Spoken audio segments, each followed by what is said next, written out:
A visiting speaker. Police are investigating now. They do have a suspect in custody. We can tell you political analyst Charlie Kirk was there speaking today. We have a witness joining us on the phone. This is Taylor Birmingham from the campus of UVU. Taylor was there as the shot was fired. Taylor, can you hear me? Yes, I can. Tell us what you saw, what you experienced today. It was just shortly after he had started his second speech. Everything was going great. Everyone was, getting along and happy and everything. And then we just heard one shot. It didn't sound like it was a very high caliber. It sounded like a smaller one. But my wife immediately fell, but I saw him, and he definitely got shot. It looked like roughly in between his neck and like his collarbone area or somewhere in the neck. Taylor, what it looked like, but there was a lot of blood. Taylor, can you set up the scene for us inside the arena where that speech was taking place as this was happening? What can you tell us about what was going on around you? Everything was great. Everybody was getting along, and there was two crowds there that were from a different perspective or view that were screaming and yelling a lot, but. Besides that, everybody was getting along. It was great. I mean, we all love Charlie. He's amazing. What happened immediately after you heard that sound? I imagine it was pretty chaotic. It was very chaotic, yeah. The biggest fear was my wife at first, but there was a whole lot of just fear and sadness, and Sure. mass Sure. destruction. I guess everybody just freaking out, trying to take care of their own, and we're all trying to help everyone else. Everybody hunkered together and we got out of there safe. So. And I'm sorry, Taylor, was it an outdoor event? Yes, it was. It was an outdoor event. We're looking now at video posted on social media. You can feel the chaos that Taylor described. We're talking to Taylor Birmingham. He was one of those spectators in the audience with his wife when shots were fired and chaos ensued. Taylor, tell us about how many people do you think were there for this speech, for this event outdoors? Oh, there were hundreds. Like he even mentioned, it's one of his biggest crowds. I would say there was at least 2,000 to 3,000, maybe more. But a couple of times you've referenced sort of a calm atmosphere. We know there was some controversy surrounding this particular event, this speaker specifically, but you described the crowd as pretty well-mannered up to this point. Absolutely, yeah. Besides, there was a couple of groups that were not well-mannered at all, and any topic or anything that was brought up, they were shouting like F Charlie, and they were shouting, like anything against any religion or anything. They were screaming and yelling and booing. Did you notice a significant police presence? Police presence? Yeah, during the speech, during the event? Yeah, the police were absolutely amazing during this. They were absolutely incredible and jumped right into action. I say thanks to every one of them. And Taylor, as this event was going on, or prior to him, to the speaker coming on and giving the talk, was there any mention about security or conduct, anything like that? I don't. Not that we kind of came in like right as it was starting, so I guess we wouldn't have heard any of that. But. And you said the two groups that got a little unruly. Do you know where they were located? It seems you were facing the stage. The crowd was facing the stage, and it was a large group. It was a large crowd. Could you tell where those protesters were stationed or set up? Yeah, there was some that were. I actually have video of showing when they were screaming and yelling. And they were right above us up on the balcony, and I turned my camera and looked at them, and then looked over at the other crowd as well. One crowd was more closer to like directly in the line of where that could have came from by chance. The others were not. The others were behind him. Yeah, hard to tell, obviously, in moments like that when the crowds are big absolutely. and the sounds are echoing and bouncing know, off. Interesting to note that the levels that you described there with spectators watching from a heightened vantage point as well. Taylor Birmingham, thank you so much. We appreciate you jumping on the line with us and sharing your experience. Glad you're safe, glad you're okay, and thank you for sharing your experience. Thank you. Senator Mike Lee posting a tweet in the last half hour saying, quote, "I am tracking the situation at Utah Valley University closely. Please join me in praying for Charlie Kirk and the students gathered there."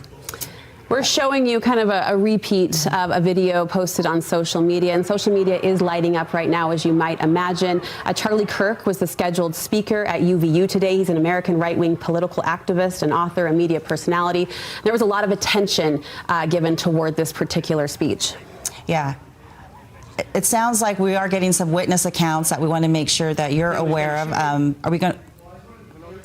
We have Jason. He's a former officer. He's joining us on the phone. He was just 5 feet away from this event when it happened. Jason, thank you. Obviously, you have a professional eye on a situation like this as well. Were you working today or just there to observe?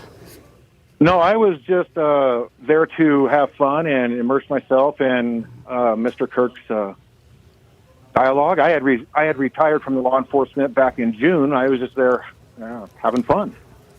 Yeah, describe to us what you saw. Well, after the first speaker, there was somebody that came up. I forgot what she was asking about, and about halfway through her first question, I heard a shot come out, and I looked directly over at Charlie, and he kind of fell backwards into the chair, and just all of his Secret Service guy, I don't know if they're Secret Service or whatever, they all climbed on top of him and rushed him out, and then I started doing gang control. I was like, hey, get out of here, get out. You guys got to get out of here. Your instincts kicked in, no doubt. So he wasn't speaking. Yeah. Charlie Kirk wasn't speaking, but was seated on the stage. He was seating on the stage at the time the shot rang out, yes. So, Jason, with your background in law enforcement, tell us what you noticed as far as the law enforcement presence there. Did it seem like there was heightened security? They had a lot of security people. They had undercovers in the audience that I saw after the fact. They had their weapons drawn, looking for a suspect and stuff like that. He obviously had his own security detail, but as far as uniform officers, yeah, I was talking to some of them underneath the bridge there where Charlie Kirk was coming out. I was talking to some of them, and yeah, it looked pretty safe to me. Yeah. Well, we mentioned your instincts kind of jumping in, and your sharp eye took in a lot. We're seeing video now of a suspect who was arrested. It would appear that happened fairly quickly. Can you describe what happened after those shots rang out? So there was only one shot that I heard, the one shot, and I did see that same guy in a blue shirt in handcuffs over by the was it the north side of the complex where it was. So I did see that same guy in custody. I don't know if that was the shooter or not, but it sounded like the shooter was pretty close to the front row. Yeah. How would you describe the mood prior to that shot? Oh, the mood prior, before everything happened? It was absolutely amazing. The crowd was very cheerful, very positive. It was doing just like a normal Charlie Kirk rally. Yeah. Have you attended one before? It started off on a good foot. We had the first person come in and talk and did very well, and then they moved on, and then the second person came in, and that's when the shots rang out, or the shot rang out. Jason, had you attended any one of his events before? Any of his speeches before? No, I had tried to get in one time, but I had missed it. So, no, this was the first Charlie Kirk one that I've been to. Well, Jason, we appreciate it. Thank you for jumping on the line with us. That's Jason, a retired law enforcement officer who was there as just a spectator taking in this Charlie Kirk speech, this event at Utah Valley University. And you can see through these social media videos just how quickly it became a chaotic scene. Vice President J.D. Vance reacted to the shooting by posting on X, quote, "Say a prayer for Charlie Kirk, a genuinely good guy and a young father." Charlie Kirk is a 31-year-old American right-wing political activist. He's an author, he's a media personality, and there was a lot of attention around this speech and this event. This video is the newest that we've seen. Of course, social media being flooded right now with different accounts and videos, but this shows the man in the blue shirt that you heard Jason describe that was taken into custody, it would appear fairly quickly, and escorted off by a group of officers. And Jason had mentioned that he heard at least one shot, but prior to that shot, he says it was, not a lot of really going on, nothing that would lead him to believe something of this magnitude would happen. This was his first time attending this type of event. In speaking to our prior caller, someone who was there, Taylor, he said about 2,000 to 3,000 people were there. And then as we saw from video there, things got very chaotic. We're now receiving confirmation that Charlie Kirk was the individual shot at this event at Utah Valley University today. Turning Point USA confirming that is a company owned by Charlie Kirk, so we can take that as reputable information. It's what everyone assumed. Now we can confirm. We don't have an exact timeline. Obviously, this is just unfolding in the moment. However, we're told that the shot rang out during the first speech. Charlie Kirk himself had not even taken the podium. He was seated on the stage, and someone was introducing him when that shot went out.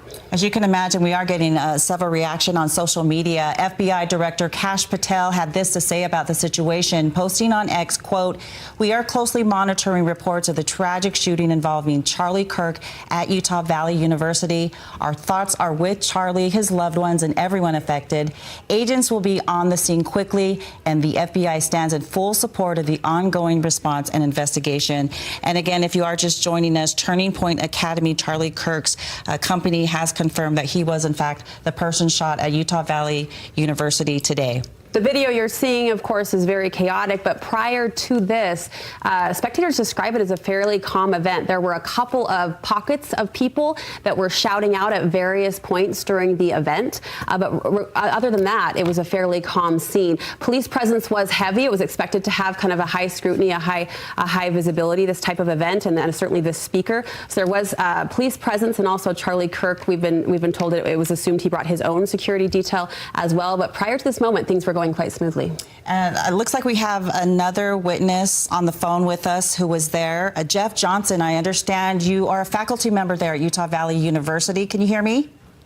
Yes, I can hear you. Jeff, thanks for joining us. Give us a perspective. What exactly happened? What can you tell us? Describe those moments.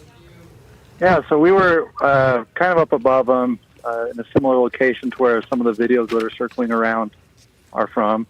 And there was just a really loud boom, loud enough that, I still got ringing in my ear and feel a little bit deaf in that ear. But I thought it might have been a firework. It was that loud. So people started scrambling, running around. I was kind of looking around for smoke.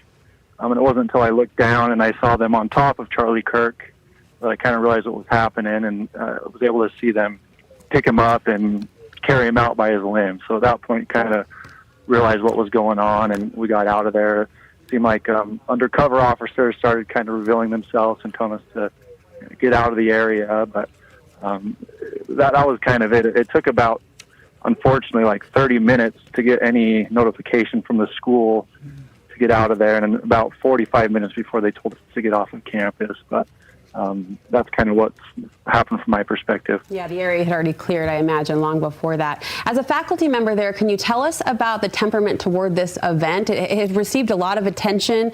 What was the vibe going into this particular speech? It seemed overly supportive. Most of the people around him, it's kind of a closed-off area, little amphitheater, and everybody kind of in the amphitheater seemed really supportive. There was a group of protesters up above him and to his right, not in the area that the shot came from. And they would say things and boo here and there, but overall it seemed very supportive of what was going on. And with the tiers, the levels, when events are held out here, obviously this was a big crowd, but are they typically occupying those balconies and those enclaves? I've not personally seen anything to this scale before, so I wouldn't be able to relate it to anything. Yeah. Okay, well, we appreciate your insight, Jeff. Thank you so much for joining us and jumping on with us for our call. Now, we are getting some more witness accounts of folks who were there on scene. Can you tell me the name of the caller, please? We don't have a caller at the moment, Tamara. I do want to mention, though, Brooke, I'm just reading this now. President Trump has just addressed the shooting on his social media site, Truth Social, saying, quote, "We must all pray for Charlie Kirk, who has been shot. A great guy from top to bottom. God bless him." We're hearing a number of reactions like that on social media. The latest from President Trump, as Tamara said. J.D. Vance also responded. Some of our local leaders responding as well. It was a very chaotic scene, as you're seeing, and social media reacting real time. There were upwards of 2,000 to 3,000 people there, is the best estimate we can get from those on the ground. And all of those people flooding social media with their experiences, their pictures, and their videos. Yeah, and based on one witness account, we understand there was a speaker that had just gone out. Charlie Kirk hadn't even spoken yet. And so we're taking a look right now on your screen here. We're getting more video of Utah Valley University at this speaking event. right before the shooting. One witness had just told us on the phone here that he heard one shot rang out almost as if it was a loud boom, a firework, a firecracker. Response was immediate. Charlie Kirk did hit the ground, we're told, and security detail appeared to immediately protect him, climb on top of him, and you imagine how quickly people then scattered just as a result of that single shot, that single sound. But we're told the police presence was quite significant, both uniformed police officers, but also those who jumped into action after this particular event, helping to clear the area, helping to get people to safety. So the response itself seems to be pretty quick. Yeah, an earlier video showed too that there was a person that has been arrested that was being escorted. We haven't gotten confirmation that a suspect is in custody, but that's the part of the video that we have been seeing, that someone in fact has been arrested. Yeah, we have told the suspect was in custody, and we're seeing now the video there of the man in the blue shirt. And spectators say that attention immediately went to this individual. Obviously, it's hard in a situation like that with a crowd of that size to determine where certain sounds come from or how those sounds reverberate or bounce around the area. But one individual we talked to, Jason, he was a retired law enforcement officer, so he had a sensibility that was quite heightened in unusual ways because of his law enforcement training. He noticed police officers immediately, he said, going toward this individual in the blue shirt, and he was shortly thereafter led off the campus. Well, this is a breaking news situation, so we are getting information pouring in as well as video, what you're seeing here. We do want to talk to another witness that was there at Utah Valley University to get her account. Can you tell us your name, please? Hi, my name's Kylie, West Morland. I'm here with Mia Callister. We were both at the school with the shooting. Okay, Haley and Mia? Taylor, yes. Taylor, can you tell us what did you see and what did you hear? What happened? So we ended up getting there late, and we were coming in behind where he was speaking. And so in some of the videos, you can see that building, and that's where we were. And we just had walked in and heard the shot, and everyone turned, and they just started running and screaming. They were just screaming, shooter, shooter, run. People were crying, and... Can you kind of describe what the mood was like there before you heard those shots, before things broke out? It was so mellow, and then as we were walking out the door so mellow, you could just hear the gunshot, and automatically hundreds of kids were running, screaming, shooter, shooter, run, run, run. And as you ran through the halls, every single person just started running. You could feel it. They were crying. We are here live. So people scattered both inside buildings and outside, just trying to clear the area as quickly as possible. Yeah. There were just crowds of people trying to get out as fast as they could. Well, Taylor and Mia, thank you so much for sharing your account. We're glad you're safe, and we appreciate you sharing your experience with us. Yeah, thank you so much.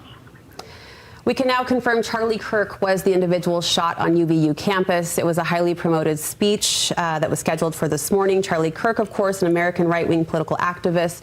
He's an author. He's a media personality. You can see now from this UDOT camera the congestion of traffic as people obviously try to leave the area. It cleared pretty quickly, obviously, after that happened, but now cars and vehicles backed up a little bit on University Parkway as people try to leave that scene. Yeah, this was a highly publicized event. A lot of people aware that this was going to be going on. A lot of fans of Charlie Kirk who were using this as an opportunity to see him for the first time. From witnesses, they told us about 2,000 to 3,000 people were in attendance there. We know Utah Valley University homed about 46,000 students there at the time as well. And so we're getting information streaming in. Again, we can tell you that a suspect is in custody. As far as Charlie Kirk's condition, we have not been given any details or confirmation on the status of his health. A really unique venue and potentially a tricky one for law enforcement or security, where you're in an outdoor setting, and it was set up in sort of, it appeared to be a semicircular shape pointed toward a tent where Charlie Kirk was seated. He hadn't yet taken the podium. He was being introduced. The first speaker of the morning had stepped up, was introducing, I think someone said even asking an opening question, and Charlie Kirk at the time was seated underneath a canopy shaded just to the left of that podium when that shot was fired. KSL reporter Alex Cabrero is en route to Utah Valley University. He also is tracking the updated information and also the feedback as it rolls out. Alex, what can you tell us? just about to UVU campus right now, but I got to tell you, it is, as expected, it is absolute chaos here. There are cars coming out. It is almost a parking lot on the roads. They're trying to orderly get people to leave, at least where we can see. But there are also a lot of people who are trying to make their way onto campus as well, just to be a part of this, to see this or witness this or be there, because Charlie Kirk is such a large presence, has a lot of fans. And so we're just in the middle of that right now, trying to make our way into the area where we can at least start reporting on television.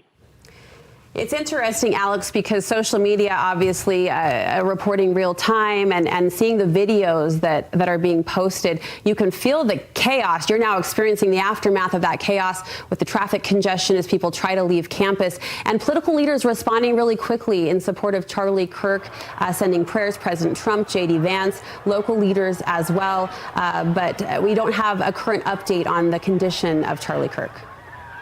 That's right, yeah, and I haven't heard anything myself either, and I haven't seen any of those videos yet myself. We were down at another event in the Pacey Santa Quinn area when we got the word, from our news desk about what happened, and to try to get there as quickly as we could. So I'm still catching up on the information that has been released at this point, but it's a sad day. No matter which side you're on, no matter which side you believe, Yeah. We're working on that right now. We're getting close, and somebody's trying to talk to me. You're okay, Alex. We should be able to get on television here pretty quickly. Thank you, Alex. We'll look forward to your on-the-ground report here momentarily. That's Alex Cabrero on his way to the campus of Utah Valley University, where Utah now becomes a central focus as the world, the nation watches this situation unfold. We've talked about the attention this particular event had received, although those on the ground tell us and have been telling us all afternoon that the mood was very calm and peaceful prior to what you're seeing now through these social media events. There were a few pockets of protesters. One bystander identified the location of those bystanders as being elevated, as in up a level, looking down on this crowd. It's an outdoor venue kind of centralized to the campus, and estimations put the crowd at 2,000 to 3,000 people. So it was packed. It was a really full area, full venue, and relatively calm until this very moment.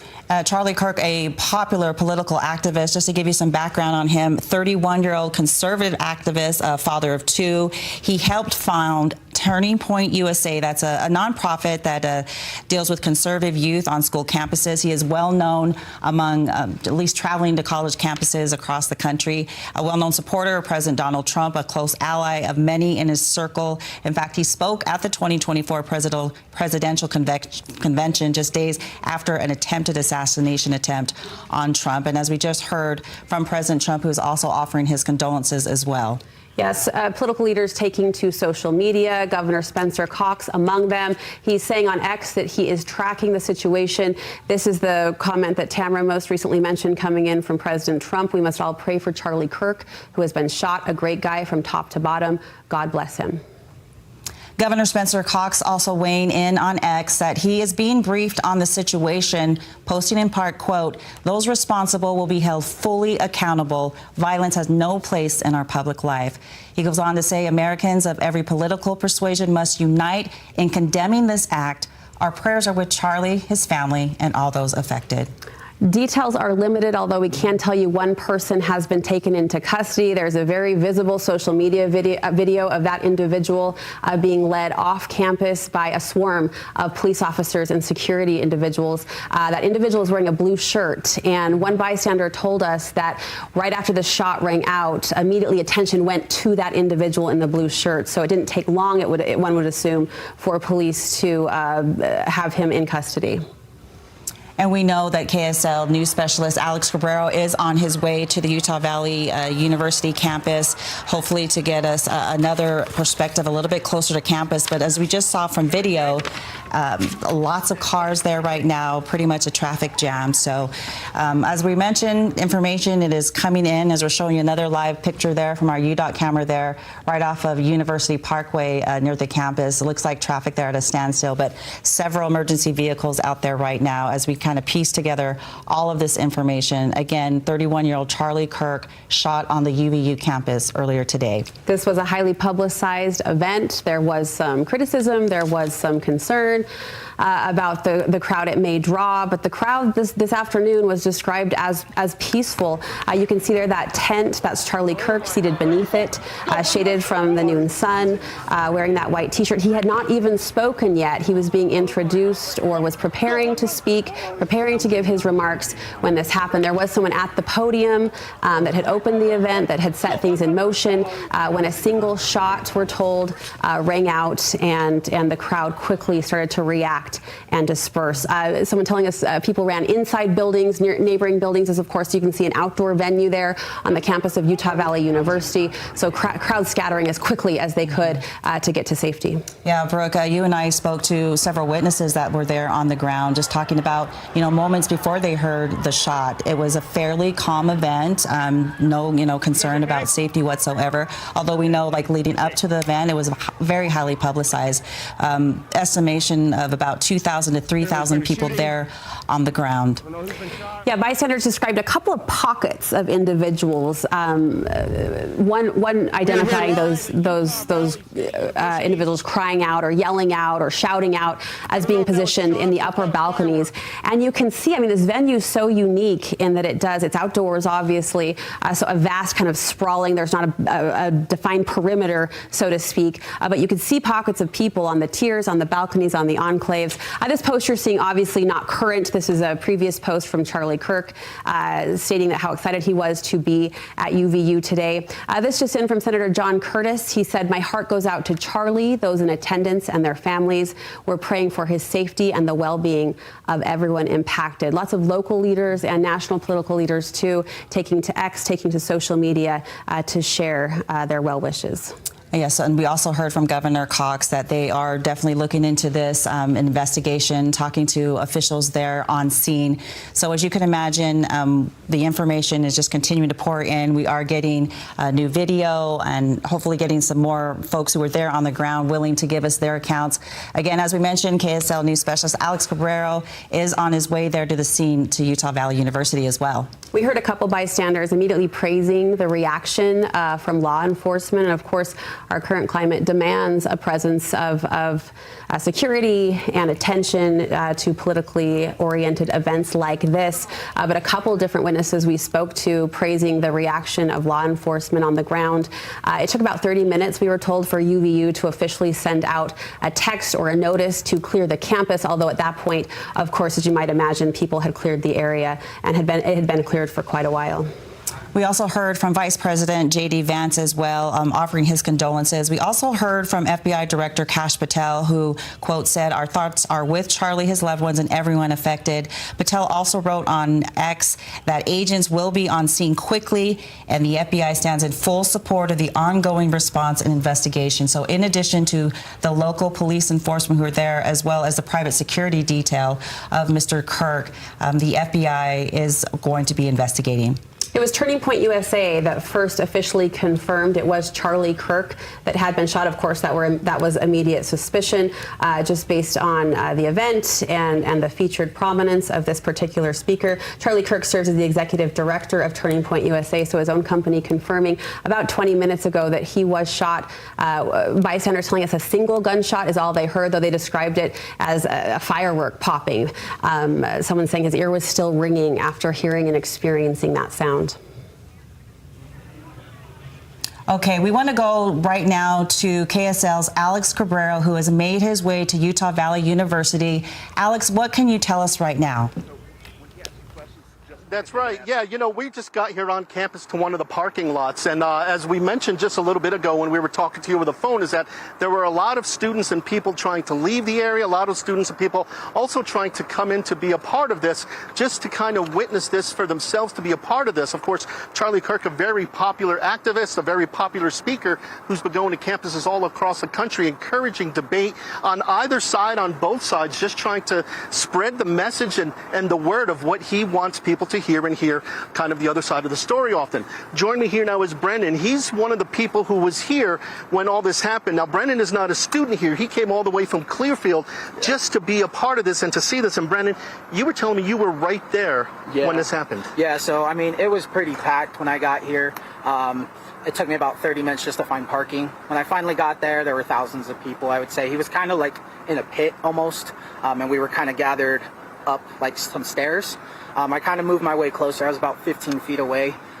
He was actually just talking about mass shootings too, which is crazy, with the trans shooting that just happened recently with the trans shooter.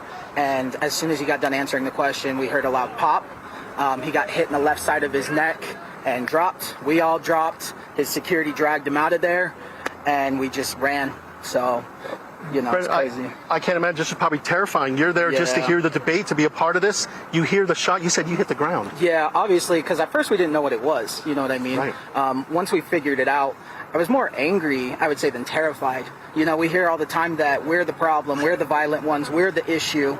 And yet this is the second mass shooting attempt on a political figure. First Donald Trump, now we have Charlie Kirk. But yet we're the problem. I don't know of any mass shootings that happened with Joe Biden. I don't know any of Obama. I don't know of any of the Democratic side. And I'm not trying to be that guy, but we got to come together. This is ridiculous. Whether you believe what he says or not, we got to stop all this nonsense. Right, and absolutely, and it's one of those things too, you know, no matter what side you're on, we should be able to have debate openly without the violence, no matter what side you're on. It's very charged, it's very political right now. Exactly. But I like what you said, we should come together. This needs to stop, no matter what side. Right, yeah, and I completely agree with that. You know, everything going on in the world, everything's so hostile now when it comes to political parties. Yeah. We got to stop all of this. You know, like I said, they blame us, we blame them. We got to stop and just come together. We got to stop having a political agenda and get them to turn us against each other like they are. And it's just what they want. We got to stop. Yeah. And because I wear the stuff I wear, people look at me like a bad person. But I think I'm a good person. I don't care what you believe. As long as you're a good person, that's all I care about.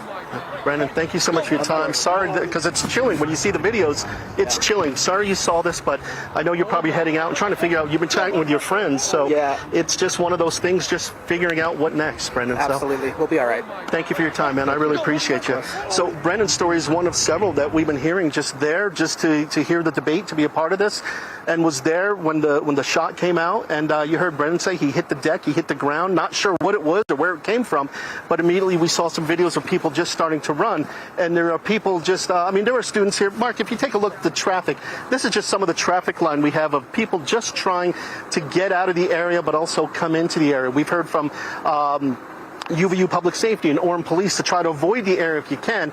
There are some roadblocks in the area, but I mean, even just around here, just students milling around who were witnesses to this, trying to make sense of it, trying to come to terms with it. Whenever you deal with something, you know, like this, there's that adrenaline, and as it starts to go away, that adrenaline, you really do feel it. It's numbing. It's scary. It's all the emotions that you can imagine after witnessing something like this and being a part of something like this. And then, as you heard Brendan say, you could tell he's a big Trump fan, big right side, Make America Great Again hat. But even he says this is too much. And no matter what side you're on, we shouldn't be having this stuff. That's what Brendan says. And even he said it. It would be nice if we could come together. I don't know if this is going to be the spark that brings people together. We've seen countless examples of this throughout the country in recent years. And you wonder at what point do we realize enough is enough. So that's something we'll be chatting with students about, trying to get their perspectives on all of this. And as we gather more, we'll certainly pass it along to you. Yeah, Alex, thank you. You characterized, I think, the raw emotion really well. And it is a sad day for us in Utah, but everyone across the country for all of the reasons that you described. This speech, this appearance was part of the American Comeback Tour. Charlie Kirk was expected to live debate people who would pose, you know, lines of thinking or questions. And so it was a live debate. More than 6,000 people did sign a petition protesting against his appearance. He was, interestingly enough, scheduled, I believe, to appear at Utah State University later this month as well. So he had plans to stop twice here in Utah as part of today's tour. All right. Well, we want to get some insight from our colleague, Chris Bertram, a former police chief. Can you hear me, Chris? Yes. We appreciate your time with us on this tragic day. We want to talk a little bit to you about the venue where this is taking place, Utah Valley University.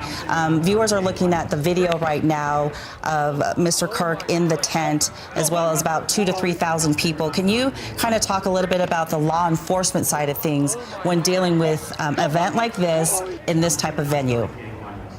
Yeah, when you have an event like this, I mean, you're going to, pull in a lot of resources. There's a lot of pre-planning to go to keep not just, Charlie Kirk and his people safe, but everybody attending safe. And so I would imagine that with the pre-planning that went on with the University Police, the Orem Police, Utah County, federal partners that may have also been involved with intelligence and securing the venue, I imagine that there was quite a bit of planning that went in to make sure that the entire day that he was on campus, everybody would be safe. And Chris, one has to assume with an outdoor venue that provides some specific trickiness in terms of crowd containment and also security control. It does. And it's one of those, again, going back to the planning, where the event is being held on campus. Are you securing the event, directly around him or including the buildings and other, open spaces? Because it does become, tricky. We are, our public campuses, there are, rules with regards to firearms there, and people may be allowed to bring firearms on there. If you are locking the area down, specifically with magnetometers, that again adds another, layer of security. But again, what do you mean by that? How you want to do and how you want to secure the venue. Chris, elaborate on that. What do you mean locking it down with what? Well, in some cases, we have secure venues where we're not going to allow anybody into the specific areas, kind of those rings of security. We may, have magnetometers and we may search bags and things like that as we get closer. But as you get further out, it may be a more open, movable. I mean, this is a campus. People are going to class. There's other things going on during the day that they may not want to interrupt for this one event.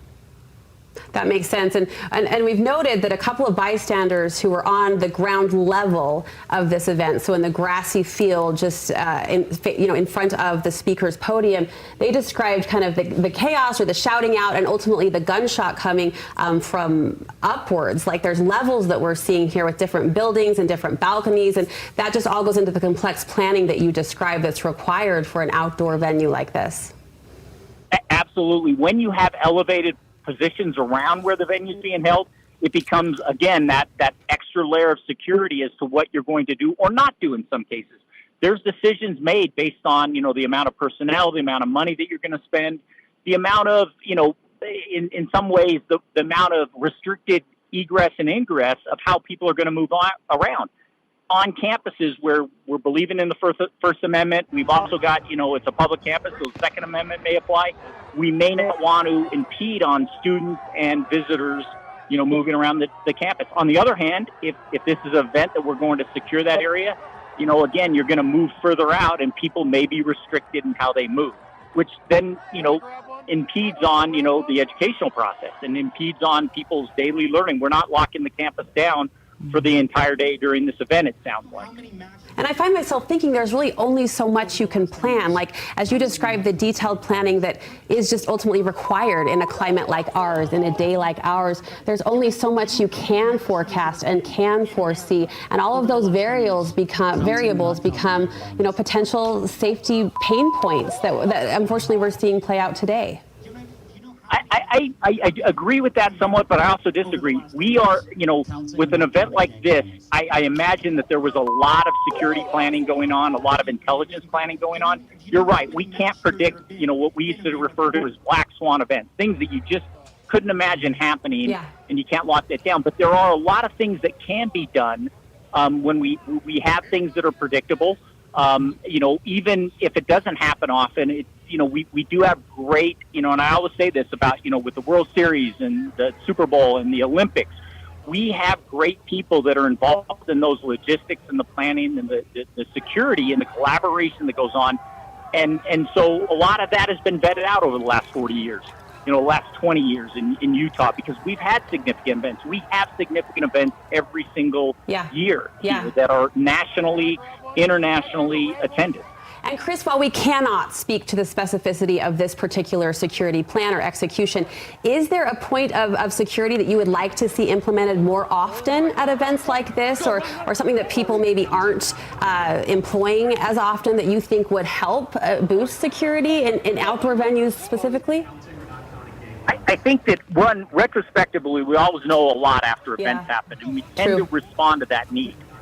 On the same time, we have a lot of lessons learned from the past, both here in Utah, nationally, internationally, that we put into practice.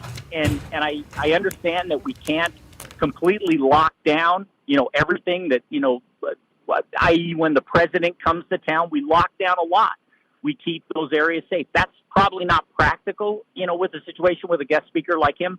But because of, the emotion going on, surrounding, again, Charlie Kirk and other people in similar on both sides, it does require us to be prepared and make sure that everything has been done.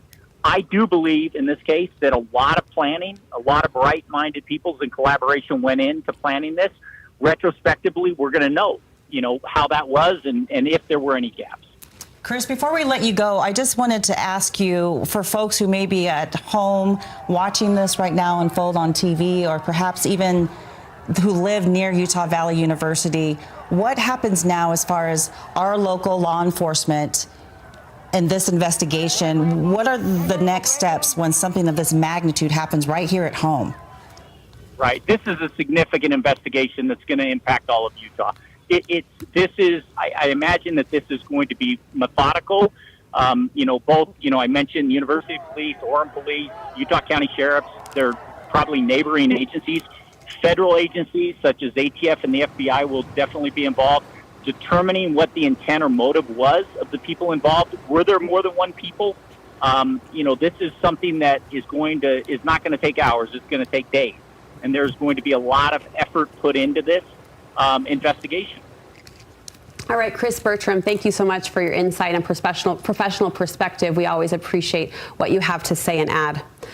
Local alerts going out to elementary schools in the area, prompting a shelter in place. Moms, dads, parents getting alerts as we speak, as security measures kind of unroll as a result of a shooting that happened at Utah Valley University.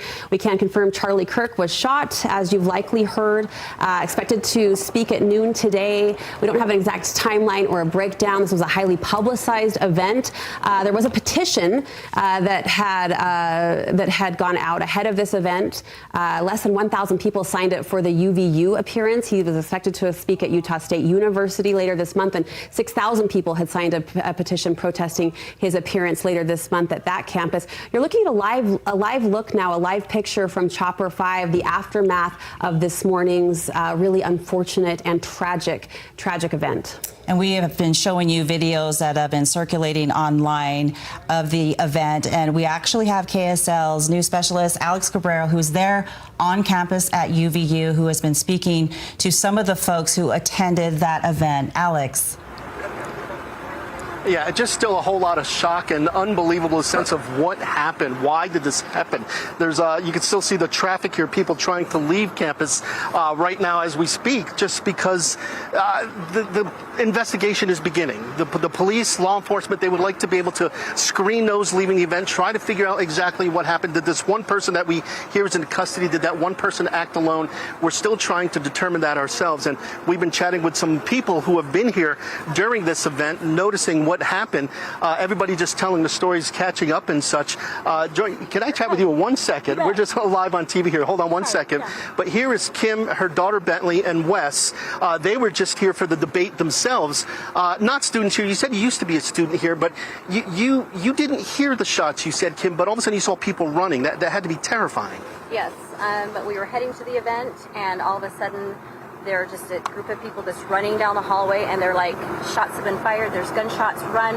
So I grabbed my daughter, and we just booked it out of there. It was scary because you don't know if it's real, if it's not, but you just have to go with your gut and get out of there. But it was scary. The adrenaline shot up through my body, and I chills, and just, we were freaking out. Yeah, and we always hear about this. This always happens somewhere else, but when it's happening right where you are, all of a sudden it's as real as it gets, and you freeze. What do you do? I didn't really understand what was going on, and we just heard gun, and I was like, what's going on? So I tried to alert other people. My mom was like, Bentley, run. So we just ran and found the nearest door to exit out, and it was just terrifying. You get chills and like you kind of freeze, but you're like, I have to save my life and everything. So that's just, yeah, it was scary.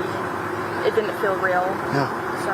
And Mom, as her mom, we're hearing from a lot of parents who have students here. Their kids go to school here, terrified. You were with your daughter seeing this. It's not only yourself now, but you're thinking of your daughter. Yeah, very scary. I just wanted to get us out of there, and there was people that were just kind of like standing around, looking around, and I'm like, grab one of the girls. I'm like, you need to run, get out, because people kind of didn't know what was going on. And I'm like, leave your food, run. And I don't know, it was scary. I wanted to get everyone out. I don't blame you. Let me chat with Wes real quick, too. Where were you when this happened, Wes? So I was in a room fairly close to where it happened, and then some people just ran in and yelled active shooter, so we all just got out. You hear those words, active shooter. They become normal words almost in America anymore, but still, it's terrifying. Yeah, I mean, really none of us believed it at first, and then we still just got out and saw the hordes of people running, so. Now just coming around chatting with people, that's kind of what you do now, because you're sharing a terrible experience with others. It's how you, decompress and deal a little bit. Yeah, I really don't know. I mean, talking here seems to help with people who experienced it in the parking lot as well. Yeah. I'm sorry you went through this, Wes. Thank you for your time. I really appreciate it. And, ma'am, I'm so sorry. Tell me, where were you when this happened? I heard you chatting with Kim and Bentley. You were pretty close. I was really close. Watching the whole thing, I was probably on the second level up from, I've never been to this place except for classic car shows, so I can't really explain to you, but I was to the left of Charlie, super clear view. Saw everything happen, heard the gunshot. I was the last one standing because I couldn't quite believe. I thought maybe it was a stunt. And then everybody fell to the ground. We all fell to the ground. I got pushed into some bushes. I stayed there. There was a lady with her elderly mom, and I said, is she okay? And she said, she's okay. So we just kind of stayed in the bushes for a few minutes, maybe a minute and a half. And then a man said, go this way. And we went right where Charlie had come in and out.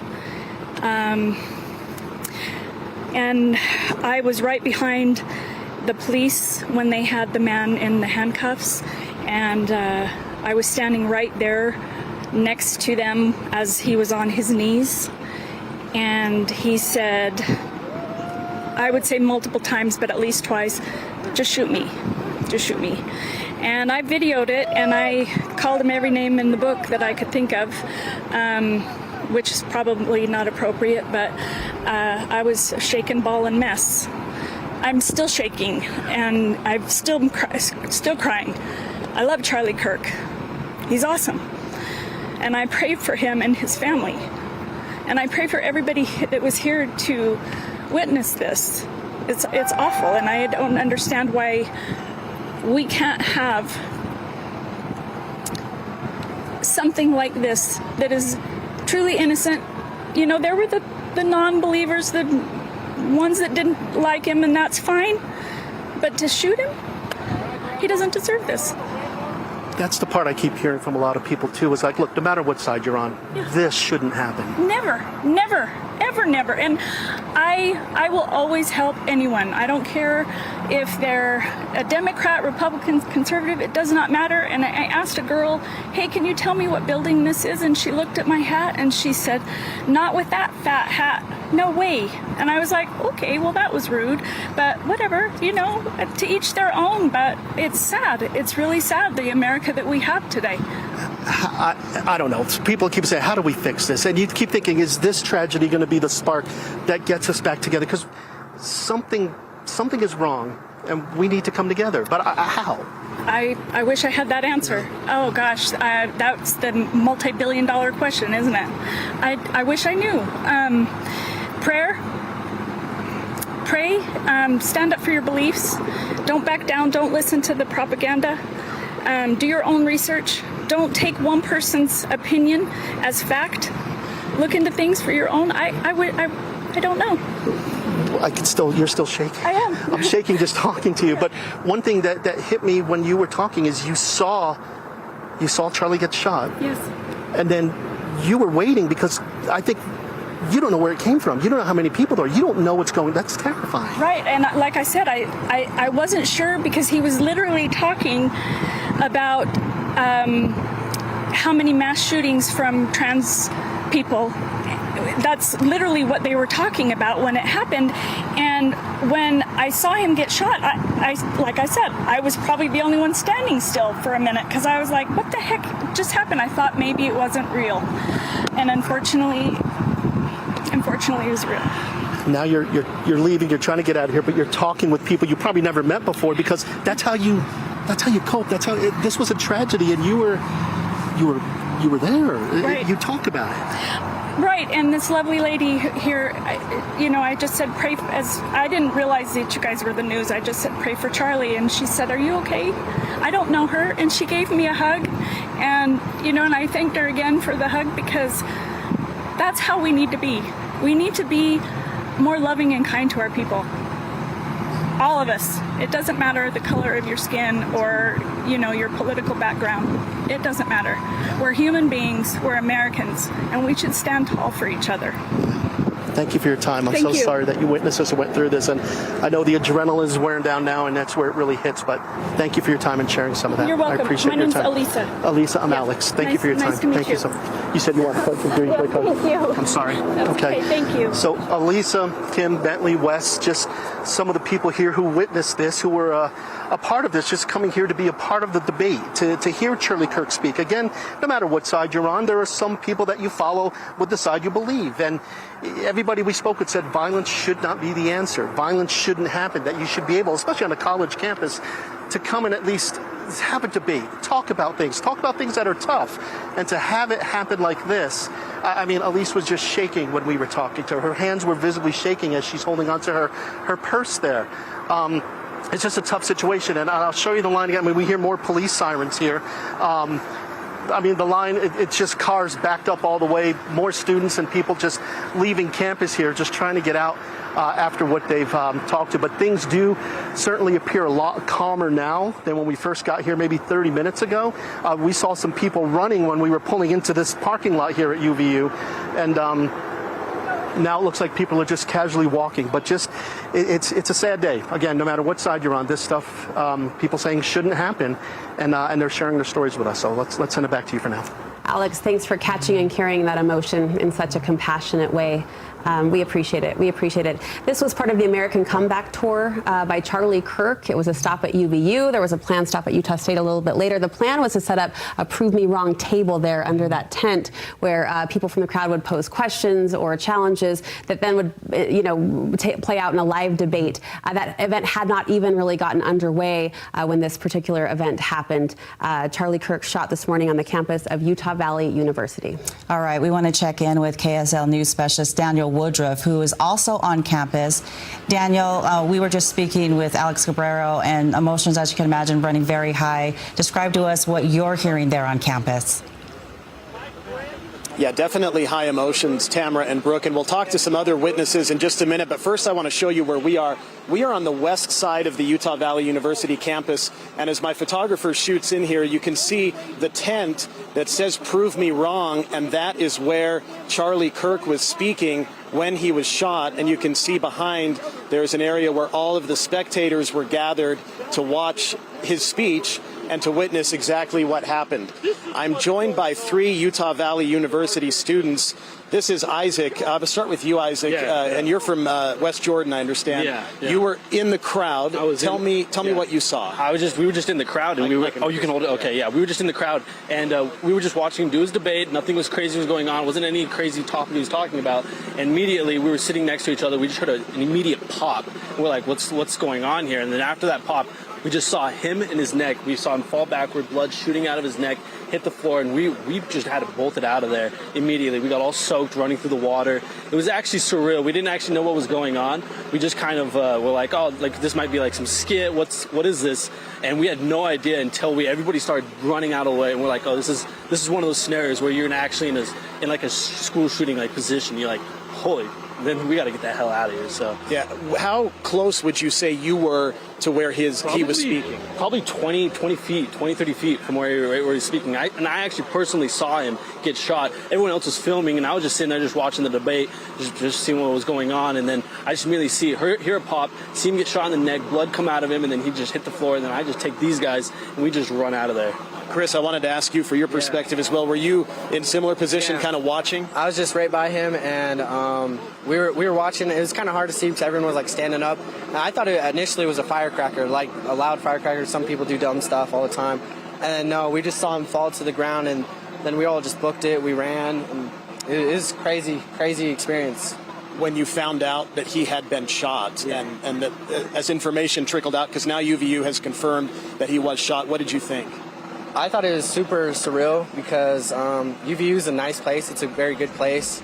I thought that would more happen in more crime city type places, not at UVU, Utah. But you know, it's a crazy experience. That's all it is. Erica, I assume you were with these two guys as well. What did you see from your perspective? I couldn't really see just because of all the people, but just the gunshot sound. We didn't think it was a gunshot at first. Everybody kind of stood there for a second and then hit the ground, and we all just ran out. I can only imagine that feeling when everyone starts to run and panic. Can you describe what you did next after the shots? I just ran. He grabbed my hand. I was just getting dragged, basically. I was pretty in shock, and so we ran through the water of the fountain just trying to get out of there as fast as possible. Tell me why you had come to his event and why you wanted to hear Charlie speak today. I just see him on social media and stuff. I like what he has to say, and I was excited to see the debate and hear more of what he has to say. Yeah. We hear about political violence, Chris, and I mean, you don't think of it happening here. You don't think of it happening where you are, but yet here we are. How have you been processing the aftermath of this news? To be honest, it's crazy to me because I wasn't even like that shocked in the moment. I was kind of like, did this really just happen? You know what I mean? I wasn't like frantic or anything. I just got out of there safety quickly, but it was a crazy experience. I don't know why or how this happened, but it's Utah. I feel like this is a pretty nice local neighborhood state, you know what I mean?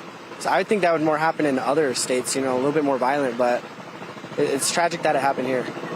Yeah, no, I completely agree, and it's actually wild that this is happening. Like, I don't even know how to describe it, but yeah, I can't believe that I was actually part of something like that. But you hear about it, but you're like, is this actually going to happen, like, to me one day? And then we were actually talking about it right before this, like, oh, the craziest part is, like, there was no checkpoints, nothing to get in here. Everyone was just able to walk in here. I'm like, I have my backpack. I'm like, if I wanted to, I could just bring a gun with me, but, like, I'm like, this is just crazy that everyone was just allowed in here and just with anything you could have in your backpack. And so I was like, and so there was no checkpoints, nothing. I just wish there was like some kind of checkpoints or something to at least check people, because if that was true, this probably wouldn't have happened. But I guess legislatively or by law, you can't have like checkpoints at some public schools. So I don't know how that works, but it's actually wild. Had you seen a law enforcement presence generally around? There was law enforcement presently around, but like the immediate response, I was like, is everyone like why are we not running more? Like, why is everybody sticking around? I was like, let's get the hell out of here. And I don't know. I just thought it was crazy. There was people there, but it didn't really. Everybody kind of just didn't know what was going on at the moment. They were just sitting there, like, watching it. Like, oh, did he really? I'm like, yo, dude, he got shot, dude. Get out of here now, dude. Like, what are you doing here? Yeah. And I heard you on the phone earlier sharing, I don't know if you were with family or friends talking, but I imagine you've probably got a lot of people hitting you up to make sure you're okay. Yeah, no, totally. All my friends like, oh, dude, are you okay? Were you there? Like, what's going on? I'm like, yeah, dude, it was crazy. I'm good. Like, don't worry about it. Like, I'm fine. But it was wild what happened. I saw him get shot, and I just immediately, we got out of there, bolted out of there. Cops are good now. I mean, they evacuated everybody, which is great. But it's just surreal, really, being in the moment, because you're like, this could never happen to me until it does, you know. And I think it's surreal, and I think many would say it's sad that at an event where you come to hear political speech that this type of thing happens. Yeah, it's crazy because Charlie Kirk, I love the man. He's a great guy, and I don't know why anybody would feel a certain type of way to shoot him. It's just a debater. Like, who cares? You're just a debater. Like, you're not doing anything or harming anyone. So why shoot anybody? Like, let's just talk. If we're gonna be in this environment, let's just talk about stuff. You know, I don't know why we have to like become violent about it. So I don't know. It's kind of crazy to me, but. Yeah. Isaac, Chris, Erica, thank you very much for making a few minutes. Glad you're okay. No, Thanks for. I will let you on your way now. Appreciate it, guys. So yeah, obviously these were some tense moments for those students that were here, and now we're going to show you here with some law enforcement walking by. with weapons with them here on the west side of the UVU campus. Lots of law enforcement. I mean, where we are, I see law enforcement from Provo, from Orem, from UVU. We've been told the FBI is here. We've been told that other federal agents are here, and it's quite a scene. I mean, I've not seen anything like this. Certainly, I'm from here, grew up a couple miles to the east, and have not seen anything like that here, certainly at UVU or in this area. But you heard those witnesses here. I have one more individual who wanted to share a little bit more about what they saw. Tell me your name. I'm Wesley. Wesley, tell me what you noticed. You were inside there for this. Yeah, so where I was at the line, I guess this side to the right of him, and I was just there to ask a question. I was there with a lot of my friends, just having a good time. We saw one person question him, just seemed business as usual. And then when the second person came up, he asked an interesting question about whether transgenders are disproportionately represented as mass shooters. And then I heard the shot, I looked over, I saw what I thought was smoke, and then I got out of there. And yeah, I think it's really interesting that the person asking the question was asking about shootings, right as the shooting happened. A tense moment. What did you do in the aftermath? Because I know everybody started to run. Yes. Well, there was too much of a crowd, to sprint, because, it's a big crowd. So I just act calm. I walked out in that underpass at the pace I could.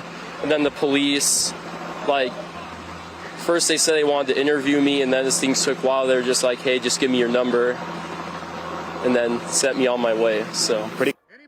Yeah, it was. Well, Wesley, thank you very much. Get your thoughts there.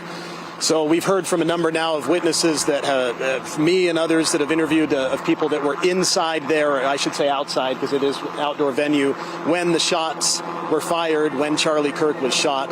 That's what we've got here from the west side of UVU campus. We'll continue to be here, but we'll send it for now back to you, Brooke and Tamara, in the studio. Daniel Woodruff reporting live from UVU campus, where earlier today Charlie Kirk was shot. And we are hearing from the AP, who has confirmed that Charlie Kirk is in critical condition at a hospital, again, after being shot at this event held at UVU. And though we don't know any other medical details on that, I think that's an exhale for a lot of people right now to at least hear the initial report of critical condition. The shot was fired. He recoiled. Bystanders describe him recoiling and immediately falling to the ground. It was quite a visually traumatic scene. But that's the latest update we can give, is that he is in critical condition. Dan Rascone is live there on the campus of Utah Valley University. Dan, orient us as to where you are. Yeah, pretty incredible scene out here as far as talking to students. But let me give you a little idea as to where we're at here. Many of you, of course, know where the UCCU Center is at. We're just north of it right here. You can see all the traffic here, people trying to get out of this location, traffic completely backed up, a lot of cops, a lot of officers from a variety of different agencies all out here trying to be able to kind of lock down the campus, of course. And we've been hearing from students all along here. Many of these students right here, all these students have their own story. Let's start at the end here and kind of get your reaction. It's Ike. Yes, Did you sir. say, okay, Ike, tell me a little bit about where you were at, how close you were, and what you saw. Yeah, so I was about 20 yards off the right-hand side of Charlie. Obviously, it's a traumatic thing. Nobody should have to see that in their lifetime. The taking of a life is hurtful and hard to see. But, we were talking about, he was having a conversation with somebody about gun violence, actually. And he was hit in kind of the left upper neck area, kind of in the carotid artery area. And it was just a traumatic thing to see. I feel bad for all these wonderful students and alumni that were present and had to see that. It's a tough thing to see, but obviously it's a very serious thing that we need to all be able to work through and work through together as a community and come together and really rally around Charlie and his family. Nobody should have to worry about their father or husband going out and doing the things that he loves, and that's a tough thing to see. How many shots did you hear, and what happened right after he was hit? What was the mood of the crowd? Yeah, one shot rang out. From what I heard, I don't know if anybody else heard different. One shot rang out and hit Charlie, struck Charlie, and I don't know if it's angels or good bystanders who jumped in and stopped more shots from coming, but I'm grateful that if somebody did, they deserve high praise. One shot hit Charlie, one shot rang out, lots of chaos, lots of panic. It's hard to stay cool, calm, and collected in those in those moments. And so, yeah. Thank you so much. I really appreciate that. Stick around for just a minute if you don't mind. Your name and just what you saw, where you were at, what you heard. My name's Kaya Meek, and then we were just about 50 feet from the left of him. And then I just remember he was on his second conversation, and then that's when the shot came, and then we just saw his like head jerk back and shoulder, and we immediately just turned and dropped to the ground, and then saw people start getting up and running. So we followed in with that, and were able to get to the apartment buildings and get in with a really kind girl that started driving us. And then how scary was this? What was the mood there? It was just really terrifying. I mean, I was kind of in shock, like, because I was like, no way that just happened, you know. But I'm definitely very grateful that there was only like one shot and stuff, or else I think that a lot more people could have been injured. Okay, thank you very much. And where were you at, and what did you hear there to see? Yeah, I was with Kaya, and we were just like 50 to 100 feet to the left, and just heard a shot, and then just saw his head fly back, and he just slumped in his chair and saw blood coming down his shirt, and then this like people just yelling get down, and then just see a flood of people going throughout these doors, so just ran and followed them. Wow. You know, we hear about school shootings or university shootings, those kind of things. To actually be in there when it's happening, your thoughts about that? I mean, you just never expect it to happen. You're just going to this event. You're not expecting anything to happen. So it's definitely shocking when something happens like that. Tell me about why Charlie Kirk. What was it about? You wanted to go hear him, or what happened there? He's on social media. I've seen a lot of him do a lot of debates. We just thought it'd be cool to come see him debate a couple people. Okay, thank you very much. And share with us where you were at and kind of what you saw. Yeah, I was about 50 feet to his right. And I want to say that, like, he only got 1.5 questions in. The first question, he was very graceful when confronted about comparing Mormons to Protestant. And then the next question, right before he got shot, was asking about transgender mass shooters and the DOJ wanting to take their guns. And then he got a few words in, and then I heard that one shot rang out, and then he fell over to his left, and everybody panicked. Okay. Man, thank you guys very much. I appreciate that. And boy, what a traumatic experience for all of these students here. Again, we're on the north side there of the UCCU Event Center here. Again, let me just kind of show you just traffic right here. You can see traffic completely still backed up. Everybody's still trying to get out of this location here. But you heard the stories there, you know, one after another. Just these are students that are just right there in the middle of it, and all of a sudden to have something like this happen right in front of them and witness something like this, just a very traumatic thing. But again, trying to get out of the north side here of the campus, boy, it is just a parking lot here. This, of course, happened, you know, about 12:30, right around there, a little bit after, and still here we are with traffic just really congested and everybody trying to get out of this location. We'll go ahead and send it back to you guys, and we'll continue to get more information out here and come back to you as soon as we have some more. All right, Dan Rascon reporting live from the Utah Valley University campus there. And just to update you with the latest information that we've received, the AP reporting that Charlie Kirk is in a hospital in critical condition at this time. The AP also reporting a few more details at the moment of impact. They described Charlie Kirk reaching up to grab his neck, right hand grabbing left side of the neck. There's quite a bit of blood. People describe it as very traumatic. He slumped to the floor, recoiled and slumped to the floor, and his security detail immediately assumed this scene. We have Jody Reynosa live on the campus of UVU. Jody, what can you tell us from where you're at? Let me show you what I'm seeing here. You know, people keep mentioning the traffic as students, faculty, people try to get out and off of campus. But right down here, you can see just the line, the very long line of traffic. And then with people trying to get out of, you know, this exit area, it's just taking them a very long time. Some tense moments in the aftermath of this horrific shooting. Now, I'm here on campus just outside of the Wolverine services, and I also have, now there's probably about approximately 50,000 students that attend UVU, and I'm here with Martavia. She's a third-year student, and she wasn't there at the event, but she was in class, and still some very tense moments. Martavia, tell me, what was that experience like for you? I mean, it was terrifying. None of us knew what was going on. I was just in class. Someone heard a stampede of people running down the hallway. They checked it out, and immediately they locked the doors, just go in. there's been a shooting. How are you feeling in those moments?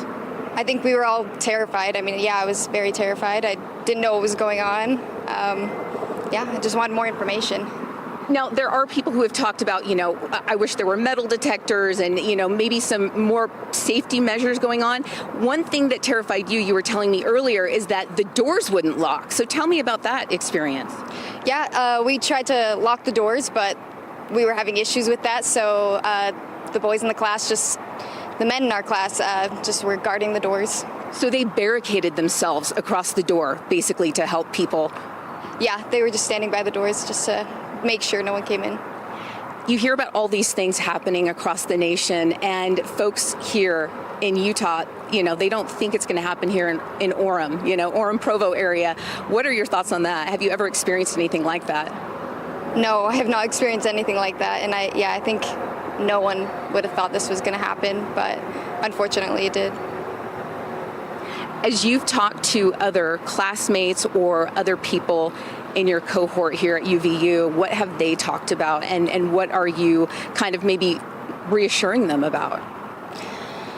I haven't talked to anyone really except my family, and they're just asking me what's going on, if I'm okay, and I think everyone is just wondering if he's okay and if the shooter was detained, which I found out he was, and so that was good news. Any fear to come back on campus? No, I think we have this under control, and I think our police are doing a good job of detaining and making sure everything's under control here. Thank you so much, Marta. So as Marta was saying, there's a heavy police presence here, armed. You can see their rifles out. A lot of them have been in unmarked vehicles.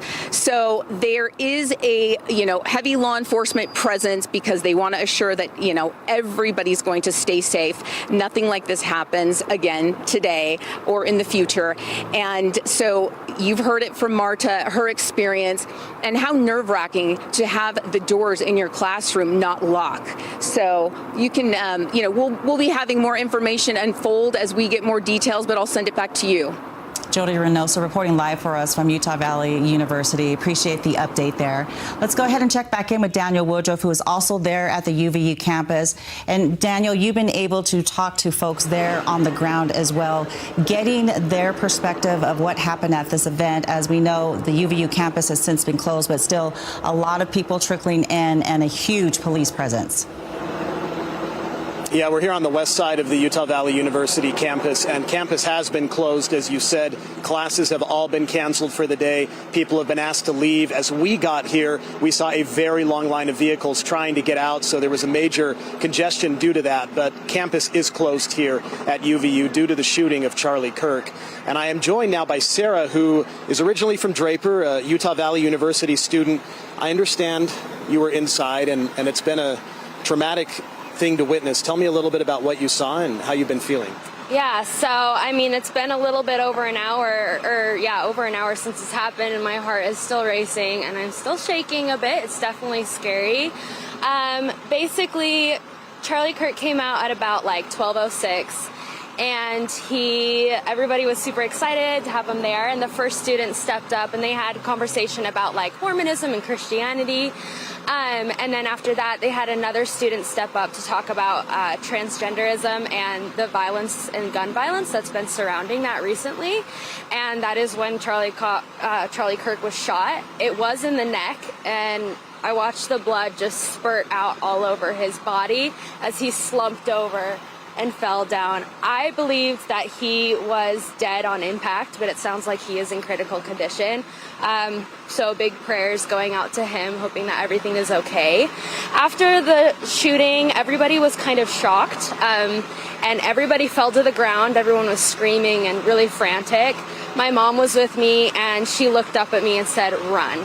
So me and my friend grabbed hands and we ran out of the building, out across the street, all the way to Bucked Up, across from Utah Valley, and just waited there. And we had a sweet retired law enforcement officer kind of help us out and make sure that we were safe. So, because processing something like this, you mentioned your heart is still racing and probably still replaying what it is you saw and heard. Oh yeah, 100%. It's definitely really traumatic, and I didn't really realize how shocked and traumatized I was until, I mean, at least 30 minutes after. I was really, you know, I just couldn't stop crying, and I mean, it's so sad and it's so evil.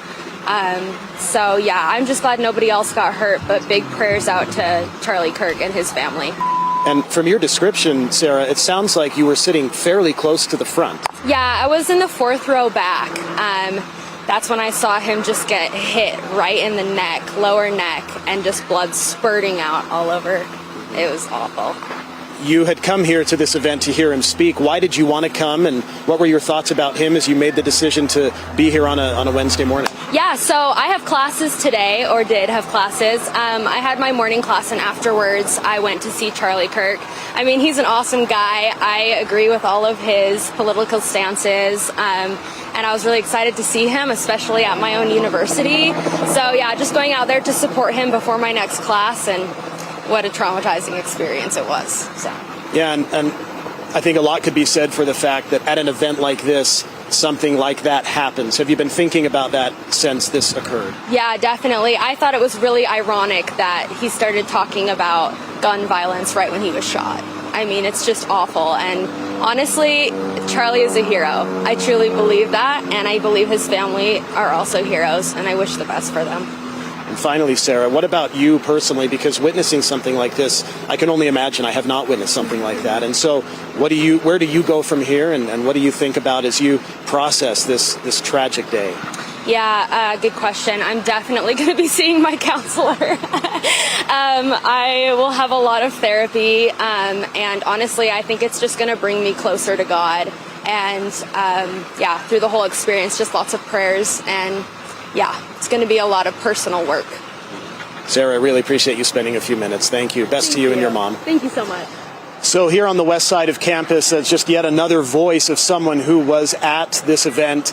And the event happened just right behind us. In fact, I'll step out of the way and let photographer Ray here zoom in again just to show you. And I know we've seen a number of vantage points of this, but that tent in the distance, just past that overpass, is where Charlie Kirk was speaking. And then all of those bleacher type places in the foreground or background, I guess, that is where people were sitting. In fact, from this distance, I can see a lot of personal items that were clearly left behind in the mayhem of the shooting.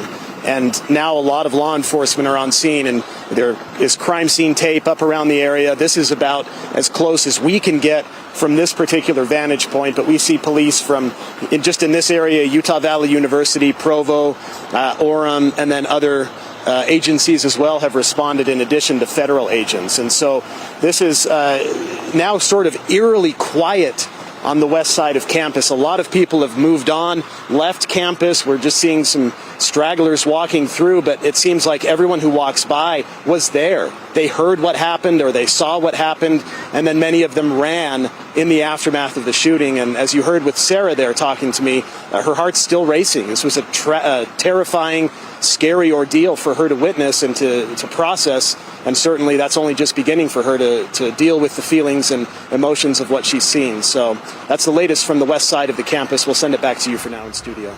Daniel Woodruff, we appreciate that. I can't imagine for those folks who were there describing that traumatic scene. Absolutely. Let's go to news specialist Alex Cabrera. He's at another vantage point on campus. Alex, you've been talking to people. What are you hearing now? Right, we've been in a parking lot here for about an hour or so, chatting with some people, some students, some others who just came here for this debate. And you can still see there is still a little bit of traffic as people continue to leave this area, trying to get back to wherever they're going to. But I'm going to interview somebody named Kylie Westmoreland, and she's special to me because this is actually my niece. I've never really interviewed a family member before, but Kylie was on campus when this happened, heard the gunshots, and so I found out she was here, so that's kind of terrifying when you have a family member here. But Kylie, tell me, what did you tell everybody? What did you hear? You know what I mean? What did you hear, and then what happened? Yeah, my friend and I got there pretty late, and So when we arrived, we were right in the building behind him, and we just heard a gunshot and everyone just started screaming. It was really chaotic, and we just ended up turning and running. There was just crowds of people screaming, and then just like shooter, gun, and then we ended up getting outside, but it was chaotic for a really long time, really scary. Yeah, it's just one of those things. Like, what do you do when you hear that gun shots? Yeah, you freak out. But I was kind of like in disbelief for a second, and when everyone was running, and then I just started booking it. My friend threw her drink, and we just got out of there like as fast as we could. But this is always something that happens somewhere else. Yeah, no, it's odd to be a part of something like this. It's horrible, of course, and really sad for him and his family, but yeah, it was really scary. I'm glad everyone got out okay. Taylor, give me a hug. I'm happy you're doing okay, that we met up and that you're doing well. Hey, thanks, Taylor. Didn't mean to put you on the spot. No, you're Thanks, good. Taylor. Thank you. So that's, again, I know that my niece is a student here, so I heard that she was here and kind of like wasn't answering her phone at first, and hoping everything is okay, and I'm happy she's okay. But just one of the many people here that just came out just to hear a debate, to be a part of something like this. Charlie Kirk is a big personality. A lot of people like what he has to say. A lot of people don't like what he has to say, but either way on a college campus, you think this is something where you would maybe hear something you don't believe in or something that you do believe in, and then something like this happens. So it is sad. A lot of people witnessed this. I heard one of the interviews I think my colleague Daniel Woodruff was doing where one witness said he saw the blood, and that's just, it's sad. You know, how do you decompress from something like that? You know what I mean? And that's what a lot of students are doing right now, just decompressing from something they saw today, and it's just an unfortunate situation. But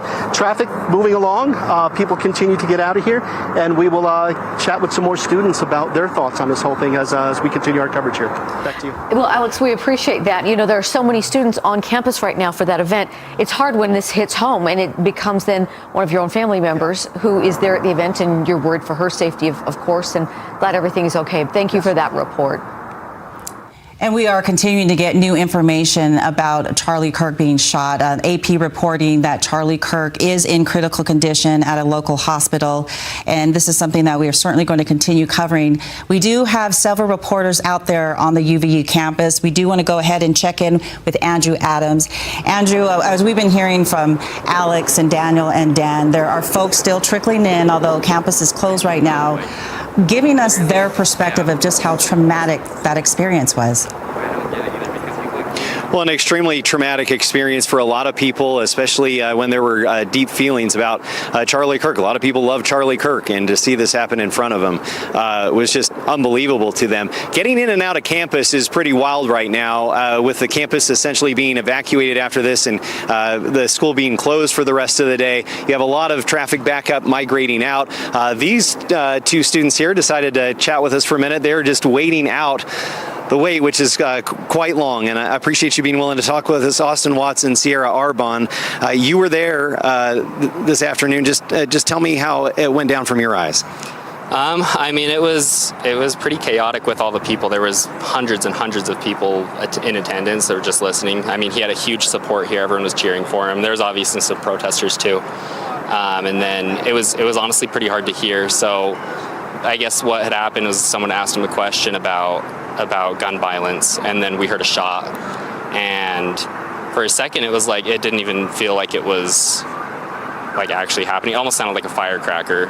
And then from where I was standing, I wasn't right up next to him, but I saw him double over, and then everybody like went down to the ground, and then after a few seconds it was just like a sea of people just trying to get out of there. And yeah, there's videos you can see online. There's just everyone's coming out full speed, and there's phones on the ground, AirPods, like everything. Everyone's just leaving all their stuff, and it was pretty chaotic. So it was crazy.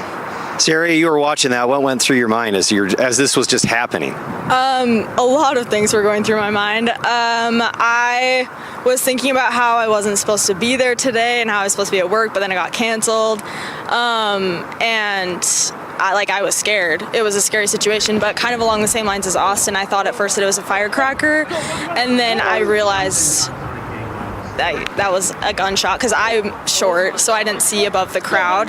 I couldn't really see Charlie when it happened, but yeah, it was scary. What interested you most about Charlie Kirk and why you came out today?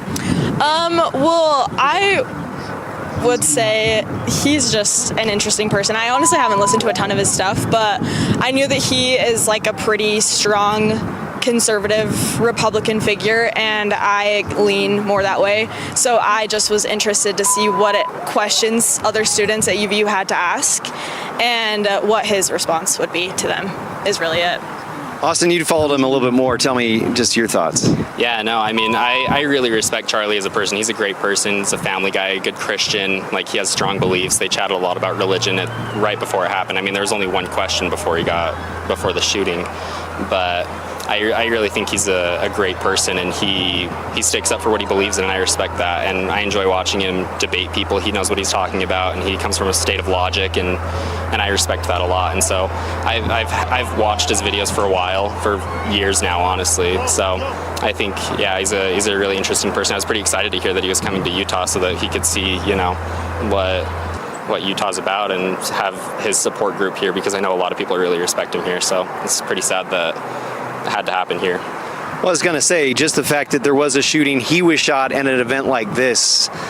Your thoughts about that? Honestly, it's kind of shocking just seeing how many hundreds and hundreds of people were there in support of him. And I think it's really sad. I think people are trying to prove a point. It didn't change my thoughts on the right to bear arms at all. And so it seems like it was kind of for nothing. And I think people just want recognition, and they want to think they're doing something in support of their beliefs, and I think that's pretty messed up.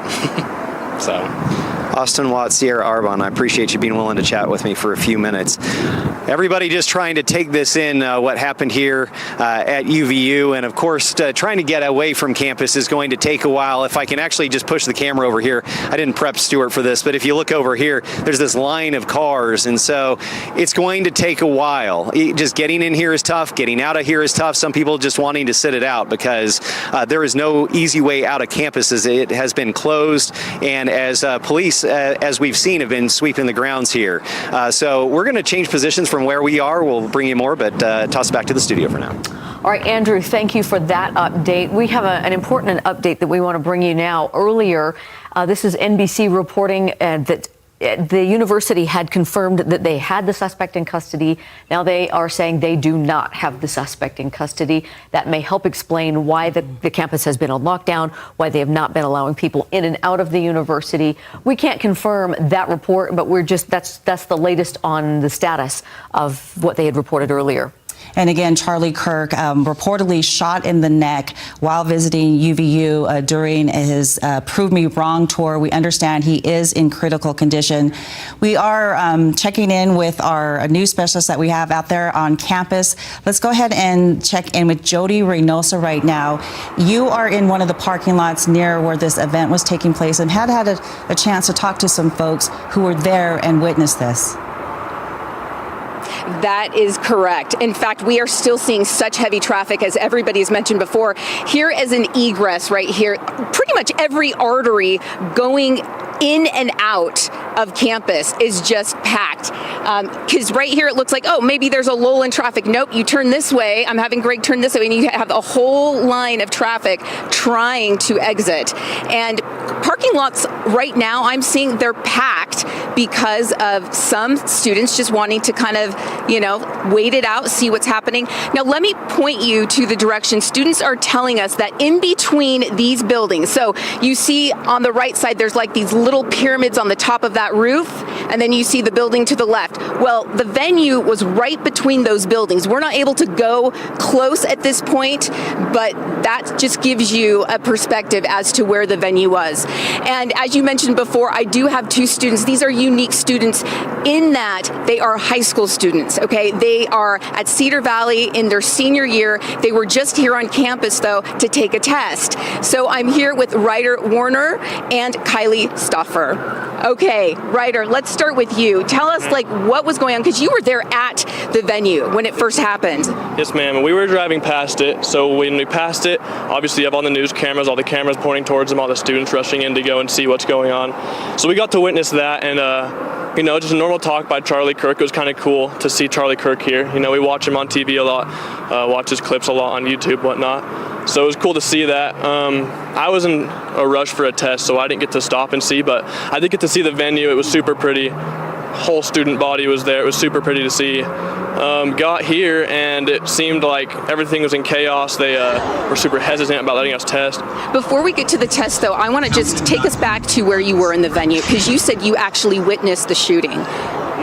Yeah, so when they shot, it was, I wasn't actually there. I just saw it afterwards, the aftermath, the cops rushing up, the helicopters flying in. I just saw videos afterwards. It was probably 2 minutes after I left that I actually got to see what happened.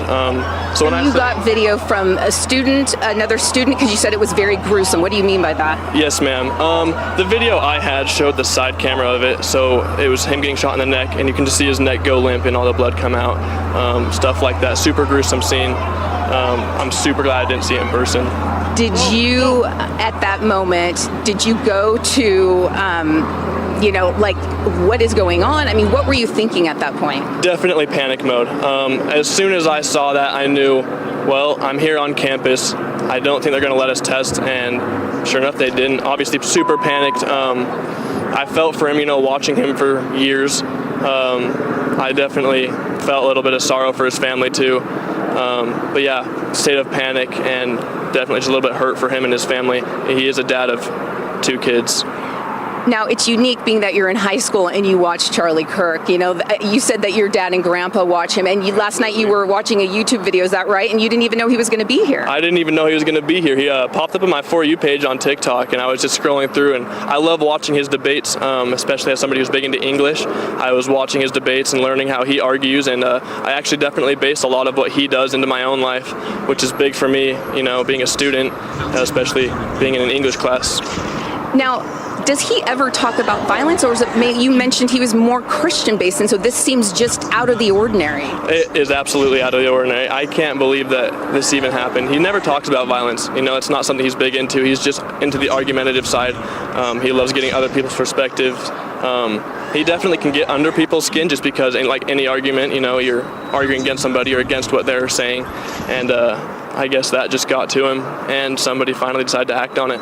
Wow. Thank you so much. Absolutely. Ryder, we're going to be back with Kylie a little bit later, but we're going to throw it back to you. Jody Reynosa reporting live from UVU. Again, if you are just joining us, breaking news, Charlie Kirk shot there on the UVU campus as part of his comeback tour.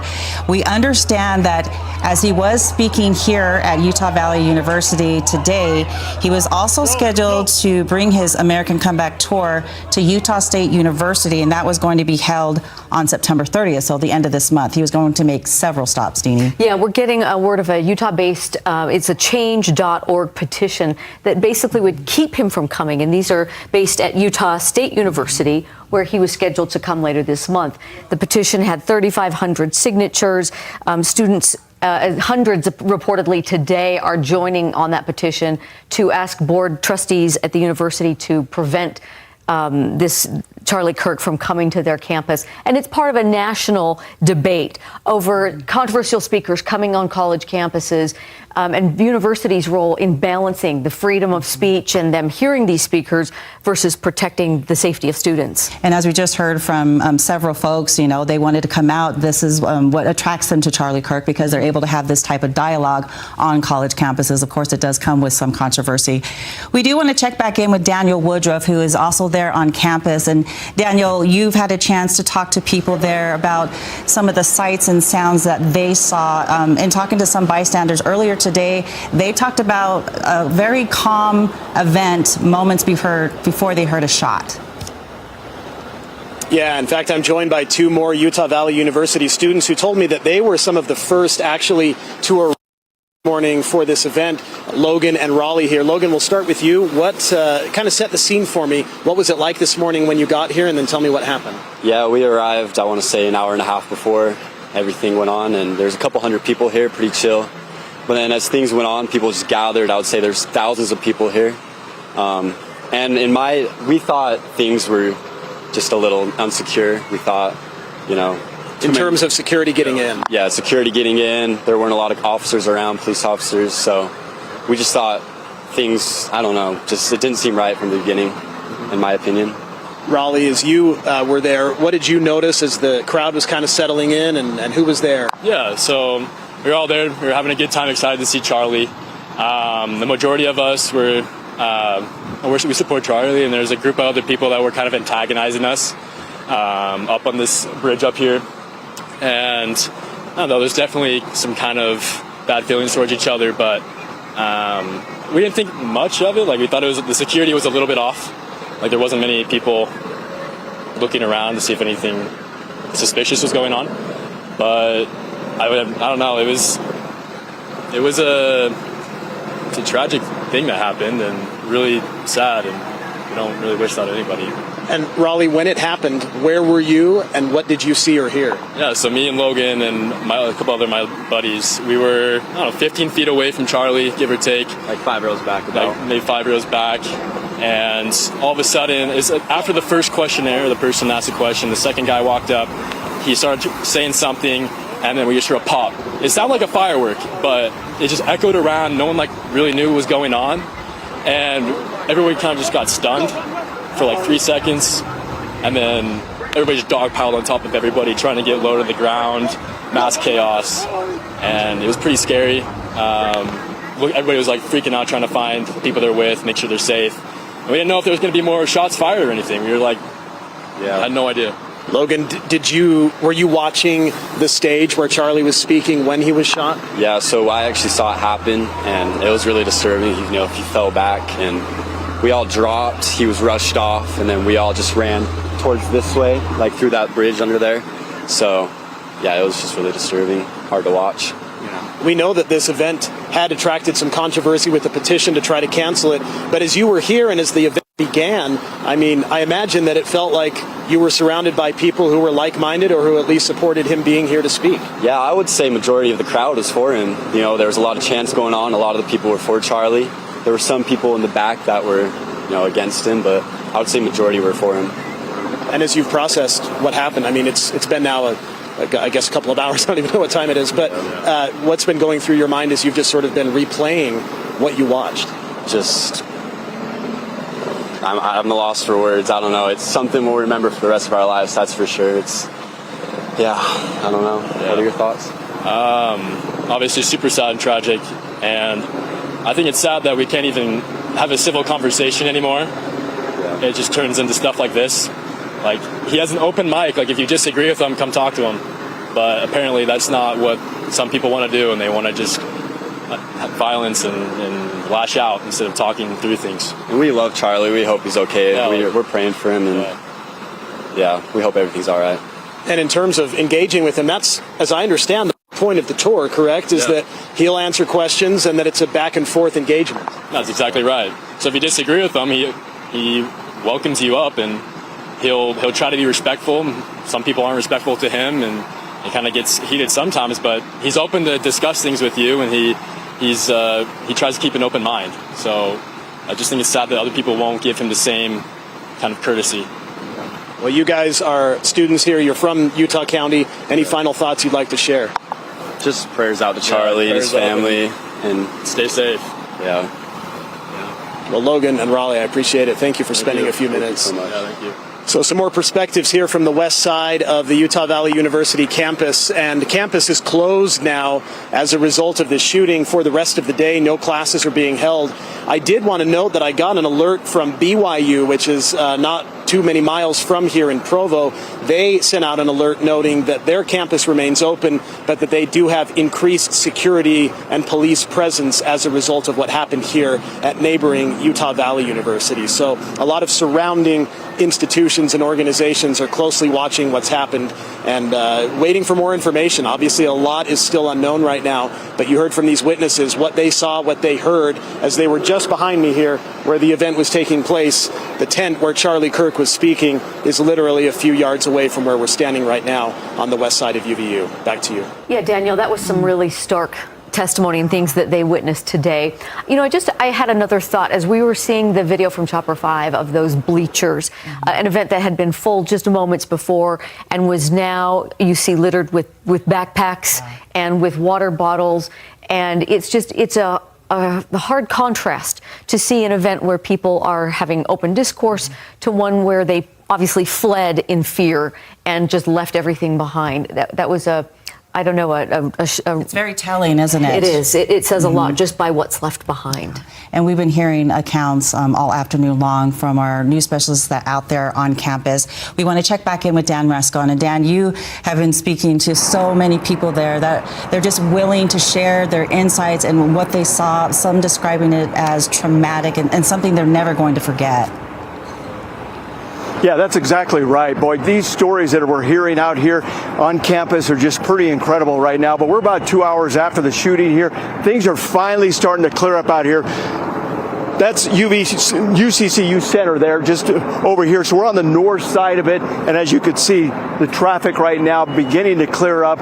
It's pretty much opened up right around in this area also. So it's finally starting to kind of get that congestion out of the way here. But we're going to bring in Gordon Ramses. Now, Gordon, you were actually there at the event also. We've been hearing a lot of stories from people that were there at the event. You were kind of behind the event, and as far as like some windows were right there, and then you were seeing. What did you see exactly from your vantage point? So, like you said, I was like in the Hall of Flags building. I was behind the window. When I heard the shots, I didn't see where the shot came from.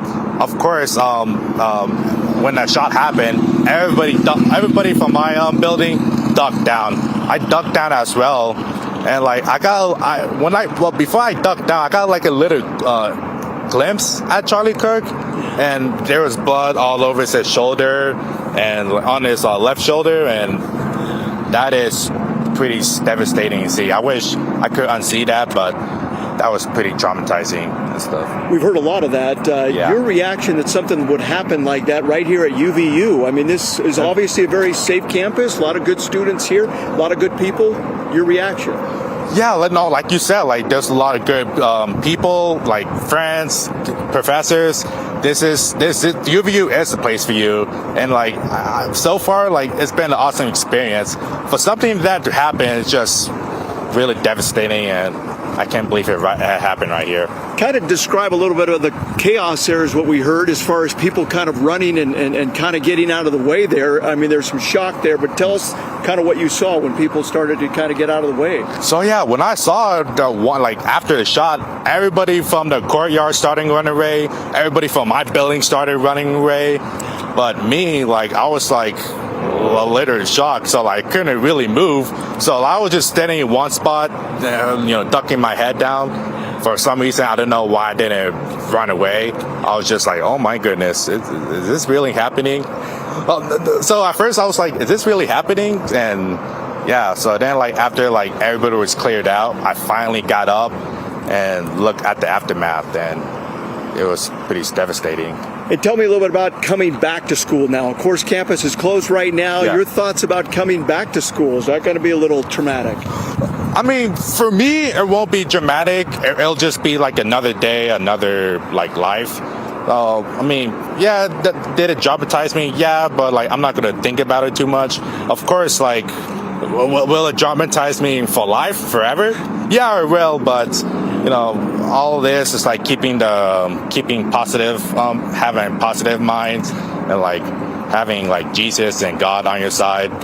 So, but like for other students, they're probably traumatized to come back here. I can't imagine what other students have to go through, especially something similar to mine. Okay, thank you very much. Appreciate that. That's Gordon Ramses just joining us here on campus. Again, we're hearing a lot of the same kind of stories here. A lot of trauma here as far as these students are concerned, a lot of shock, a lot of disbelief that something like that would just happen right there in the middle of the day. It seemed like a very safe venue. It seemed like a very safe area, of course, and then to have something like that happen and to witness something like that.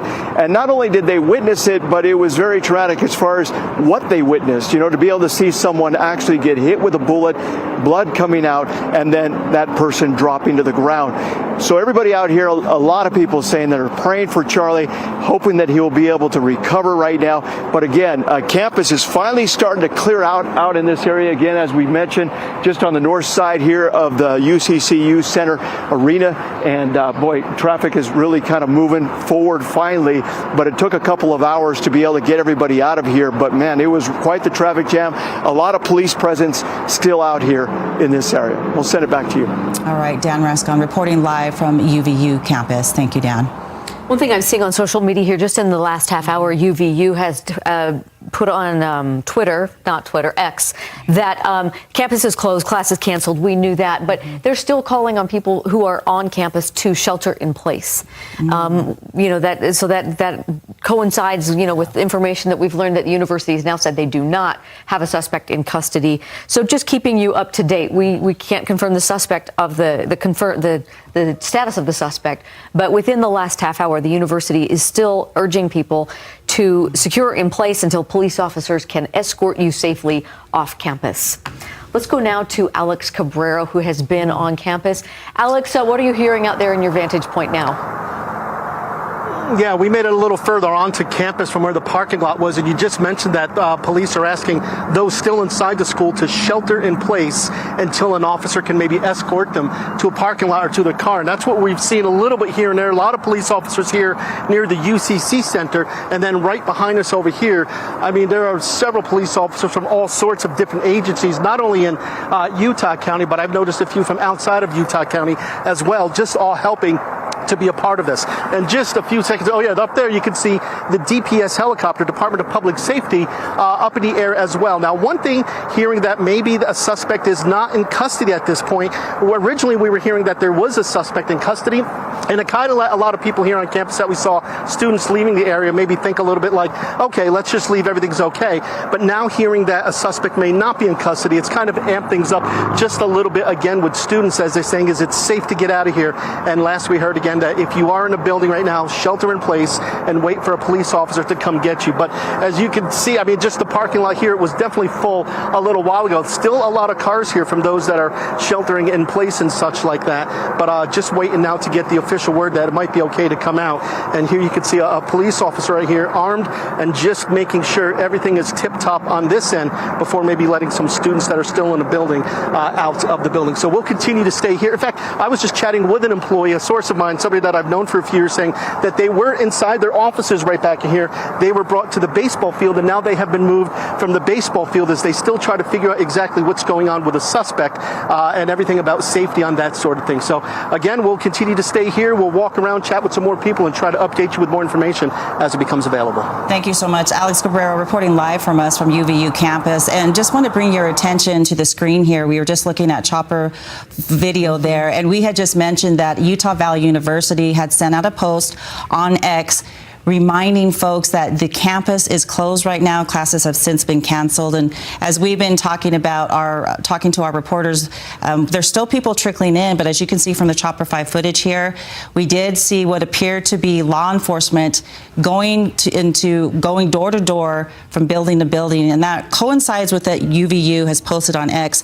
They are making sure that the campus is secure. They're going building to building.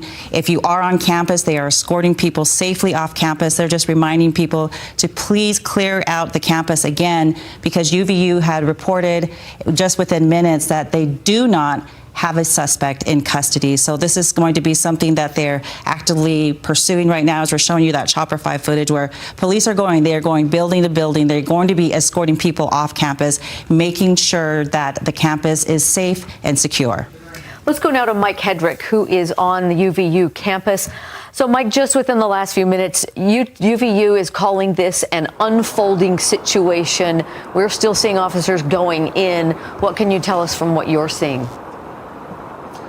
Yeah, as officers are going in, everyone else is coming out. So you can look in the parking lot right here. This is the main entrance of UVU where that roundabout is, and it gets pretty busy during school time. I have never seen this many emergency vehicles in one spot at one time. It's incredible. An armored car is behind me as well. You have multiple SWAT agencies that are here. So again, when you look at all these flashing lights, all these emergency vehicles, if there's any question how seriously they're taking it, that's it right there.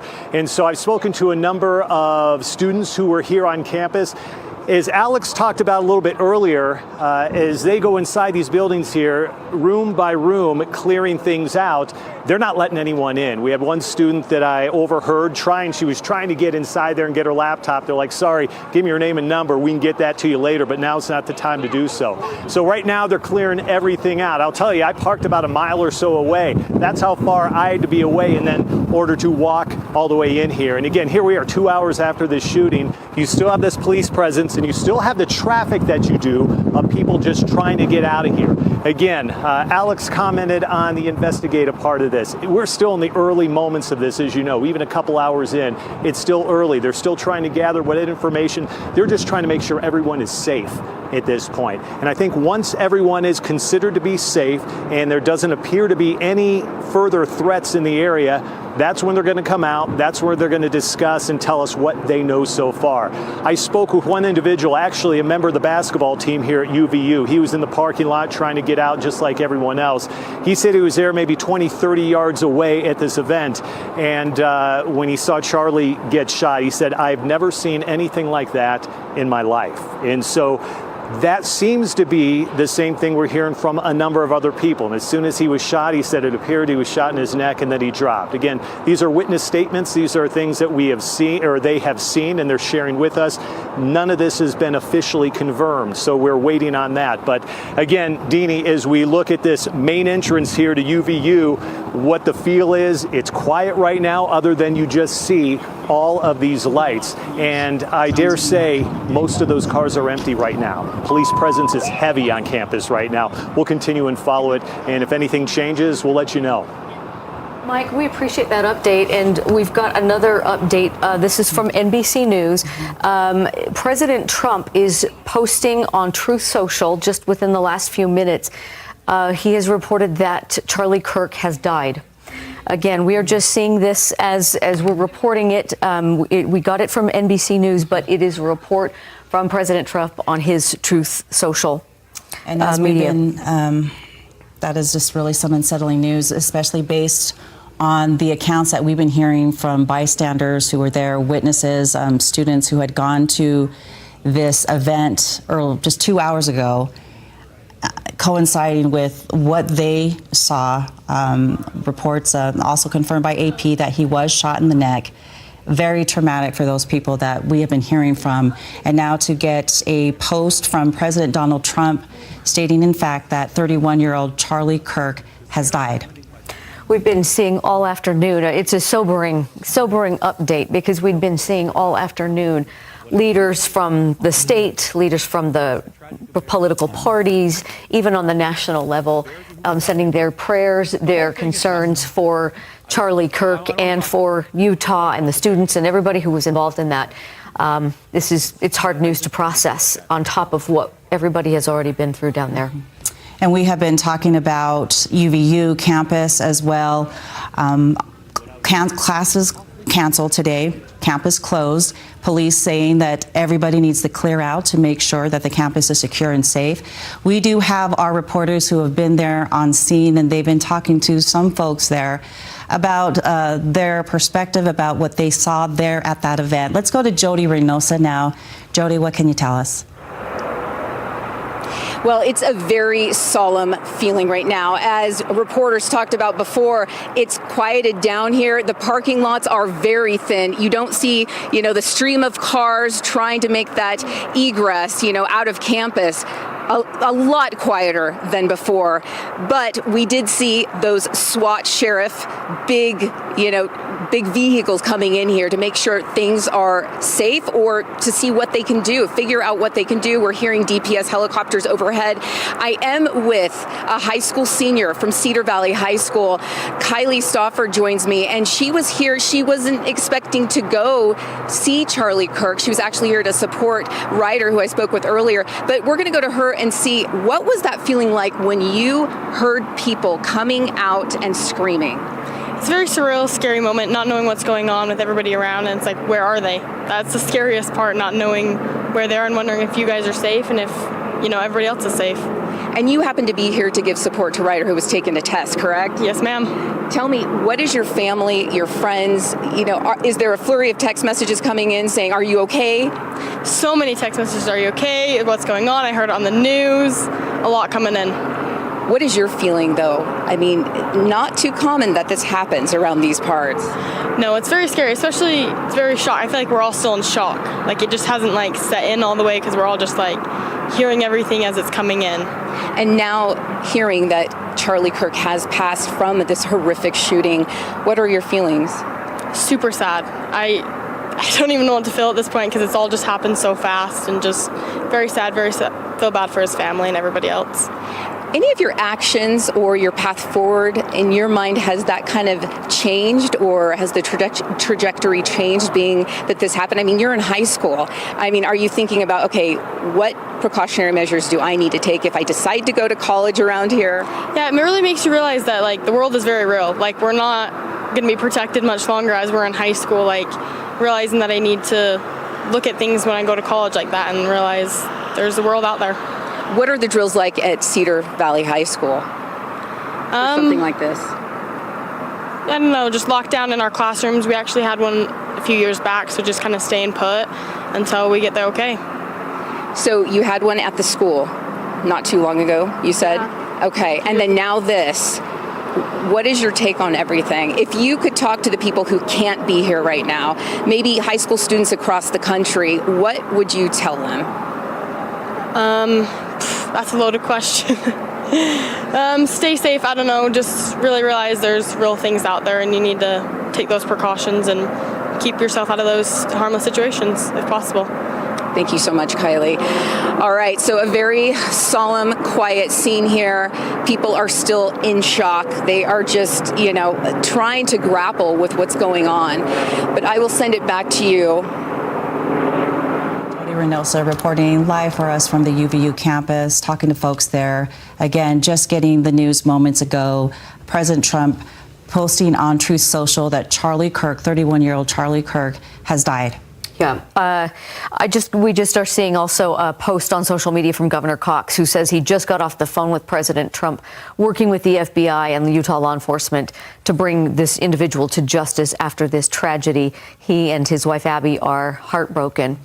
Tough news. Everyone is reeling from this because it's been such a traumatic event to happen in our state, on our campus, to expose so many young people to something like this. And we all are going to be grieving this together.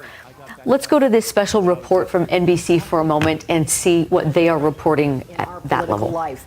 That someone who engaged, exercised his democratic rights, both encouraged and provoked those to share ideas, and violence has apparently taken his life, according to President Trump. Tom? Yeah, Kelly, we have covered politics, you and I, for a while now, and I don't know if we have seen, as you described it, a season of political violence like this, starting in Butler with the assassination attempt on President Trump that came so very close, just inches away, as we all saw in the photos and the video, and as the president has described, a second assassination attempt on his life. What happened just recently in Minnesota with those lawmakers assassinated literally on their front doorstep. And now you have Charlie Kirk, who was never elected, never held office, a political activist, a young man, now shot in cold blood in front of a very friendly crowd from the eyewitnesses we have spoken to. In a very sick type of irony, Charlie's group was called Turning Point because he thought there was a turning point now in politics with President Trump and where the Republican Party had gone. And Kelly, you wonder if now in his death, there may be a turning point when it comes to politics in this country. I mean, how will political activists, any type of political speech now, happen in America, right? When you have something like this happen in a place where someone thought he was speaking to a friendly crowd. Well, certainly it was a largely friendly crowd. I mean, Utah, which is certainly conservative, a university-based, the kind of group of followers who would know who Charlie Kirk is right off the bat, a figure who lived on their phones and in their social media, ever present in those ways. We have seen over time, when there are these wrenching moments of political violence, there are waves of what happens. Initially, there is the shock. There is bipartisan or across the spectrum condemnation of political violence. There are inevitably questions about the availability of guns and questions of security. Obviously, our elected senior leaders have intense security around them, but on a campus, a political actor like Charlie Kirk, you would have basic security, local law enforcement, campus police, that kind of thing. You would not have the kind of screening that would prevent weapons. We're also talking about an outdoor event where you could have long-range kind of ability to assess a situation on the part of a gunman or gunwoman, a shooter. And so there are so many questions to be filled out. But I think there will certainly be a moment to again address what is the place of violence. Are our politics so poisonous that people cannot control the impulse to act out? Those are societal issues. Right now, we're still in the early fact gathering. There'll be a period of acknowledging his life, those who will grieve his memory, and then what are the next steps? Yeah. Kelly, stand by for us. I want to bring in former White House Deputy Press Secretary Hogan Gidley, a friend of Charlie Kirk, who was just texting with him yesterday, and he was on the House floor moments ago during a moment of silence. Hogan, first, I am so sorry for your loss. You knew Charlie. Talk to me about what you remember about him and what this moment means right now. It is so incredibly sad for those people that were close to Charlie Kirk. Yeah, thanks, Tom, for having me. I remember working in the first Trump administration in the White House, and Charlie would come by, and we would all kind of look and say, "Who is this kid? What does he think he's doing?" He's so ambitious, and he's so talented at this young age, and we all kind of gravitated toward him. We watched what he was doing with the youth across this country, not afraid to go into hostile areas and have a debate over ideas. No violence, altercations other than verbal, because that's what the country is all about, disagreeing. And he built a brand, he built an entity, he built a movement based on the ability to come together and have these sensible, honest conversations with statistics, with data. And just watching him do that, it was just awe-inspiring for someone like me who's been in this movement for such a long time, and to watch him at such a young age be able to capture the hearts and minds of so many across the country really was a blessing to me. I will tell you, we were texting just the other day, as you mentioned. He was supposed to go speak at my alma mater at the end of October at Ole Miss, the University of Mississippi in Oxford, and I told him I saw that he was coming, and he knew I went there. He said, "Oh, you have to come to that. We're going to have a great time." And so I was trying to plan a trip down to Oxford to be with him. And now this happens today, and I'm so sad to think of his wife and his children who were left behind after this tragedy. But I'm also filled with rage to think someone would do something like this simply for disagreeing with somebody politically. We don't know the motivations yet, but obviously they didn't like Charlie. But there's no place for political violence in this country. The shooter is grotesque, is vile, is a disgusting person, and as Kelly said, as you said, we're going to wait and see more information as it comes out. But right now, I think a lot of people are in shock. A lot of people are angry, and a lot of people are sad at what just occurred. Hogan, you can never get in the mind of somebody who would want to assassinate a political figure, a public figure, right? Likely they have some type of issues. What was it you think about Charlie that would compel someone to do this, in the sense that he, like I said to Kelly, he was not elected. He had never held political office, but he had a huge platform, millions of followers on social media. But he's not a household name. If you're not really into politics, you likely don't know who Charlie Kirk is. And maybe even if you're not into Republican politics, you have never heard of him. We know him because we work in this space. You work with him closely, as you had said. But what do you think it was about Charlie that would have prompted somebody to do something as vile and as violent as this?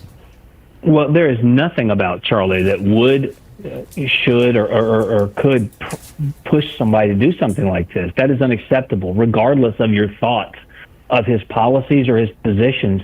There is no excuse, there is no reason, there is no rationale for this behavior in any form or fashion. I don't care what Charlie Kirk said, what he did, no excuse for this at all. And what is so frustrating is, as the tensions in this country continue to get ratcheted up, you brought this up at the beginning of the segment.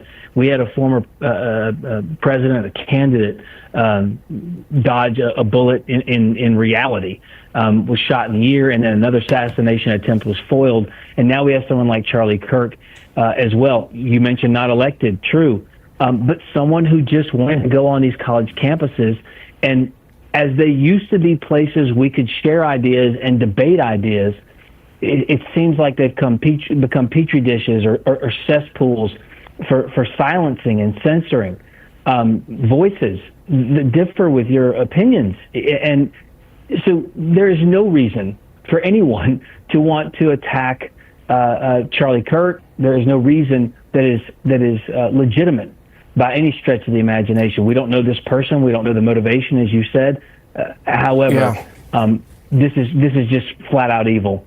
Yeah, flat out evil, and it speaks to sort of how large of a figure Charlie had become, if you will, Hogan, right? He had become someone who, when we just see that video in Utah, thousands of people had shown up. We've been listening in to NBC News special report on Charlie Kirk, confirmed by President Donald Trump on Truth Social. 31-year-old Charlie Kirk, founder of Turning Point USA, was shot and killed at the Utah Valley University State Campus earlier today at an event that was fairly a friendly crowd. As you know, if you are familiar with Charlie Kirk, he is on this America Comeback tour where he travels across the nation to different college campuses where there is debates and political discourse. And we have been getting statements from, as you can imagine, from local leaders. We want to share with you what Governor Spencer Cox has written on X. In part, it says, quote, "Working with the FBI and Utah law enforcement, we will bring to justice the individual responsible for this tragedy. We are praying for Charlie's wife, daughter, and son." And we should note UVU has confirmed they do not have a suspect in custody at this time, Deanie. And here's a statement from President Trump. "The great and even legendary Charlie Kirk is dead. Melania and my sympathies go out to his beautiful wife, Erica, and family. Charlie, we love you." Those are the latest developments, even as we are still seeing troops and police officers, law enforcement going into buildings on campus. Let's check back in with Mike Hedrick to see the latest now that this information has been confirmed. Mike? Yeah, so Deanie, again, I'm right here at the center. Anyone who knows and comes off of University Avenue comes through this area. This huge roundabout here on UVU's campus is where you go to park, and you can see all other cars have been cleared out. Look around here. You can just see a lot of flashing lights, police vehicles. I'll tell you, I tried to count, and I've never seen so many emergency crews or vehicles on a scene. There's got to be anywhere from 50 to 75 of these vehicles throughout the parking lot. And then you can multiply that by whatever number as far as the number of police and other emergency personnel who are here on scene. It's incredible, the presence. But it seems quiet on campus. Other than seeing all of this law enforcement here, it is quiet for the most part. They're clearing room by room many of these buildings right now, the classrooms, to make sure everyone is out, everyone is safe, and making sure that there are no other threats. As far as I have heard or talking to anyone else, it doesn't seem like there are any other active threats, but they can't take that for granted. They can't take that risk, and they need to make sure that everything is cleared before they move forward and continue on with the investigation here. Again, I've spoken to a number of people today who are right up close, probably within 15, 20 yards. I got a couple of guys right here who were actually asking questions before that final question was asked, and that's when Charlie got shot. So right now with me is Henry. Henry, I appreciate the time. You also got Ryan over here, right? So, Henry, you asked a question right before the individual did after you. What did he ask, and then what happened? So basically he just asked questions about transgenderism, and it led into like transgender violence and shooters and stuff like that based off of what's been happening around the country, and it's just been a problem. But I just thought it was very hard to reconcile for a while there. I think I was just in a state of shock, but the fact that it was like 10 to 20 seconds after I walked away, I turn back and I see Charlie just gushing blood from his neck. And after that, you have a random old kook who has no weapon but confesses to the shooting for some reason. And I'm not okay with that, because that took up a lot of cops that were there at the time that could have been searching for the shooter, because the shooter's at large. We don't know where he's at. They're, like you said, they're clearing room by room. And I think a lot of us are super angry. Because it's just a lot. So you're telling me that the person, that older gentleman who we've seen video on social media, who claims to possibly have shot him, you're saying you don't believe he was the shooter? He didn't have a gun. He didn't have a weapon on him. He just confessed to it, and they grabbed him, pulled him over. Because I'll tell you this, I was there about an hour and a half before the thing even started, before everyone showed up, and he was going around and talking to any conservatives and stuff, just bashing Charlie Kirk. Charlie Kirk's this, Charlie Kirk's a racist, Charlie Kirk's blah, blah, blah, blah, blah. And he was just making a scene. And it doesn't surprise me. He didn't, from what I could tell, he didn't have anything on him. If they did, I don't think they would be looking for the shooter, because they would, if it was him, they would have the weapon with him, but it wasn't there. So that's the whole thing. And you've heard since in the last moments, President Trump sent out as well on social media that he passed away. Yes, sir. Yeah, I had a friend actually who just sent me a message. There were a bunch of friends who'd seen me already on the news and stuff have been messaging me, telling me like, yeah, dude, he didn't make it. And I think me and Ryan and a whole bunch of us are just fed up with it. We don't know. There's stuff that needs to happen. It needs to change. Opinions shouldn't lead to shootings. I'm sorry. I think most people would probably agree with that. Yes, you sir. Hope so, at least. Yes, sir. Thank you very much, Of Henry. course. Ryan, let me talk to you a little bit, and you can stay here as well, Henry, if you'd like. Talk to me about where you were. Were you two together when this happened, or where were you standing? No, I was about 50 feet away. I was in the thick of the crowd. I was working my way up to the stand to ask Charlie some questions. At that moment that the shot rang out, I look over and I see Charlie Kirk slump over for just a split second, and the crowd just pushes back. There's a huge stampede pushing back. People are jumping into the fountain. People are running towards the building. I stuck around, tried to stay away out of everybody's way, pulled out my phone, started to take some video. I got down there closer to the stand, and there was very little police presence.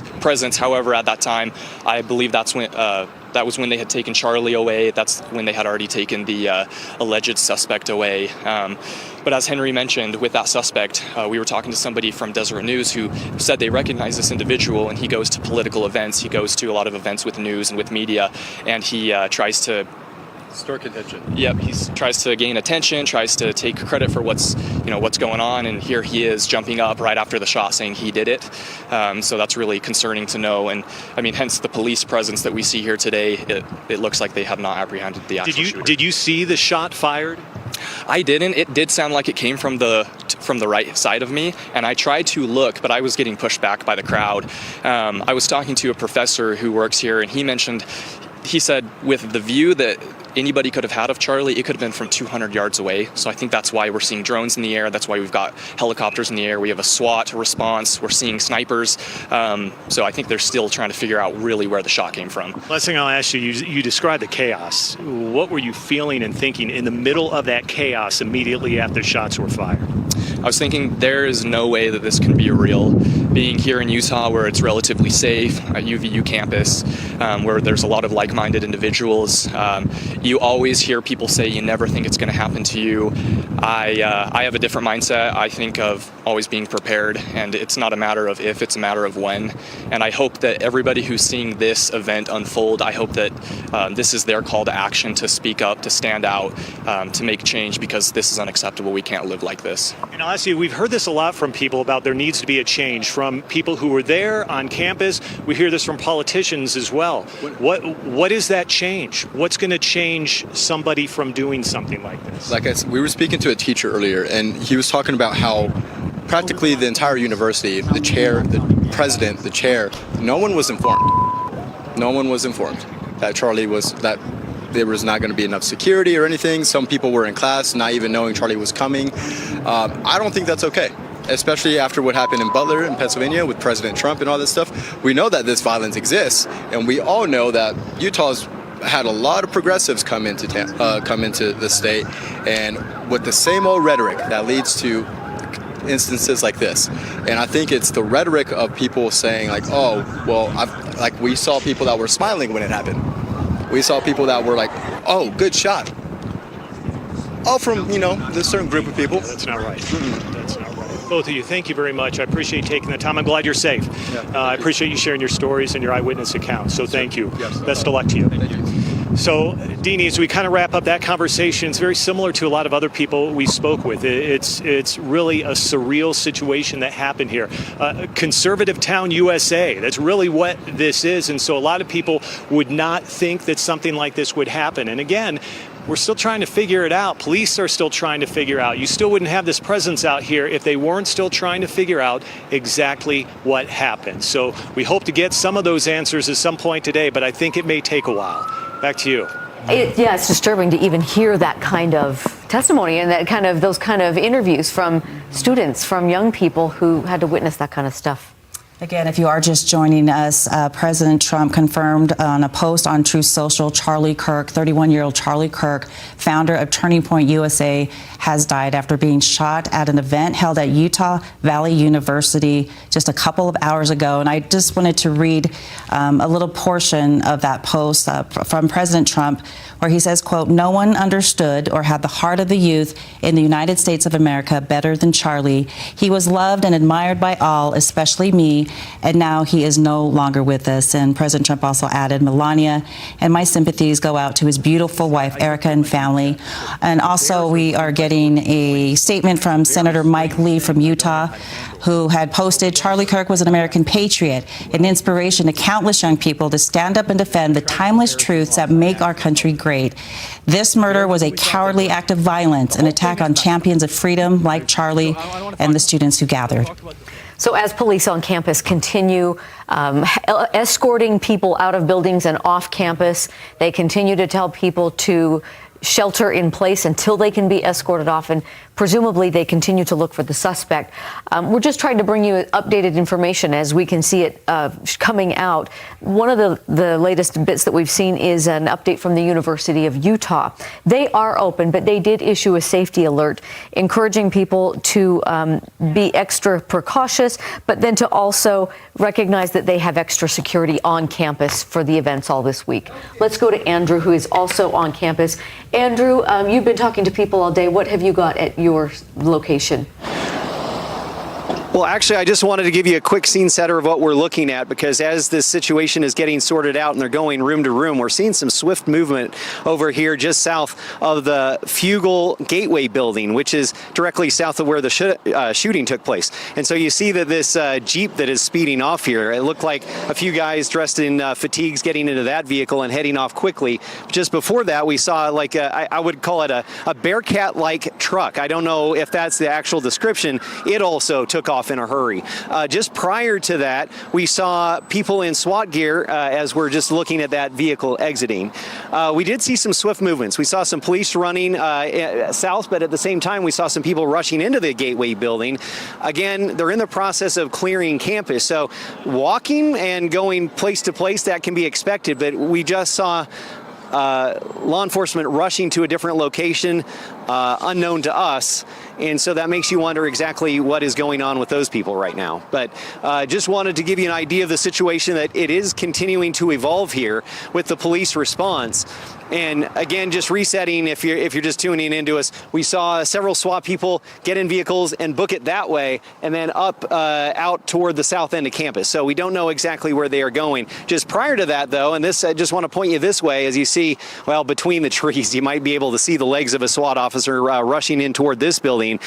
We've seen a lot of attention on the Vigil Gateway building, which is what this is, again, directly south of the shooting area. And so presumably going in to clear it, but we don't know if there is anything more pressing than that in this building. But again, in a larger scale process of clearing the entire campus, can't imagine how a grueling of a process that is, understanding how many rooms there are on a college campus where as many as 50,000 students go to school.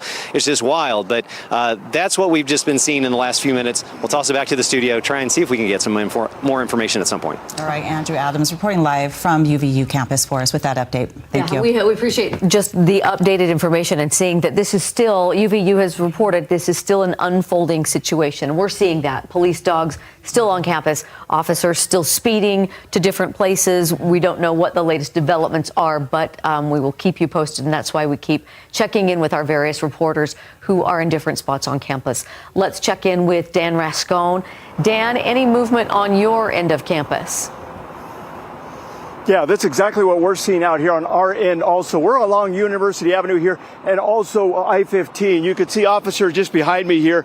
I'm not sure exactly what's happening here, but they're trying to get out of the way as far as getting over the curb here and flipping themselves around so they can race off to another area. So I'm not exactly sure where these officers are going, but they seem to be heading down towards I-15. That's basically the northbound lanes there of I-15. We see another one racing off right there. So something must be going on where we could obviously see officers jumping in the vehicles right here. And as you see, here we go. Another car that's going to be heading kind of the entrance here. This is the entrance to northbound I-15 along basically right next to the UVU. So I don't know if maybe there's somebody that's been found or the possible shooter that's been located or what happens there. But again, we're seeing a lot of activity, a lot of SWAT members also running across campus to a variety of different areas. But you can just give you a little bit of a picture here. If you were to come off of I-15 here and University, you could see, and then you start heading basically towards UVU, just all this police force right here in this area. And then as we kind of flip around here, it's just completely congested here.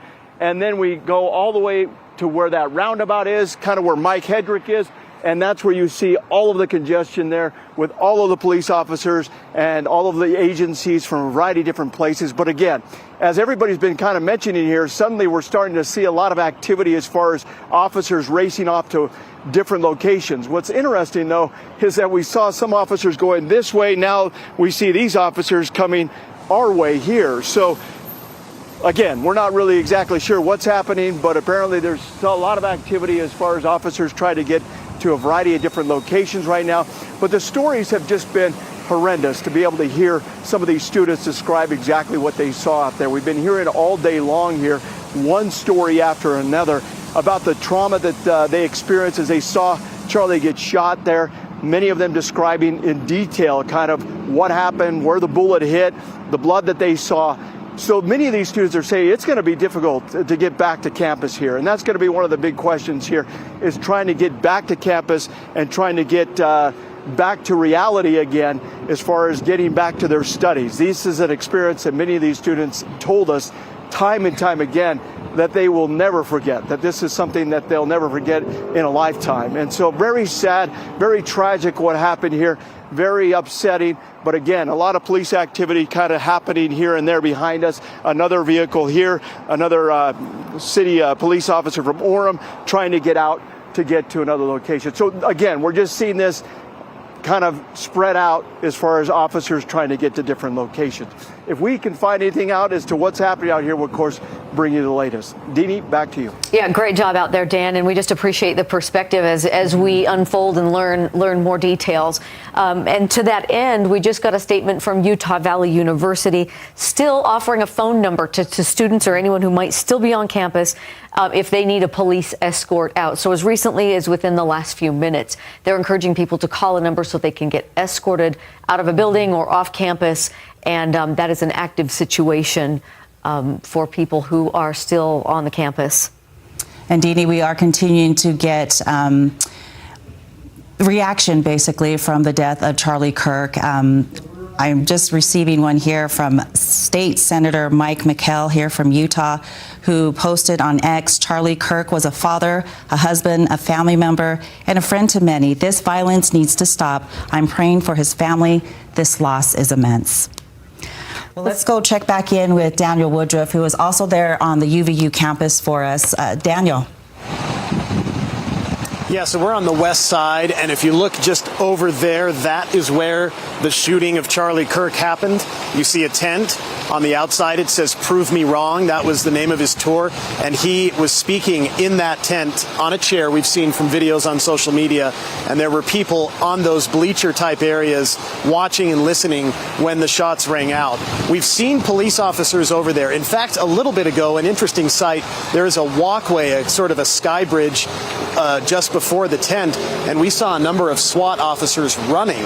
And that's kind of lines up with what Dan has reported and Mike, that there seems to be this activity on campus as there is confusion and uncertainty about exactly where the shooter is or shooters. We don't know a lot of information. As we know, UVU initially said a suspect was in custody, and now reports from NBC News and others say that a suspect is not in custody. And so some of us in the media have been just talking among ourselves about wondering about, where we're located and what else might be going on here on campus. I also want to have my photographer pan off to the right there. You can see in the parking lot, directly to the south of where we are, a number of law enforcement officers. I don't know what agency they're from, but they were just patrolling the far west part of campus. And that is something that we have seen more and more of, these uniformed and well-armed law enforcement officers that have been coming to this area to walk around and go toward the area where the shooting took place. We've also been hearing from people who, in fact, let's look over at the building there. It looks as if law enforcement officers are actually escorting some people out of the building there. It looked to me like they were students, but we've been told that UVU has given people a number to call if they were still on campus. People have been told to shelter in place, and I'd like to actually run over and see if I can talk to them, so I'll send it back to you for right now, guys. Okay, Daniel Woodruff reporting from us, UVU. Obviously a very fluid situation. As we were looking at Chopper 5 footage too, showing the police presence there, as we've been telling folks at UVU, the campus is closed and they are escorting people off campus. And let's go ahead. And that's actively happening as we see it. Okay, yeah, see, we are seeing law enforcement in what looks like tactical gear escorting people off campus, I can't tell if they're going into a building or out of one, but they're still a clear presence on the campus, and they are still issuing phone numbers from the university that if you need to be escorted out, stay sheltered in place until someone comes in to get you out and off campus. And it looks like they're going into that building just to either carry some of that out or to investigate. Yeah, there's still ongoing information that we don't have, but things happening on campus. And we've been getting different perspectives from our reporters who are fanned out across the campus there. Let's check back in with Alex Cabrero. Alex, tell us where you are and what you've been able to witness right now. Yeah, we are right at the main entrance to UVU, just off the main highway right here by the Chevron station. And you've seen it from Mike's vantage point and my colleague Dan Rascone, police officers pretty much everywhere. But we just came over here really quickly because we saw a whole bunch of police officers in that tactical gear making their way to this section here. We see a couple of ambulances as well, full lights on and everything. Still waiting for official confirmation on exactly what is happening at this point. But I can tell you, as I know many of us have been saying, there are police cars from agencies not only in Utah County but Salt Lake County. This is where the cooperation comes in. This is where you see a lot of police training as well. When they do their tactical training, when they enter buildings, when they search for suspects, what they're doing now isn't brand new to these officers. This is something that they constantly train for. They've trained at places like UVU in the past. I know we've done at least one story on some of the training methods that they do. Now it's just a matter really of trying to find the person who did this. We keep hearing that suspect right now is still not in custody, and so where is that person? That's what kind of ratcheted things up here, I'd say, in the past hour or so, simply because first we heard that a suspect was in custody. People seemed calm, seemed relaxed, but when they started hearing that, no, they're still looking for something, that's where a lot of people started saying, well, they look around, you could see them, and just like, well, where might that person be? Is that person still here? That's why police officers, there are dozens and dozens, and even more police officers out here just trying to keep things as safe as possible, and also escort those students that are still sheltering in place in some of these buildings, bringing those students outside, getting them out to their cars, to waiting loved ones, to friends, so that they can continue on their way. But right now, campus still is officially closed. No classes today. Now it's just a matter of waiting for a press conference or some type of an official statement from UVU. I know that some of the people involved in public communications and such, not only with UVU, but with different agencies here, they're kind of chatting right now in one of the buildings, figuring out how they're going to release information, how they're going to do that. Of course, when we get that, we'll certainly pass that on to you. But again, right now, it's just a matter of waiting for official confirmation on what happened exactly. Where is there a suspect? Do they have any information on the suspect? If they're asking people for any descriptions or anything like that, we're hoping to get some of that information soon. And when we get it, we'll certainly air it so that people will have the latest information that they can have for themselves. Alex, we appreciate your hard work. I know the questions that you're posing are a lot of questions that our viewers have as well. And as Alex mentioned, there is going to be a press conference there at the UVU campus at 4 o'clock, and hopefully they can shed some light. But as we talked to former law enforcement earlier, this is going to be an investigation days, weeks ahead. So just a note, 4 p.m., which is going to happen here within the next 30 minutes or so. We should hopefully learn a little bit more, as that suspect is still at large. Yeah, and in the circumstances of that, we're also seeing that there has been notes of a vigil tonight, 7 o'clock, for Charlie Kirk at the Utah State Capitol Rotunda. You know, hundreds, maybe thousands of people witnessed this. Many people just are shocked by this information and that it happened here in Utah. And so there is a chance here to go connect with people and to talk about it and to show your respects tonight at a vigil, 7 o'clock at the Capitol. Let's go to news specialist Jody Reynosa, who is on campus. Jody, what are you seeing from your vantage point? So we've moved locations from the Wolverine Services, which is the testing center, and we're in between the Clark building and the Liberal Arts building. Right here is Fulton Library, and we are seeing that heavy police presence. In fact, we've had SWAT teams, guns in hand, just, trickling in and out of buildings. At one point, I saw in front of the Fulton Library about 20 SWAT members heading into the library. So it is all hands on deck for law enforcement. I did talk to a member of the SWAT team just briefly, and he said, our directive is basically to go through all of the buildings and make sure that either people are out, or if they can't get out, they're sheltered in place. He said, we're seeing teams from Salt Lake, from Orem, from Provo, the SWAT, as I mentioned before. Now, unfortunately, it was a date gone wrong for a student that I'm next to, Nick Ekman. He was so excited to see Charlie, and, he's so sad about this news. Tell us, what were you feeling? What were you seeing when all of this happened? Yeah, honestly, the fact that it just happened all quickly, and when it just happened, everything just went crazy. People started running, screaming, shouting, yelling. People didn't know if it was them next. And honestly, for me, I was worried that, I came to see a guy, but this guy was a family man. He had kids. I loved what he was talking about and bringing up that dialogue. And so honestly, my whole purpose in being here and coming today was just to learn a little bit more. And the fact that it ended so quickly, so fast in that way, it scared me, because I felt like, what's going on? What does this mean? What does this mean for students like me? We can't engage in dialogue or even come to a place where we can engage in dialogue. Absolutely did not expect it, wasn't prepared for it mentally and emotionally, even physically, still shaking. A lot of people were shaky. Seeing stuff happen that way was insane. The interesting thing is you came specifically to see him. You are not even a UVU student, you're a BYU senior, and you came here for him. So the fact that all of this unfolded the way it is, or way it did, what are your thoughts? Yeah, no, he decided to come to UVU, and I really didn't care. My friends really didn't care. We wanted just to come see him, so we were willing to make the travel plans. I had a buddy saving a seat for me too, and I was super excited. And to see it end just like that, in that horrific fashion, so early in it, was unbelievable and completely uncalled for. Nothing like that should ever happen. So you were trying to find a parking spot to go in, excited to see Charlie, and then what happened?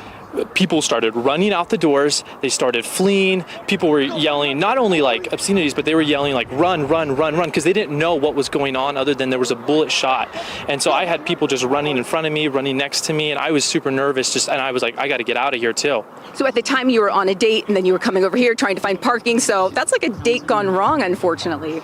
Yes, yeah. I like I said, I was coming back from a lunch date, and I decided to come and running a little bit late, and as I was trying to find that parking spot, everybody just started running and mayhem caused. And my buddy had brought his little sister, And so that was one of the things I was concerned about was, is his little sister okay? Because I knew my buddy was okay, but I was worried that his sister wasn't okay. So I immediately was trying to call him, contact him, and make sure that his sister was okay. Now, you've received an unofficial text, but with the echo chambers that, they're hearing all sorts of things. We're trying to sift things out still. Yeah. What was that text that you did get?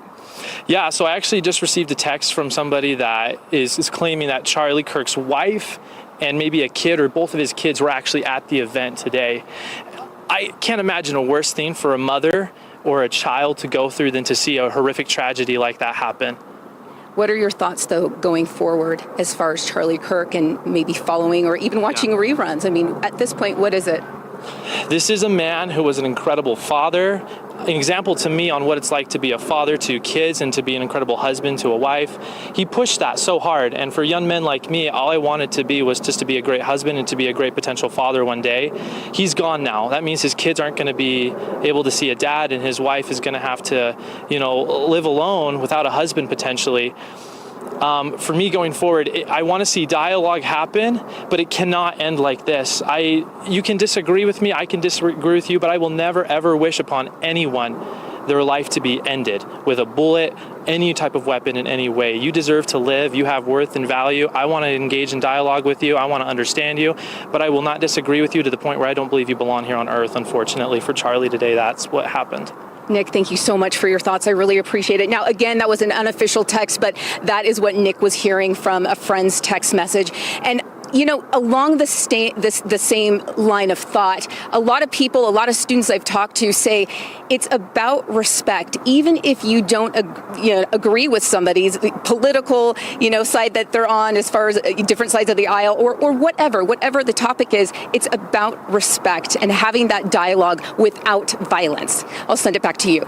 Jody Reynosa, we appreciate that insight and that report there from the UVU campus. And I did want to mention, Deanie, that we are hearing from Turning Point USA. Of course, Charlie Kirk was one of the co-founders there. A spokesperson saying Kirk was, quote, murdered by a gunshot at Utah Valley University. We ask that everyone keep his family and loved ones in your prayers, and we ask that you please respect their privacy and dignity in this time. We're also seeing statements come out, one from the Utah Commissioner of Higher Education. Of course, this happened on a college campus. So just, again, re-emphasizing that there's no place for violence on college campus and condemning that. We also saw a statement from the Utah Chiefs of Police talking about this outdoor event, that his death was confirmed and that they are united against violence in all forms. Free speech and respectful political discourse are vital to ensure the health and vitality of our democracy.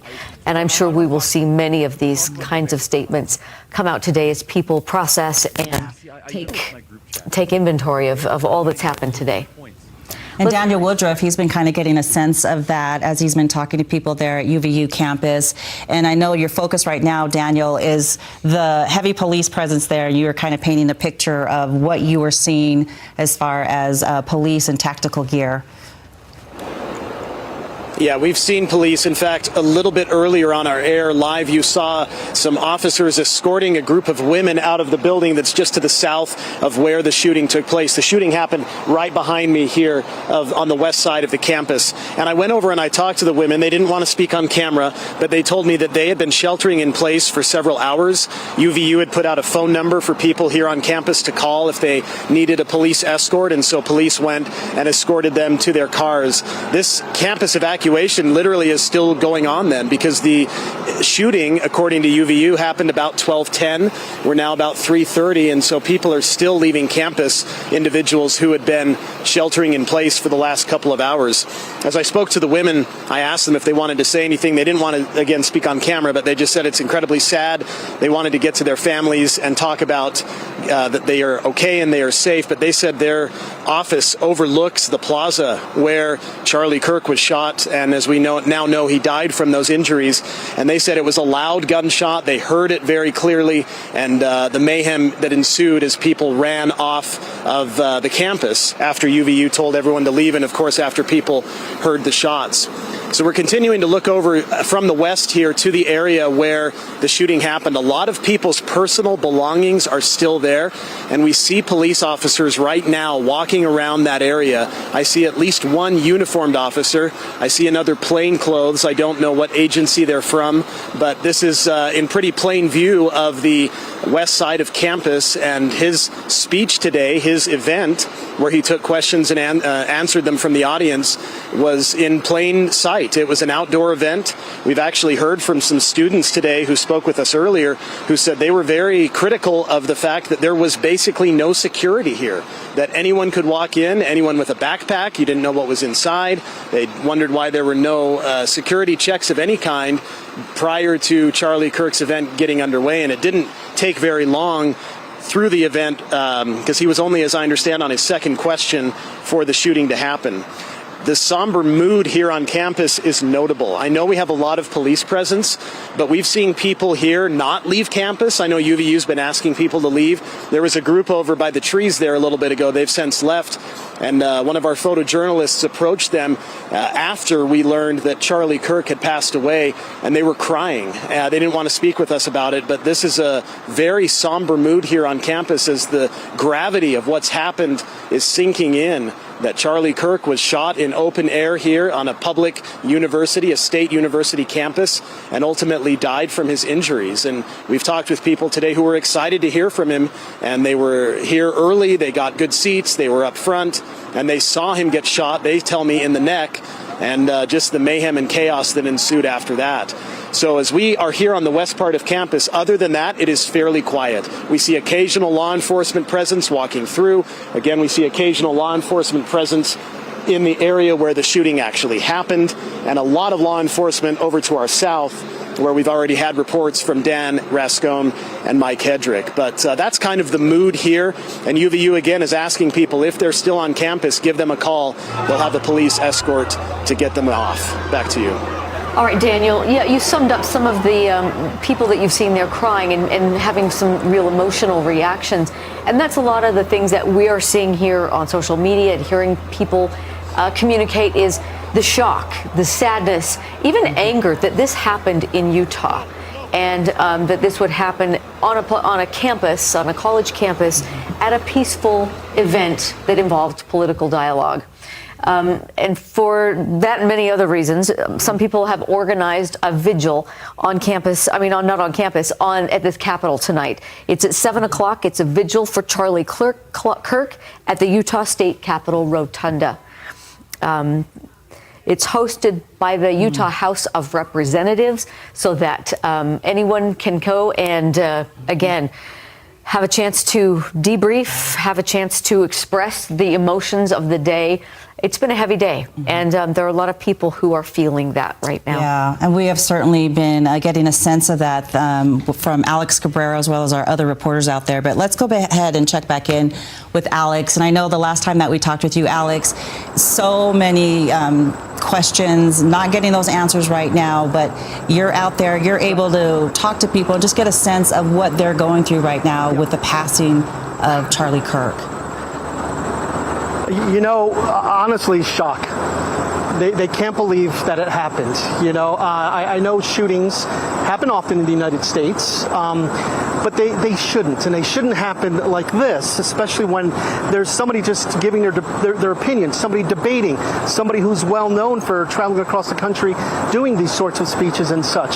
So a lot of people came here that aren't even students at Utah Valley just to hear some of that, whether they agree or not, just to be part of somebody who, you know, well-known figure. And now for this to happen, there's a lot of shock.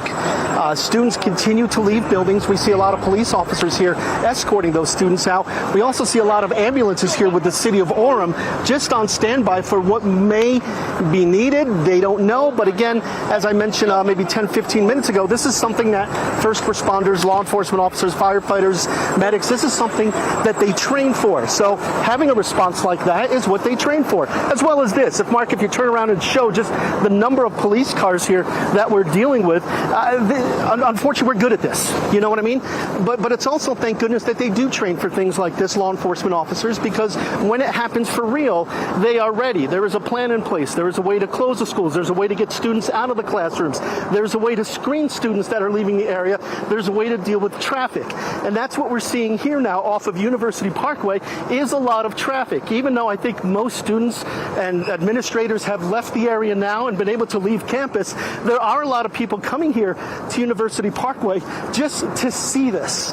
And I've seen a lot of people in their cars just taking pictures of the scene here on University Parkway, going slow, going by, just because I think they're in shock too. They can't believe that this happened here in Utah on campus to somebody well known like Charlie Kirk. So at this point, yeah, there are a lot of questions. The answers will eventually come.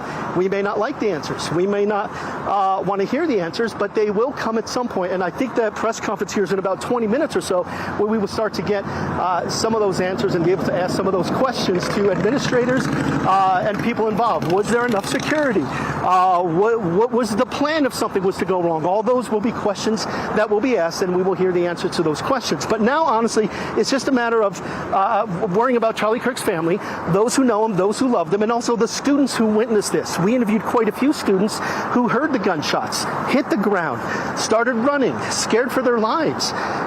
You know, they've all seen the videos. They've all seen the news stories in the past when somebody yells gun, mass shooting, active shooter on the loose. And it's always something we see on the screen, but to be involved with it, to be in the middle of it, a couple people told us they absolutely froze, even though yesterday they would have told you, oh, I would immediately start running.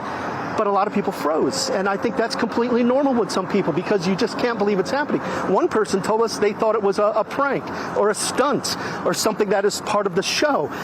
And then when realized that, no, this is indeed real, it really hits home. The adrenaline hits you, and a lot of people making it out. Now, the good news in all this is that we haven't heard of a lot of injuries with anybody else. From everything we've heard is that people told us they only heard one single shot. We haven't heard of any injuries as people were running away.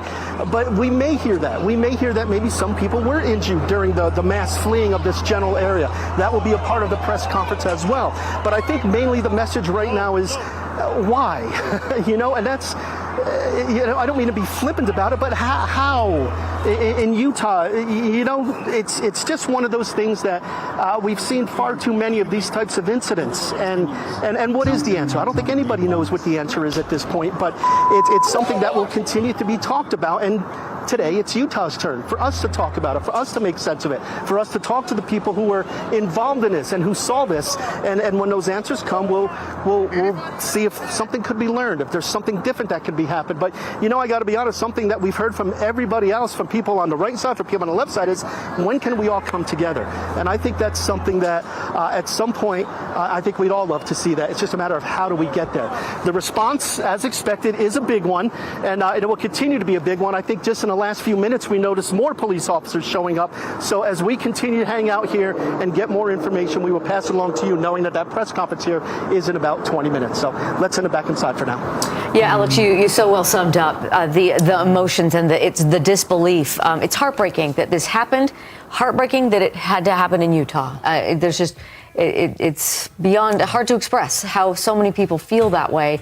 That this happened in our state.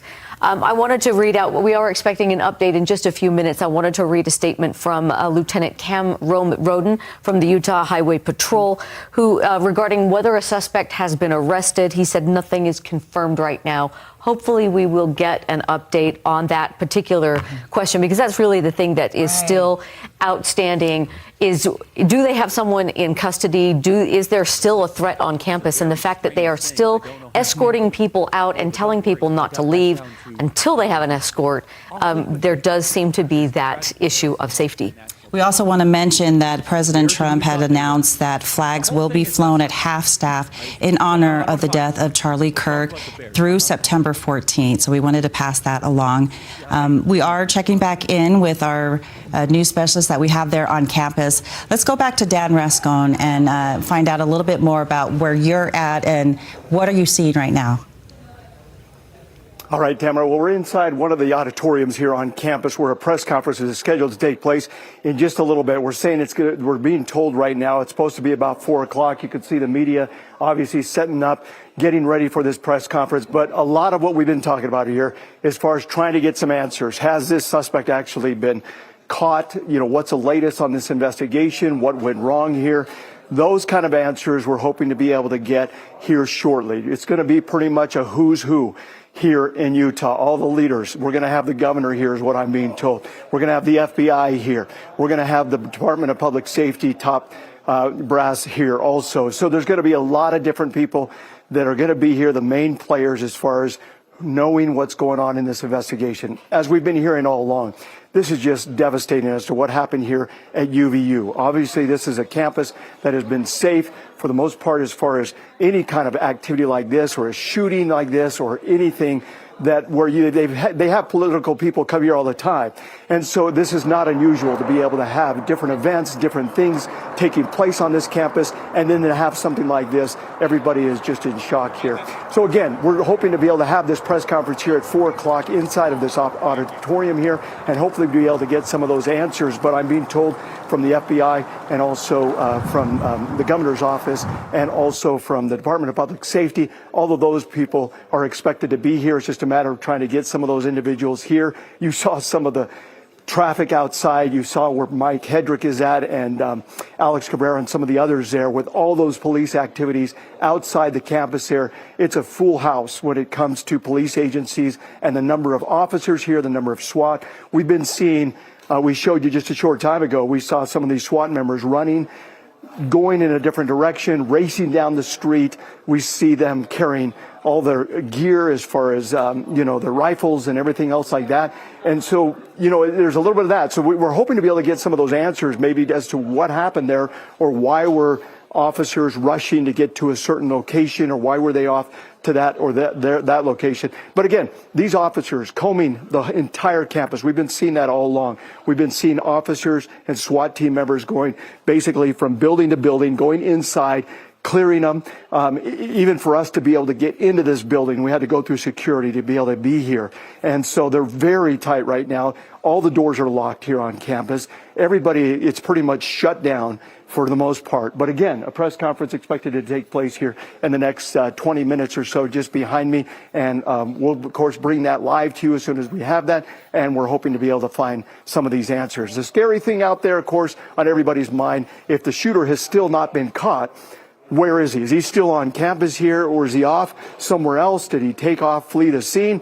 Could it be another location? And so there's still a lot of weariness here and a lot of people just on edge in regards to, what happened and then also what could happen if the shooter is still here on campus.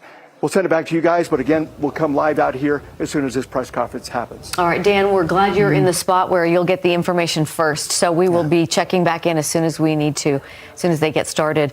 I wanted to read, we just had a statement issued by the Church of Jesus Christ of Latter-day Saints. They have issued a statement following the shooting of American political commentator Charlie Kirk. The statement reads in part that it is with great sadness that we learn of a shooting that took place at the Utah Valley University, resulting in the death of Charlie Kirk. Our prayers go out to his family at this time. We condemn violence and lawless behavior. We also pray that we may treat one another with greater kindness, compassion, and goodness. For members of the church, we reaffirm the Savior's teaching and admonition is to love our neighbor. And again, we do want to stress that the White House has lowered its flags to half staff. That was just within the hour or so where President Trump has made that statement, also suggesting on Truth Social that all American flags throughout the country should be lowered at least through Sunday. Let's check back in with Daniel Woodruff, who is out there on the UVU campus. You've been talking a little bit about the activity that you've been seeing around you and talking to folks. What can you tell us right now? Yeah, we've seen law enforcement here on the west side of campus because right behind me is where the shooting actually took place. We've also seen some law enforcement walking around in the area where spectators were sitting during Charlie Kirk's speech when he was shot at about 12:10 this afternoon. And it's been really, I think, compelling to hear from some of these people who were watching what they thought was an innocent political event, a safe event, in the middle of a beautiful September day here in Utah County, of all places, when all of a sudden shots rang out. We want to hear what some of those witnesses had to tell us just a little bit earlier. Heard the gunshot. I was the last one standing because I couldn't quite believe. I thought maybe it was a stunt.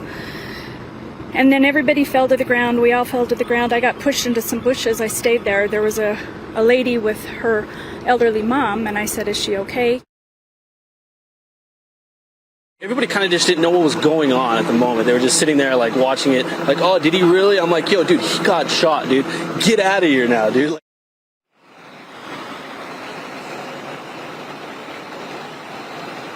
Those were some of the witnesses, and really, in talking with one individual in particular, really has stuck out to me. He was so close to the stage. He saw it exactly happen. He saw Charlie Kirk get shot, as he put it, in the neck, and blood come out, and just a really horrific scene to witness. These are tough details, but that's what happened here at UVU.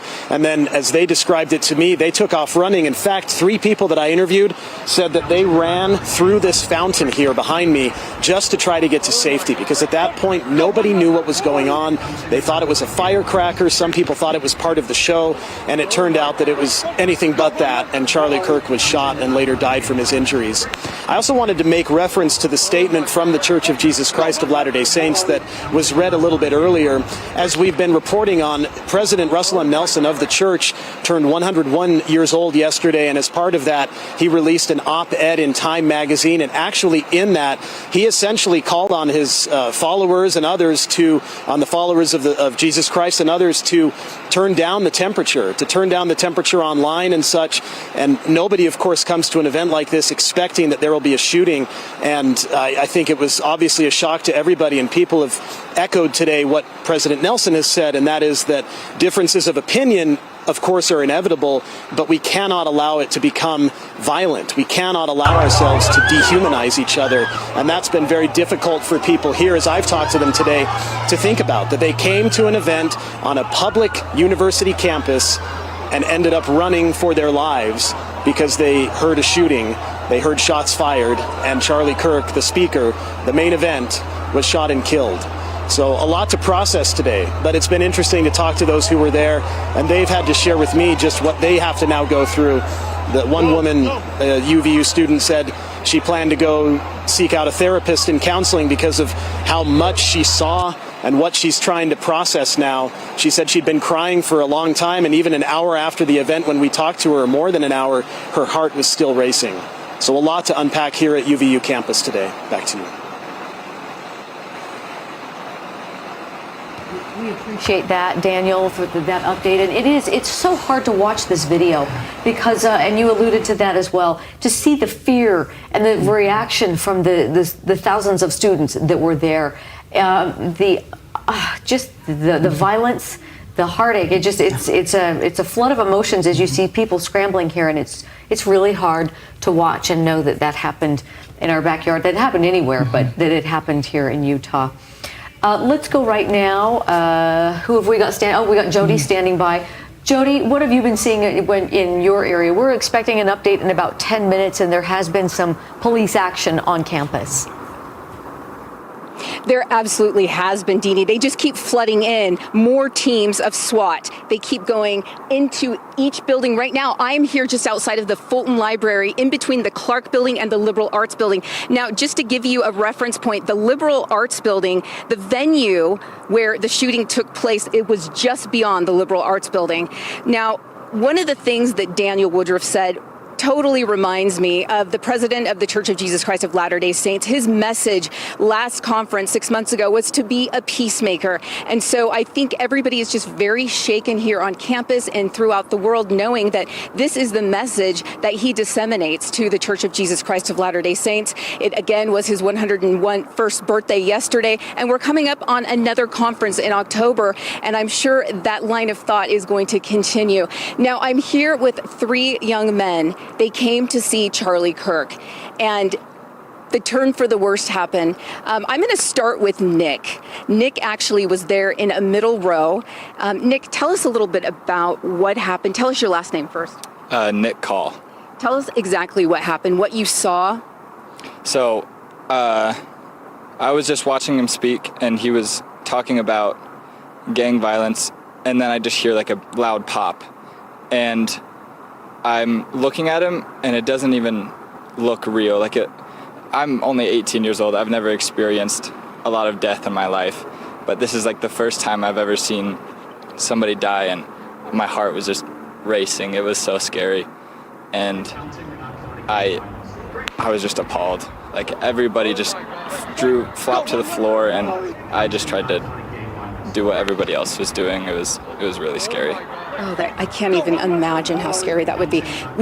Did you drop to the ground as well? Were you waiting to see, is there going to be another shooting? I mean, what was going through your mind? Yeah, I instantly just dropped to the floor. I didn't know if he was a mass shooter, like he was there to shoot everybody there. But when I was on the floor, there were some group of people at the top. They cheered when he got shot, and I was just appalled. I couldn't believe the lack of human life that some people have.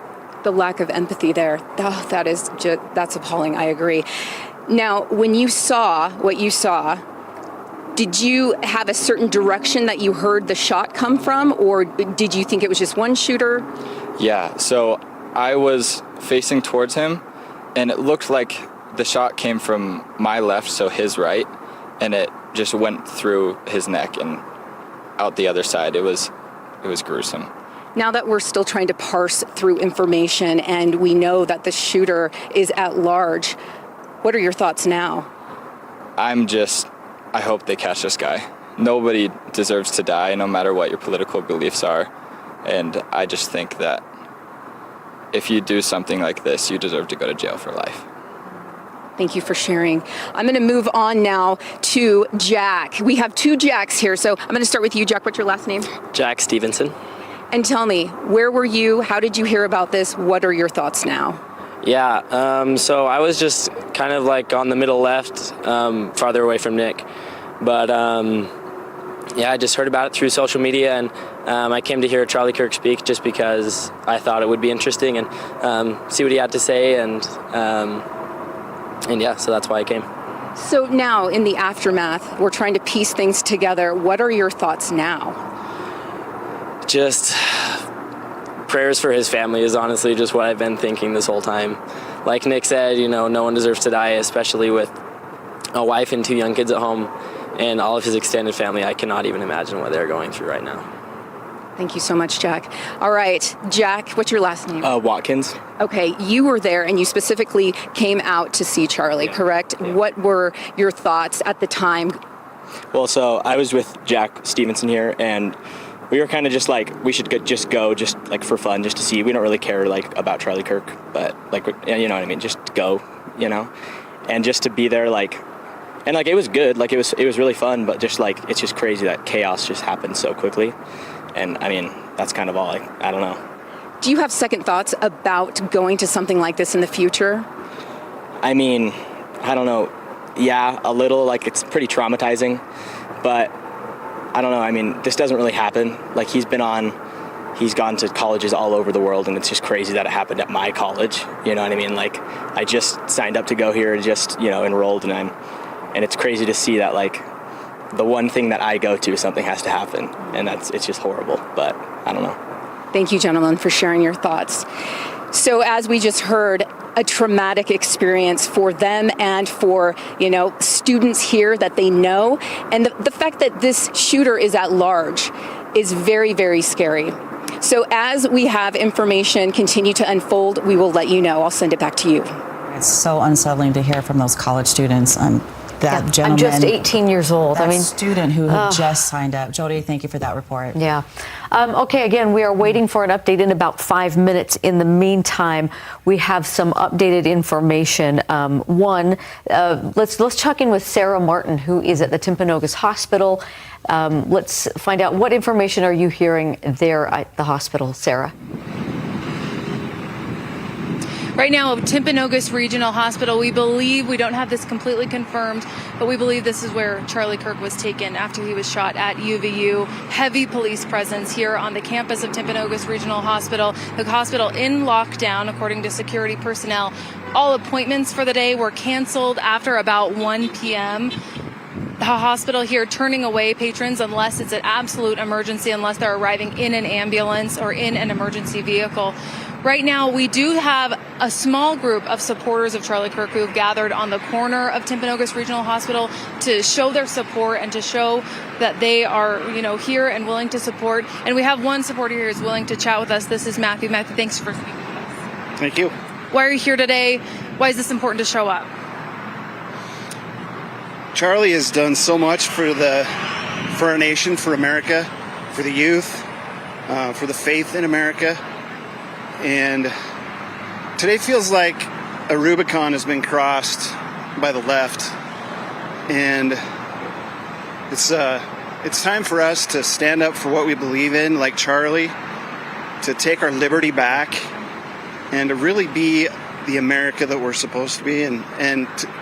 We're here to give support to Charlie and his family, and all of his supporters and his staff and those that were here today and those that have taken care of him.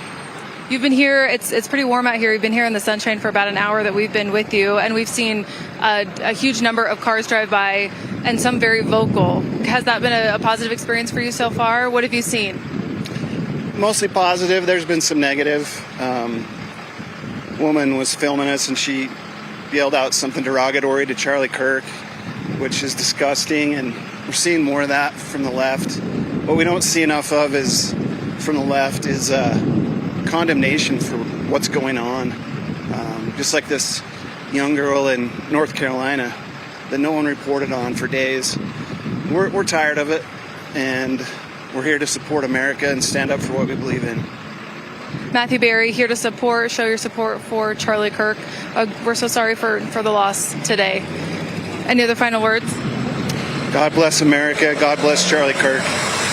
We've seen firsthand a significant number of people shouting out in support and also against Charlie Kirk today. Lots of political division on the street corner here in front of the hospital where we believe he was treated and now confirmed that he has died. Reporting live from Timpanogos Regional Hospital, I'm Sarah Martin, KSL-5. Sarah, thank you. And as you showed, people are wanting to show their support for Charlie Kirk, for his family, and wanting to condemn violence on behalf of Utahns. There will be a chance to do that coming up tonight at 7 o'clock. The House of Representatives is hosting a vigil for Charlie Kirk and for the events that happened today, 7 o'clock at the Capitol Rotunda. And we are showing you a live look now on the campus of Utah Valley University, where they are lowering the American flag. As we had mentioned, President Trump had lowered the flag at the White House and has called on all states to do so through Sunday in honor of Charlie Kirk, 31-year-old Charlie Kirk, who was shot dead at the campus of Utah Valley University, 31 years old, a political activist, a husband, a father. So many outpouring of support has been coming in. Governor Spencer Koch earlier said on X that he is being briefed on the situation, posting in part, quote, "Those responsible will be held fully accountable. Violence has no place in our public life. Americans of every political persuasion must unite in condemning this act. Our prayers are with Charlie, his family, and all those affected."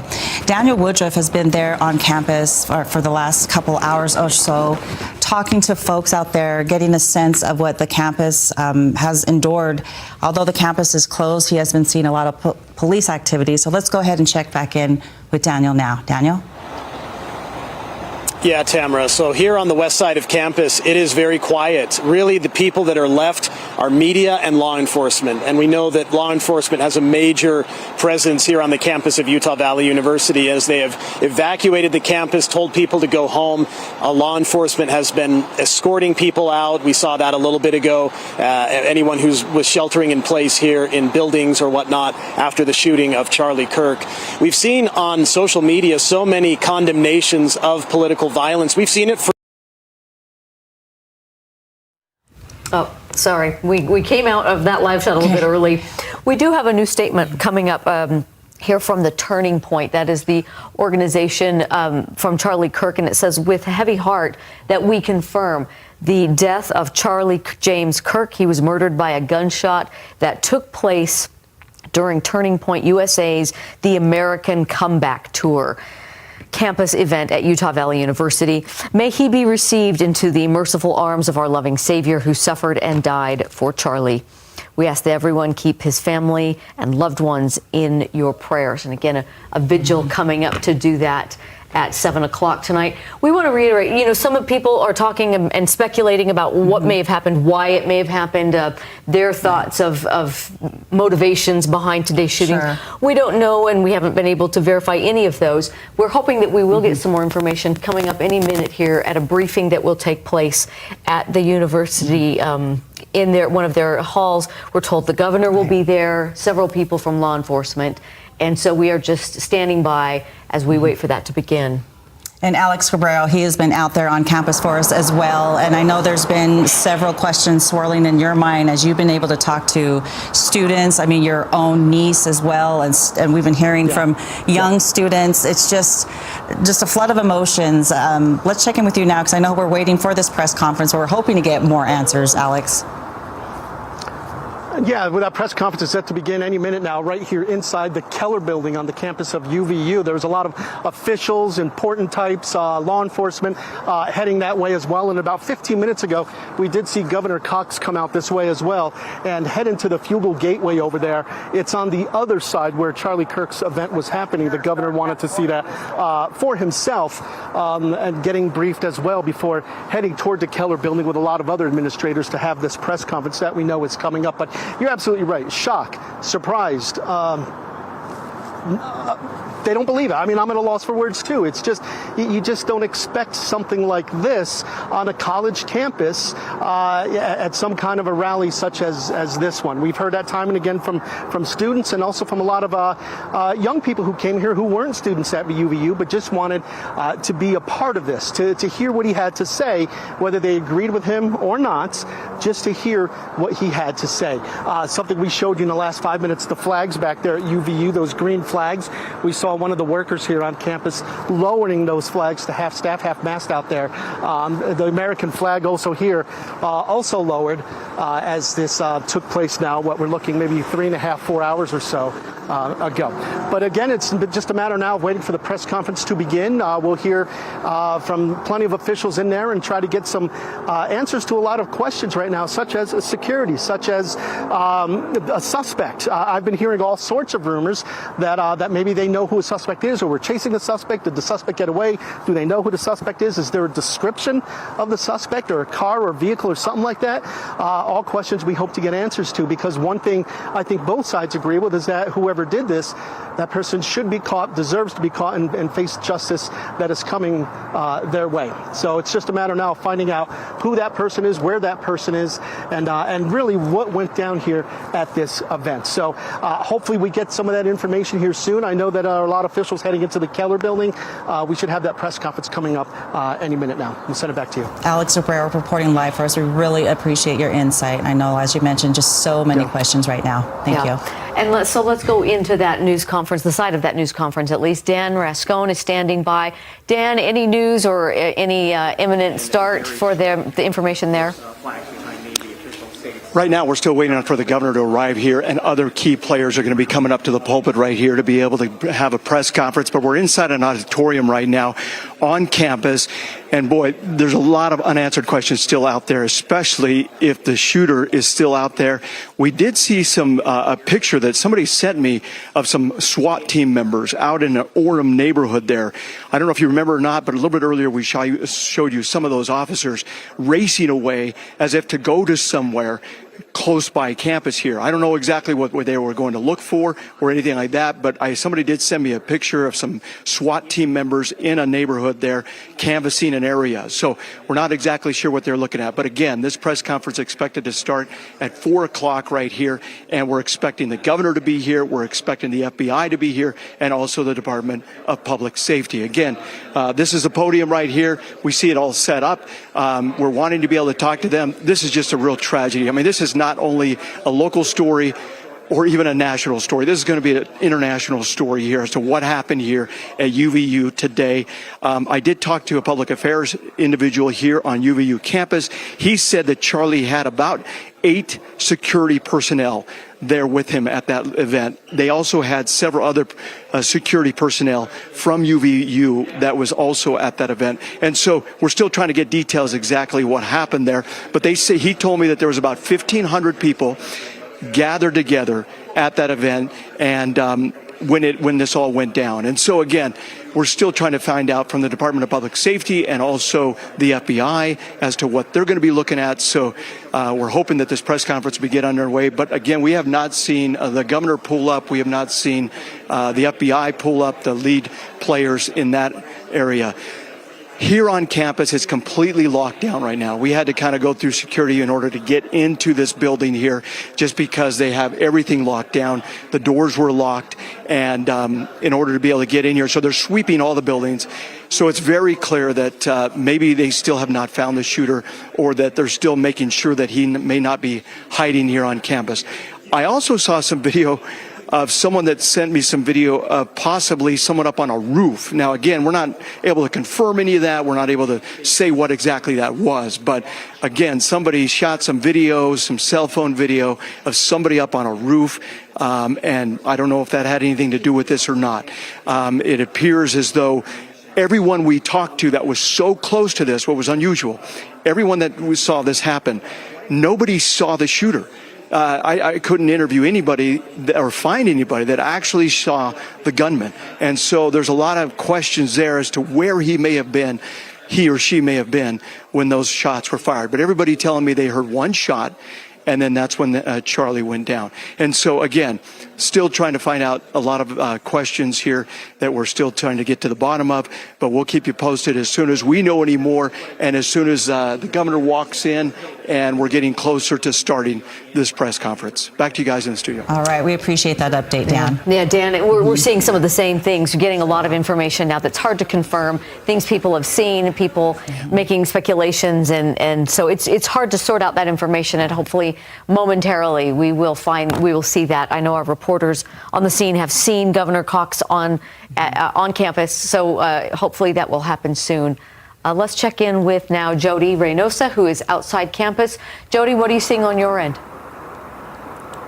So I'm in front of the Fulton building. I'm going to have Greg pan around. We see a team of law enforcement here. They definitely have weapons on. They are ready to go. It's been all hands on deck here today. Now, we've heard from dozens of people today, primarily students, as you know, and the feelings have been shock, appalled, angry, sad, worried, scared. Things that people just should not have to hear about. One of the things that I discovered today was a gentleman who he did something very honorable. He's a professor here at UVU, but he also used to be in law enforcement. He was at the time in a building far away from the venue and the scene where Charlie Kirk got shot. And he came running, he said, toward the scene because he said, I wanted to help students. I wanted to make sure that they were safe. So his law enforcement instincts kicked in. Now, I wasn't able to talk to him on camera. He said, I need to figure out UVU's protocol with the media first, so give me a call tomorrow. So hopefully we'll have him, and just kind of what was going through his mind at the time. The fact that somebody is running into danger, that's heroic to me. It sounds like press conference might be starting. We're going to pan over to the SWAT team right here, and I'm going to take it back to you in the studio. Thank you for that update. Yes, we are standing by to get answers to the outstanding questions. Number one being, what's the status of the suspect? We've heard people reporting or a group of law enforcement in an Orem neighborhood. We've heard a lot of different things, and so hopefully they will let us know if they know who the suspect is. And right now they're not confirming that there's anyone in custody. All right, we want to check back in with KSL's Sarah Martin. She has been at the Timpanogos Regional Hospital, where you are telling us that they have since canceled all appointments moving forward this afternoon. That's right. Timpanogos Regional Hospital is on lockdown. All of the parking lots surrounding the hospital are closed at this time. Security guards and law enforcement personnel are telling people to go home. Their appointments are canceled and to reschedule those appointments at a later date. UVU is just about 2 miles away from this hospital campus. At about 12:30 in the afternoon, that might have been a 5 to 8 minute drive here to this level 3 trauma center. We believe that Charlie Kirk was taken here just after that shooting at UVU, though that hasn't been completely confirmed to us. There is a large police presence here. All of the doors are barricaded with police, and those sirens are flashing, those lights are flashing. Behind me here, we do have a small group of people who are here to show support for Charlie Kirk, who have shown up to show their love and support. They're here because they're so worried about this situation. They've told me that they have been longtime supporters of Charlie's, that they've looked to him, that he's brought them hope in the past. And so to come here, to stand here in the hot sun for a few hours even, some of them have been here for more than an hour, feels like nothing. You know, it feels like a tribute that is necessary and a tribute that has brought a little bit of hope to this dark, dark day. Very sad about the news to hear, confirmed by President Trump, that Charlie Kirk did die. We believe he passed here at Timpanogos Regional Hospital. Again, all appointments are closed. It's not clear yet why he was brought to this hospital. We know there are a few hospitals within about a 5-minute range of UVU, but we believe he was brought here based on the number of police and the law enforcement personnel that are here on site at Timpanogos Regional Hospital. If you have any appointments here today, possibly even tomorrow, definitely cancel those today, but check in before you come here tomorrow morning as well. Reporting live here in Orem, I'm Sarah Martin, KSL-5 News. All right, thank you. Thanks for that update and for the information for everybody else at that hospital.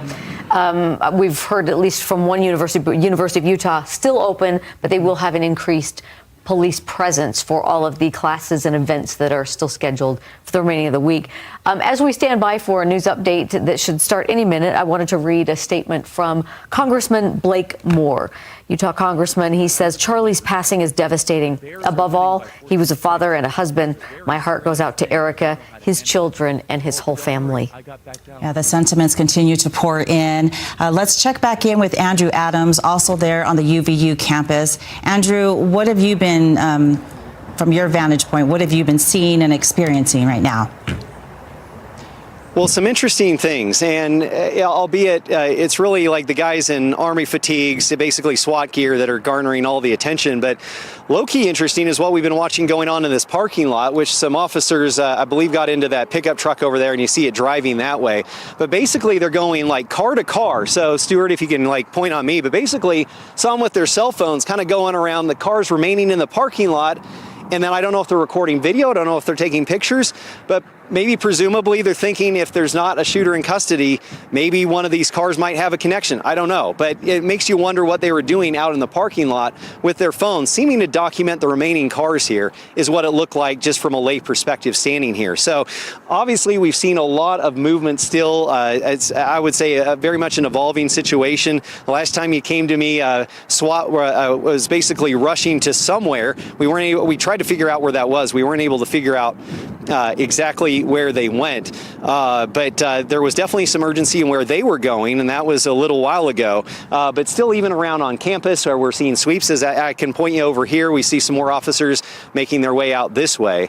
So still, I would presume an active sweeping operation going on here, and certainly was of interest what we were watching going on here in the parking lot with those cars, as it seemed that police were documenting the cars remaining here in the parking lot. Would they have a connection? Hard to say, but you know, if this goes long down the road of an investigation, something like that, even a small thing, we talk about this with even up to cold cases, sometimes the smallest clues will lead to a big break in the case. And so perhaps that's what they're hoping for. Back to you guys.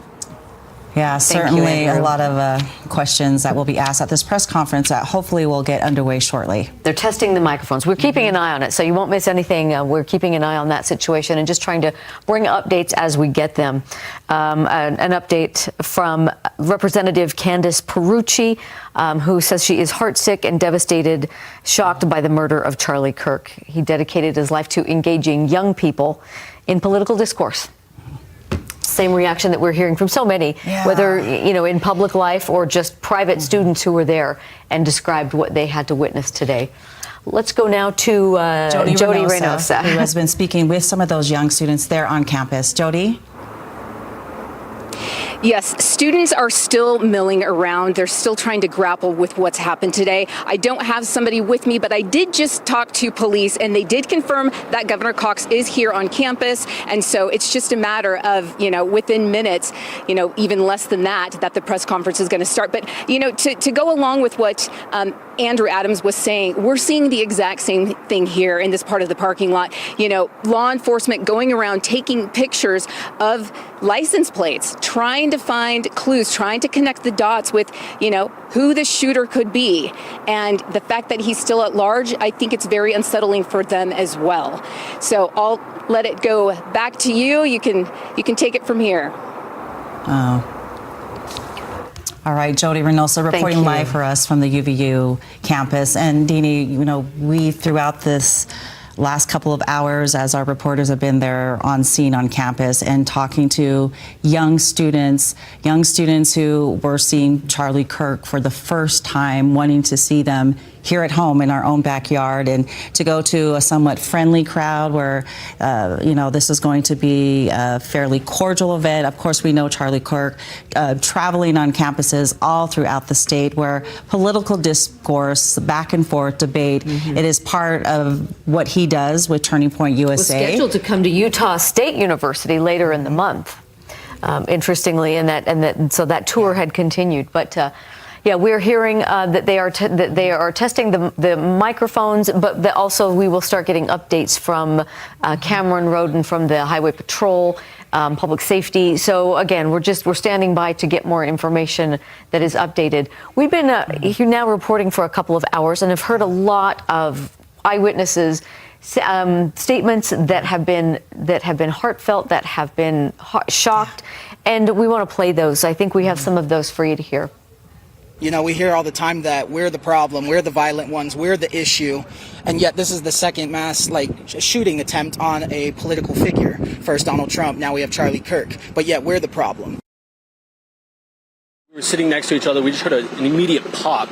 We're like, what's going on here? And then after that pop, we just saw him in his neck. We saw him fall backward, blood shooting out of his neck, hit the floor, and we just had to bolt it out of there. I just started booking it. My friend threw her drink, and we just got out of there as fast as we could. None of us believed it at first, and then we still just got out and saw the hordes of people running. I was in a room fairly close to where it happened, and then some people just ran in and yelled active shooter, so we all just got out. I'm still shaking, and I'm still crying. I love Charlie Kirk. He's awesome. And I pray for him and his family. And I pray for everybody that was here to witness this. It's awful, and I don't understand why we can't have something like this that is truly innocent. There were the non-believers, the ones that didn't like him, and that's fine. But to shoot him, he doesn't deserve this. Certainly some raw emotion there from supporters of Charlie Kirk this afternoon to witness such a traumatic event, a shooting there on the campus of UVU. Let's go to news specialist Andrew Adams, who has been on campus. Andrew, what's happening over that end of the campus? Well, again, the clearing seems to continue as well as evidence gathering. As we mentioned just a few minutes ago, officers were passing through this parking lot seemingly with their cell phones. It appeared taking pictures of individual cars.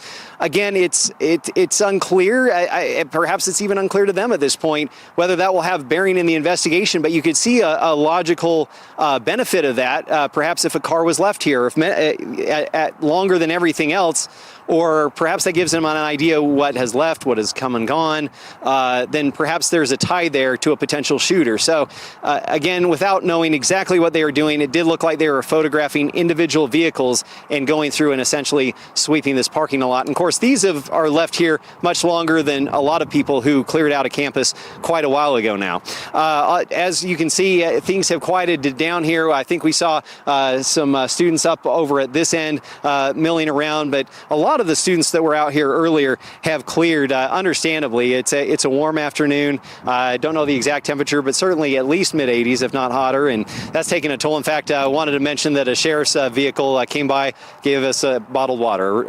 I greatly appreciate that. It is a hot day out here, but again, it's interesting what investigative steps are taking place, while at the same time it seems to be that there's an active effort going through, sweeping buildings. We've seen lots of people in SWAT uniforms going, as we understood, they were going room to room, and even potentially leaving campus a little bit earlier. We saw a SWAT vehicles, something that I'm not sure if it was a Bearcat. I think that's what sometimes those armored vehicles are called, but it left at an accelerated pace, and then we saw some SWAT officers get into a black unmarked Jeep, also literally sped off. And so it makes you wonder what they were going to investigate at that time. But again, an investigation, at least to the lay eyes, leaves more questions than answers. But of course, they're doing what they can to get those very important answers right now. Well, Andrew, what you've had to report today, a gesture of a bottle of water. Hang on to that. That's the positive thing and the thing you want to keep in mind on a day like today. Thank you. All right, we want to check back in with Dan Ruscon, who has been standing by. We have been awaiting a press conference from the Utah Department of Public Safety, hoping to get some more answers. Let's go ahead and check in with him now. Dan? Yeah, that's correct. We're inside an auditorium here on campus right now, where a press conference is expected to take place any minute now. We just got basically about a 7-minute warning that the press conference will be starting here shortly. This is where it'll be happening up here. All the major players, of course, will be here for this press conference. We're expecting the governor to be showing up, along with also the FBI and the Department of Public Safety. So again, this is a case that's going to go international, of course. A lot of people wanting a lot of answers as to what went wrong here, what happened, and just a lot of fear, of course, on campus from students as far as what they saw and the trauma they experienced, and then also coming back to school, what this is going to be like. And so, again, I think the main questions we want to be able to try and answer right now is, do they have any idea where this shooter may be at this time? Or if they have any indication as to if he's still on campus or not, or what they're finding and those kind of things. Also, as far as the security goes, I did talk to somebody from the UVU Public Affairs Department. They told me that Charlie had about 8 security officers or so, personal security officers with him, and then they also had UVU security officers there. And so what exactly, obviously from the video that we see of what happened there, they weren't standing necessarily right next to him there, but he was open enough to where somebody could shoot and fire those gunshots. Now, where that gunfire came from is the other big question. Everyone we've been talking to here, nobody seems to have seen an actual gunman or somebody that actually fired that gun and where that shot came from. All they say is that they heard that gunshot go off and then they saw Charlie drop. So again, we're getting video, as you guys have been mentioning there at the station and other things. We're starting to see video merge in of people showing somebody possibly up on the roof or somebody in another location. And so again, that's all speculation right now, but those are videos that police are going to be looking at. We're hoping to be able to get some answers to from FBI. And again, we're hoping probably within the next 5 minutes or so that this press conference will be starting. We do start to see some people starting to file in here, and so we might be getting something here pretty soon as to when this may start. But we'll go ahead and get it back to you guys, and of course, as soon as this takes place, we'll take it live here, and hopefully we can be able to get some of these answers. Back to you guys. We appreciate you being there and giving us those minute-by-minute updates. Dan, thank you. Yeah, we got the 2-minute warning, I think, for this news conference. Just a few updates of things happening coming forward. There's the vigil tonight at 7 o'clock at the State Capitol building. And Sarah Martin joins us live from the hospital, where the repercussions there, Sarah, had been that everything was canceled on that hospital campus. That's right. All appointments canceled here at Timpanogos Regional Hospital since about 1:30 this afternoon. So roughly maybe an hour, 45 minutes after we believe Charlie Kirk was brought here, all appointments canceled.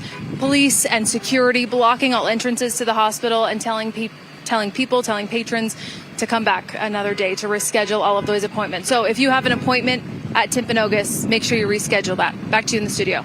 All right, Sarah, thank you for that update.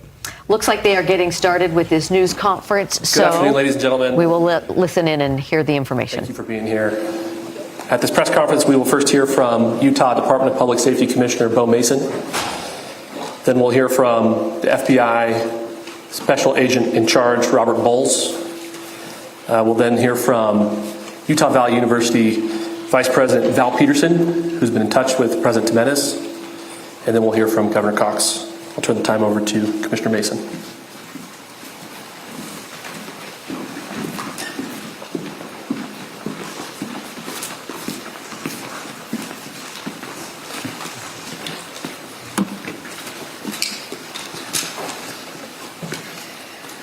Hello, everyone. I'm Bo Mason, Commissioner for the Utah Department of Public Safety. Today at approximately 12:20 Mountain Standard Time, political influencer Charlie Kirk was shot in an event at the Utah Valley University. He was taken by private vehicle to Timpanogos Hospital, where he later passed. The Utah Department of Public Safety will be co-leading this criminal investigation to find this killer, along with the Federal Bureau of Investigation. We are working in unison with the County Sheriff's Office, the local police department, and the University Police Department, all of which have been very cooperative and fully engaged in this process. Shortly after the shooting, we did have a suspect in custody, George Zinn, but he was released from custody after we identified that he did not match the shooting suspect and was not an accurate person of interest.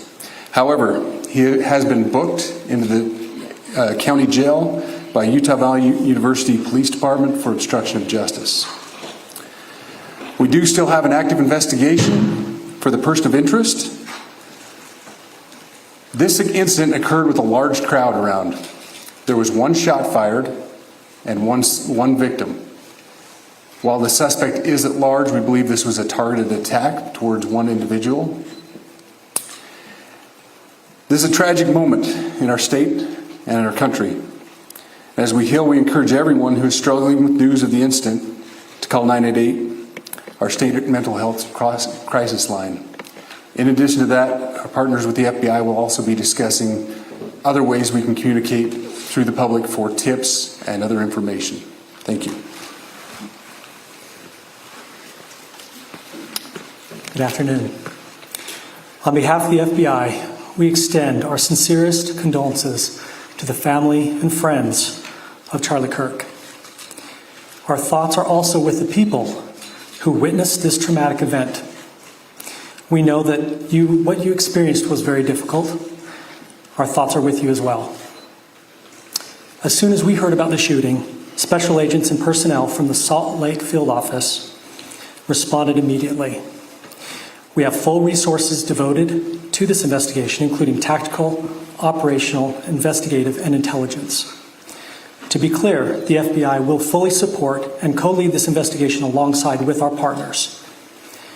We are working on setting up a digital media tip line, and as soon as it's established, we'll get that information out to everyone. I know there's a lot of questions.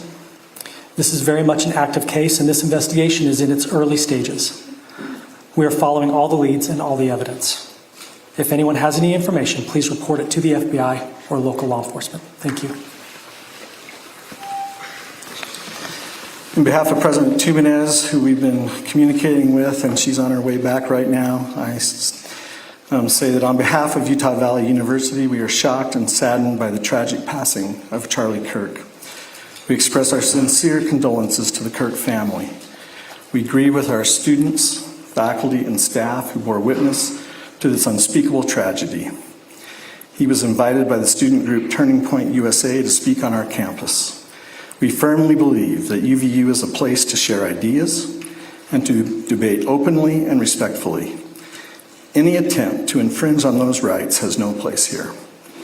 We do not condone any form of violence at UVU and seek to make our campus a safe place for all. Ladies and gentlemen, thank you for joining us on this dark and tragic occasion. I want to thank our law enforcement officers who are leading this investigation, starting with Chief Long and his response here. with the UVU Police Department. We're grateful for your leadership and your team. And again, to the speakers that you've just heard from who are co-leading this investigation. I also want to recognize Sheriff Mike Smith, who has been an invaluable partner as this investigation moves forward. I've been in touch with President Trump, with FBI Director Kash Patel. We are completely aligned with our state and federal partners as we work through this case. Now, this is a dark day for our state. It's a tragic day for our nation. And I want to be very clear that this is a political assassination. We are celebrating 250 years of the founding of this great nation. That founding document, the Declaration of Independence, that this great experiment on which we embarked together 250 years ago, that we are endowed by our Creator with certain unalienable rights. The first one of those is life. And today, a life was taken. Charlie Kirk was first and foremost a husband and a dad to 2 young children.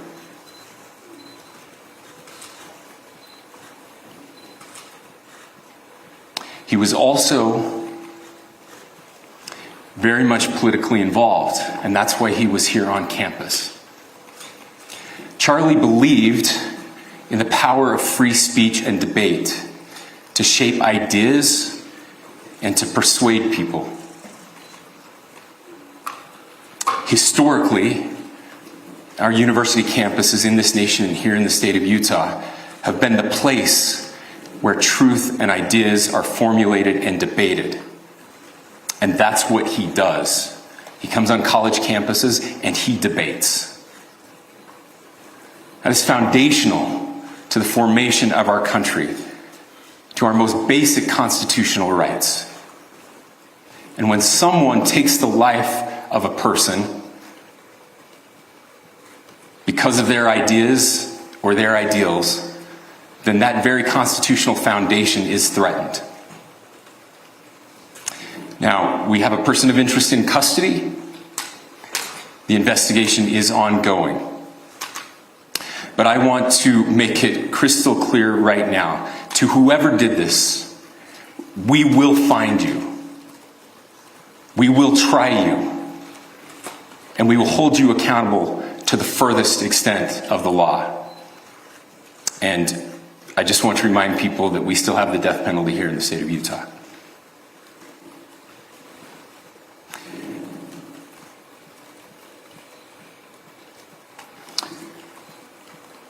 Our nation is broken. We've had political assassinations recently in Minnesota. We had an attempted assassination on the governor of Pennsylvania. And we had an attempted assassination on a presidential candidate and former president of the United States, and now current president of the United States. Nothing I say can unite us as a country. Nothing I can say right now can fix what is broken. Nothing I can say can bring back Charlie Kirk. Our hearts are broken. We mourn with his wife, his children, his family, his friends. We mourn as a nation. If anyone in the sound of my voice celebrated even a little bit at the news of this shooting, I would beg you to look in the mirror and to see if you can find a better angel in there somewhere. I don't care what his politics are. I care that he was an American. We desperately need our country. We desperately need leaders in our country. But more than the leaders, we just need every single person in this country to think about where we are and where we want to be. to ask ourselves, is this it? Is this what 250 years has wrought on us? I pray that that's not the case. I pray that those who hated what Charlie Kirk stood for will put down their social media and their pens and pray for his family, and that all of us will try to find a way to stop hating our fellow Americans. With that, we're happy to take a few questions. The FBI director is posting that a suspect is in custody. I would just like clarification. Do you or do you not have a suspected shooter in custody? We have a person of interest in custody that is being interviewed right now. That is not George Zinn. That is not George Zinn. Okay. That is correct. Are you still searching or looking for another shooter or anybody else related to this? Yes, we are actively looking for anyone and everyone who has any possible information relating to this shooting. Can you tell us details about the suspect being taken into custody? Where? How long ago? We cannot at this point, but we will get you that information when we can. Is there believed to be a second individual involved in the shooting? At this point, there is no information that would lead us to believe that there is a second person involved. Can you guys talk about the possible shooting?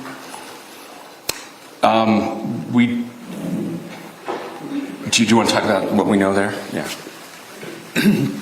The only information we have on the suspect, the possible shooter, is taken from closed-circuit TV here on campus. We do have that. We're analyzing it, but it is security camera footage, so you can kind of guess what the quality of that is.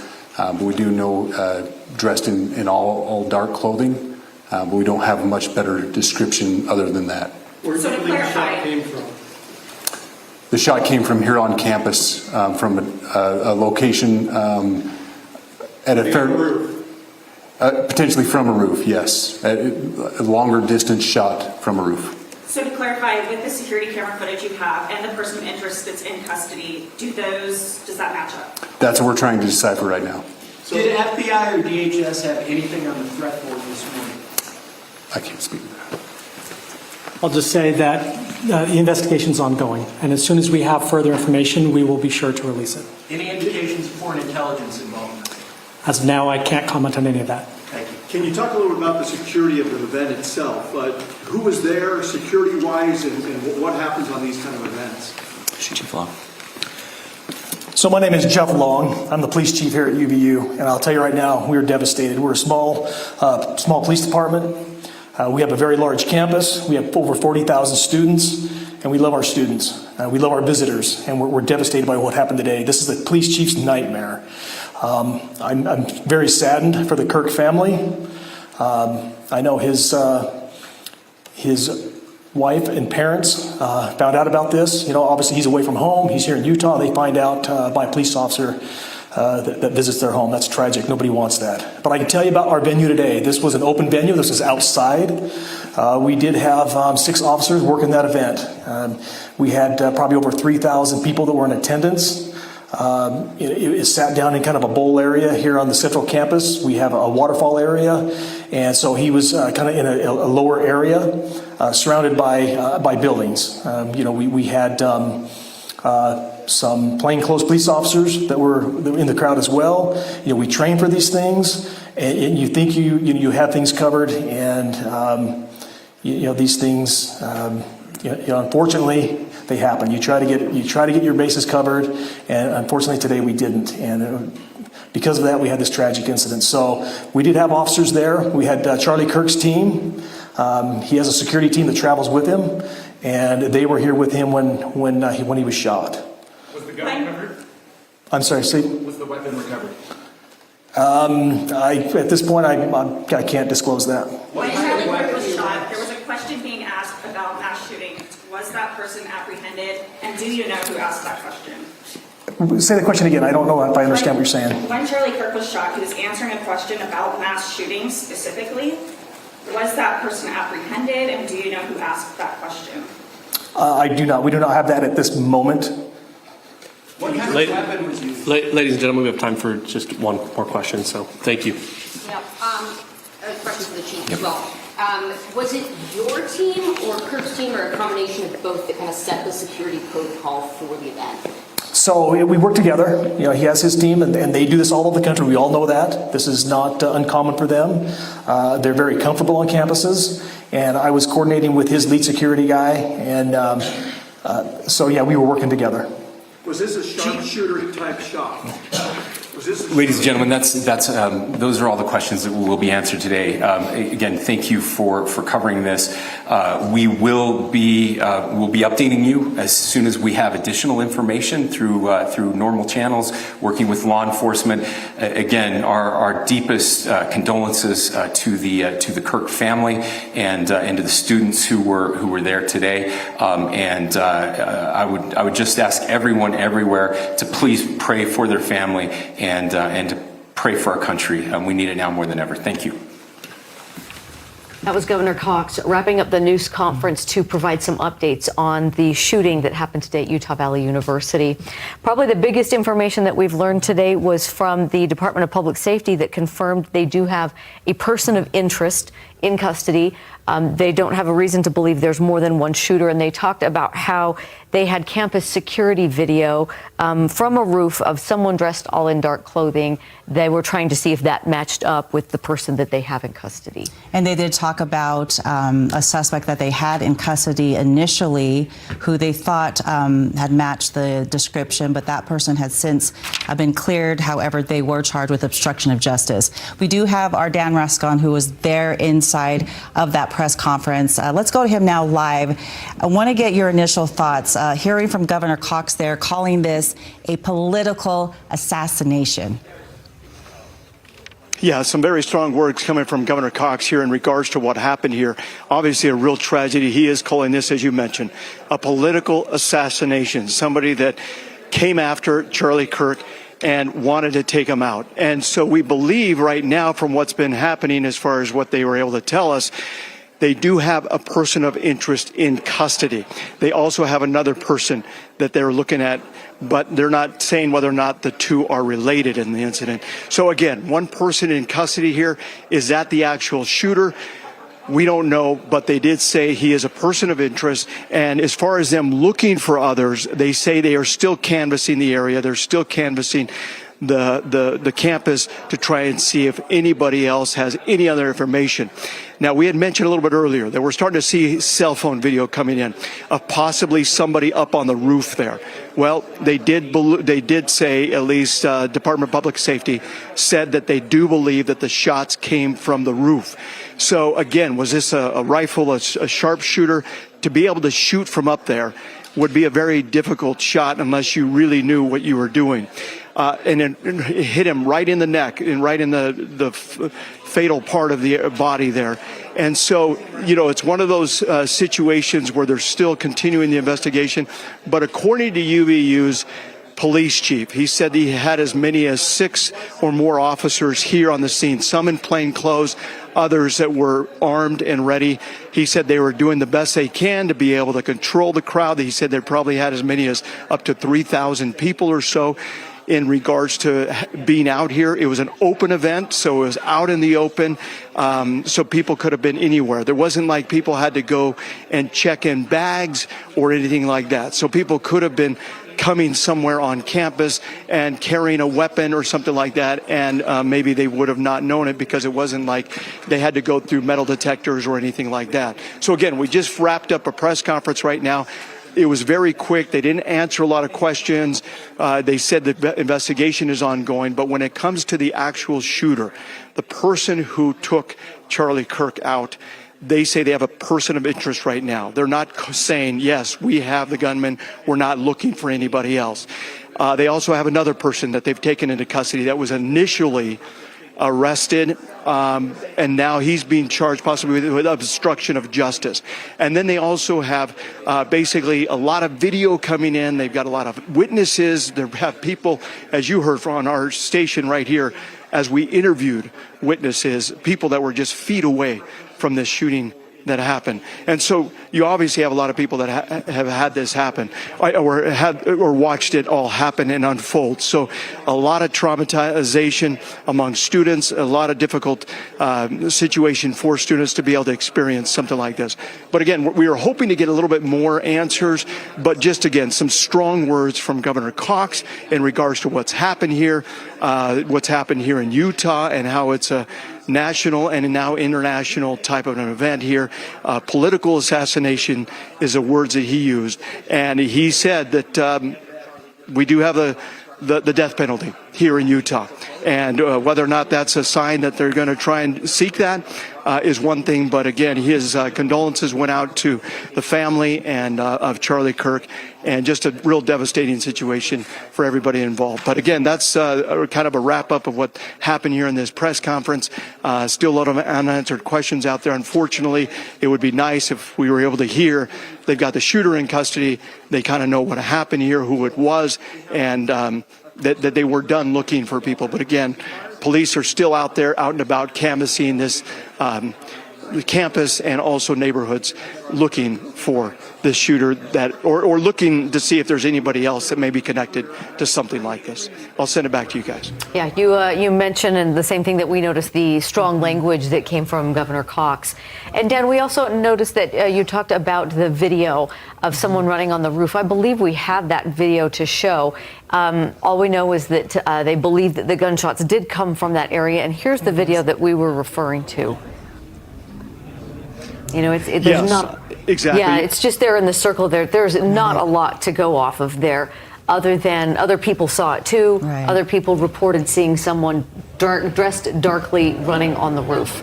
So again, as they look for information and clues and talk to people for information, those are the kinds of things that they are now gathering in the wake of this. And the DPS commissioner did mention that they are analyzing security camera footage, and they talked about the quality of it. So they did mention that the person was dressed in all dark clothing, but other than that, they don't have much to go on.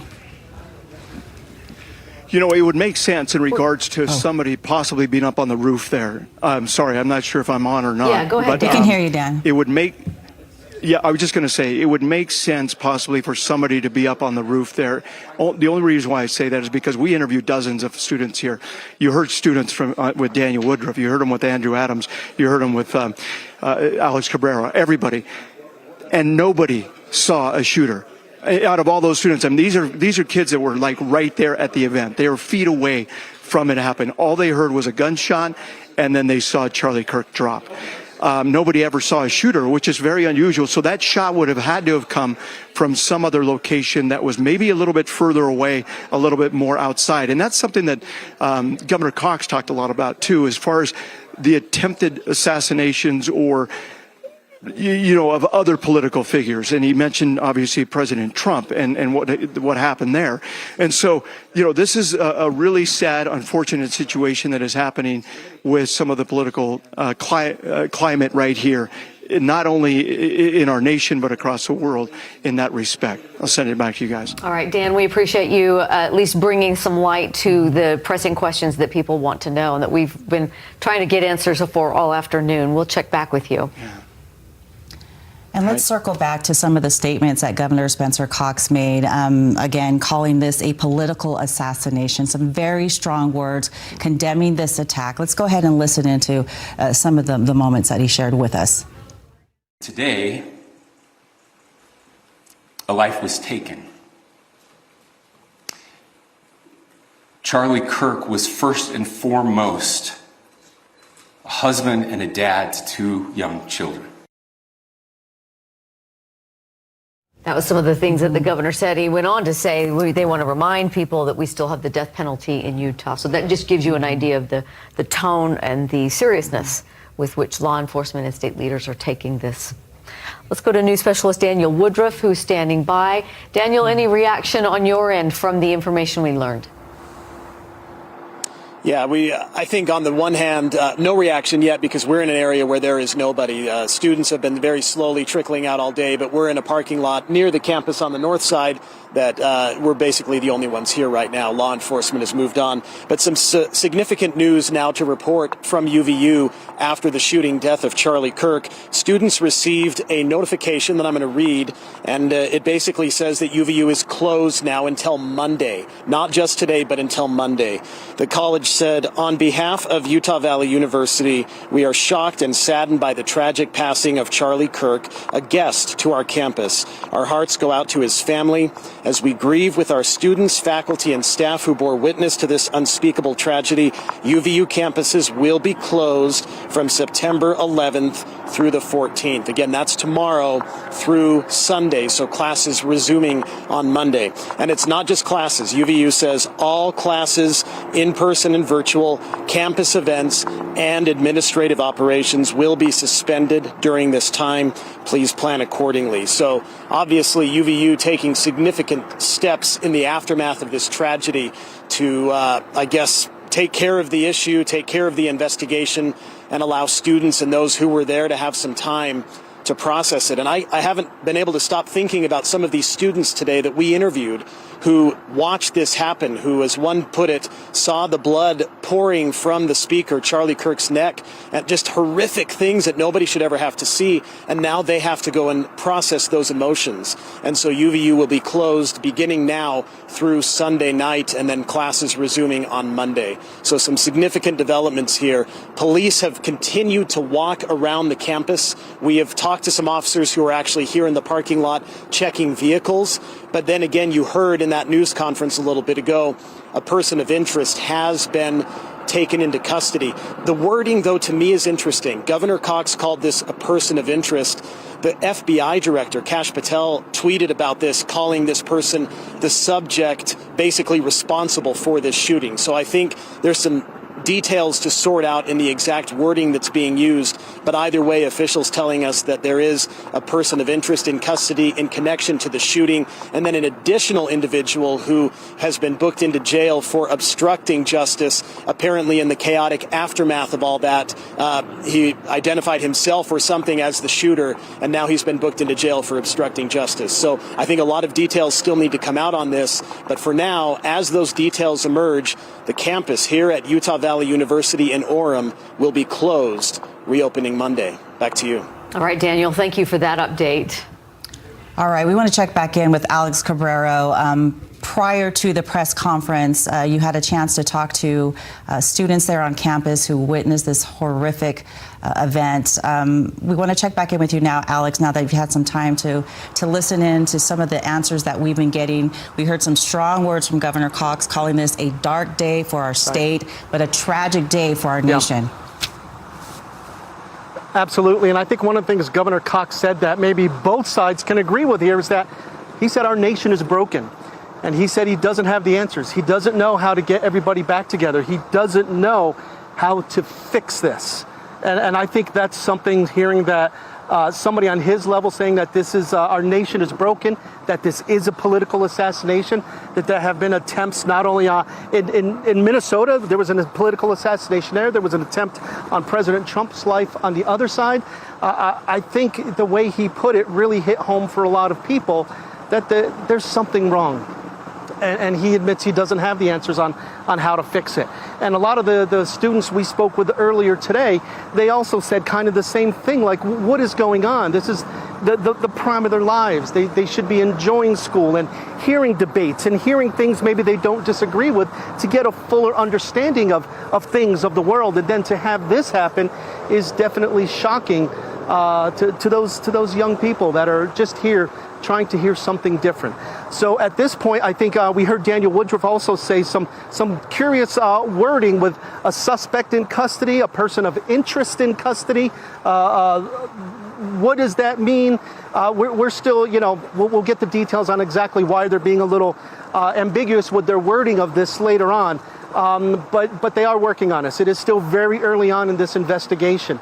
And sometimes in past cases where we've covered shootings and covered suspects that law enforcement is looking for, sometimes things are worded a certain way to maybe not tip off where a suspect may be, that they are onto this person. I don't know if that's the case here, but sometimes wording is ambiguous simply because there is more information they don't want released right now because they might know a little bit more, but they don't want to make that information public just yet. Eventually, the answers will come. I know in today's day and age, we want all the answers right away, right now, but this is one of those things where law enforcement, you have to get it right.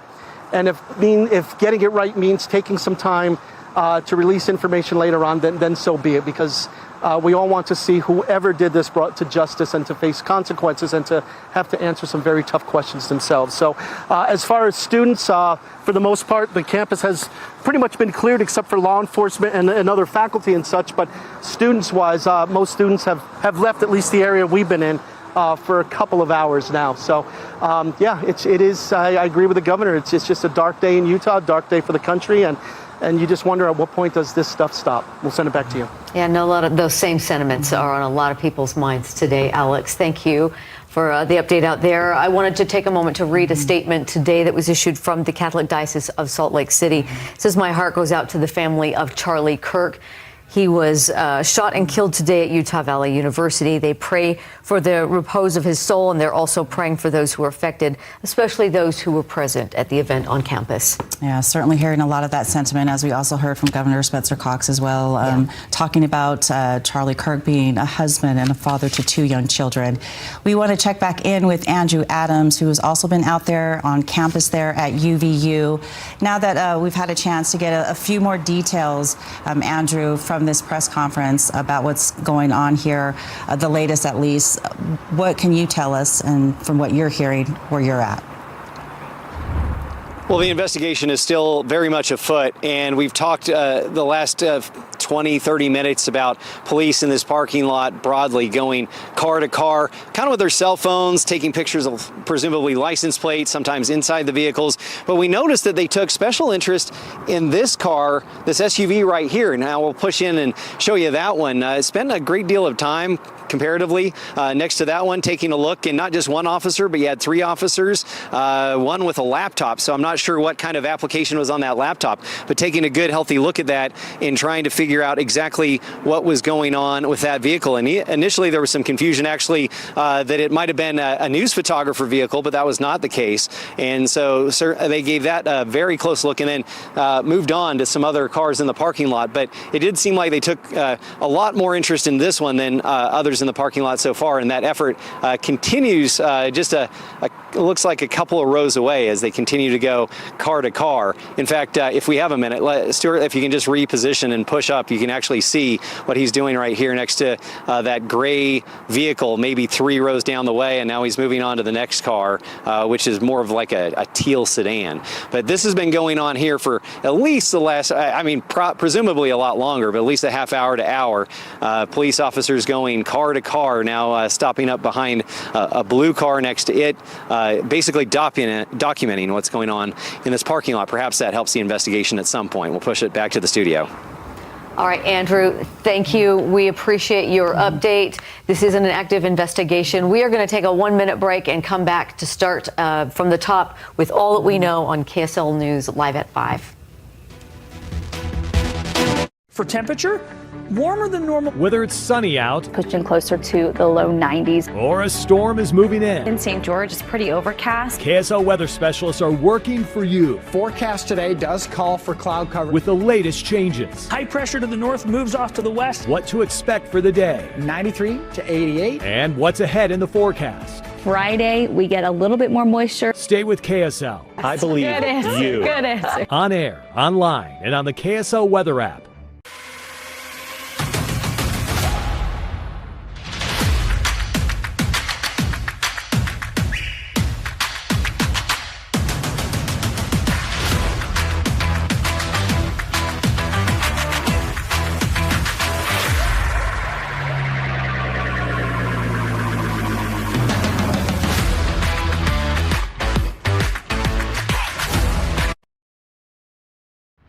This is breaking news from KSL. It was pretty terrifying. Probably the scariest thing I've ever been a part of. And we just ended up turning and running. There was just crowds of people screaming, and then just like shooter, gun. So I was in a room fairly close to where it happened, and then some people just ran in and yelled active shooter, so we all just got out. This is a dark day for our state. It's a tragic day for our nation. And I want to be very clear that this is a political assassination. Conservative activist Charlie Kirk is dead after he was shot in the neck at a speaking event at Utah Valley University in Orem.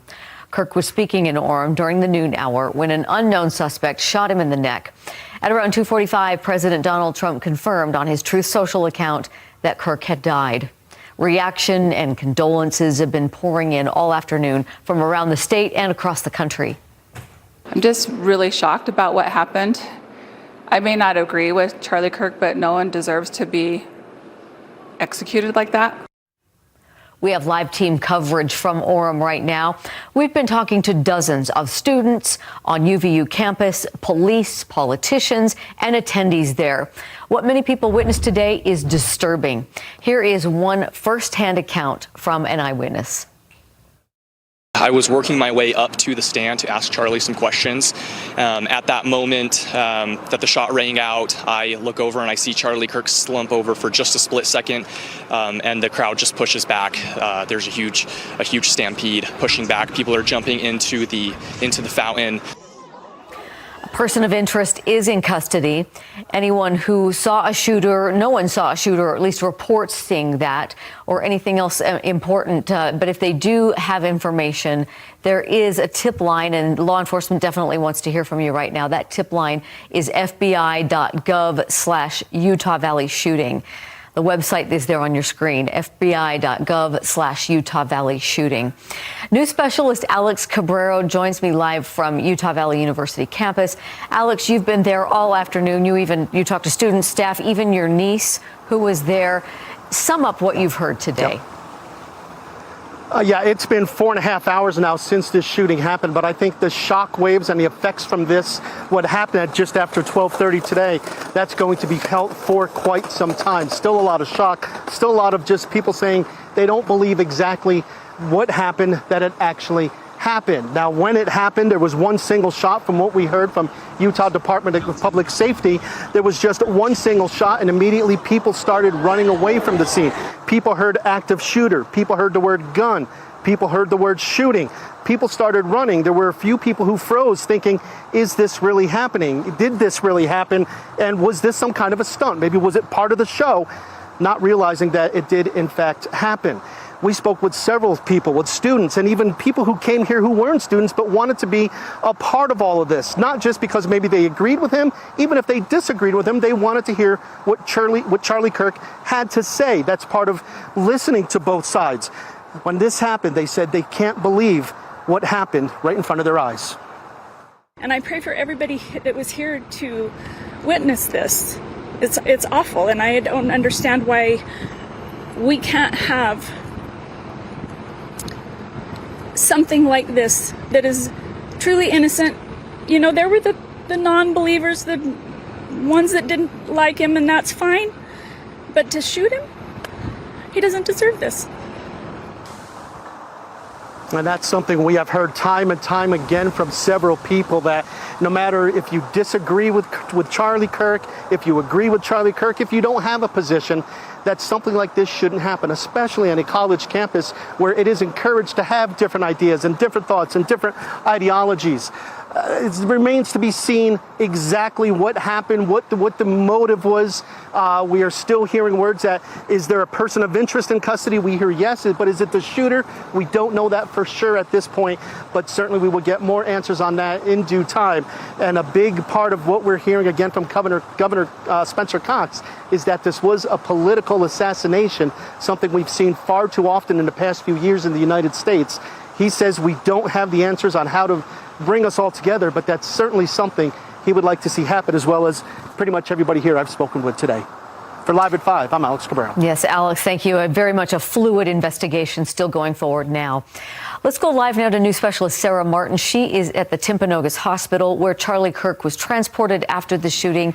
And this event has obviously had a broad effect on hospital operations there. Sarah? Absolutely. Timpanogos Regional Hospital canceled, closed for the day. All appointments following Charlie Kirk being brought here. Entrances, exits are closed. Anybody coming to the hospital was turned away unless they were arriving in an ambulance, which we've been here for almost 3 hours now, has not happened. So those ambulances being rerouted to other hospitals. A growing crowd behind me. You can see people are coming here to the place where they know he was taken so they can show that their respects, they can show their love and support for Charlie Kirk and for his family who remain. Right here with me, a young woman named Lauren. Hi, Lauren. Thank you so much for being here. Lauren was there today at UVU and decided to come here this evening and show up to show her support. Lauren, how are you doing this afternoon? What did you experience today? Yeah, so me and my sister, we're Charlie Kirk fans, so we're super excited to go.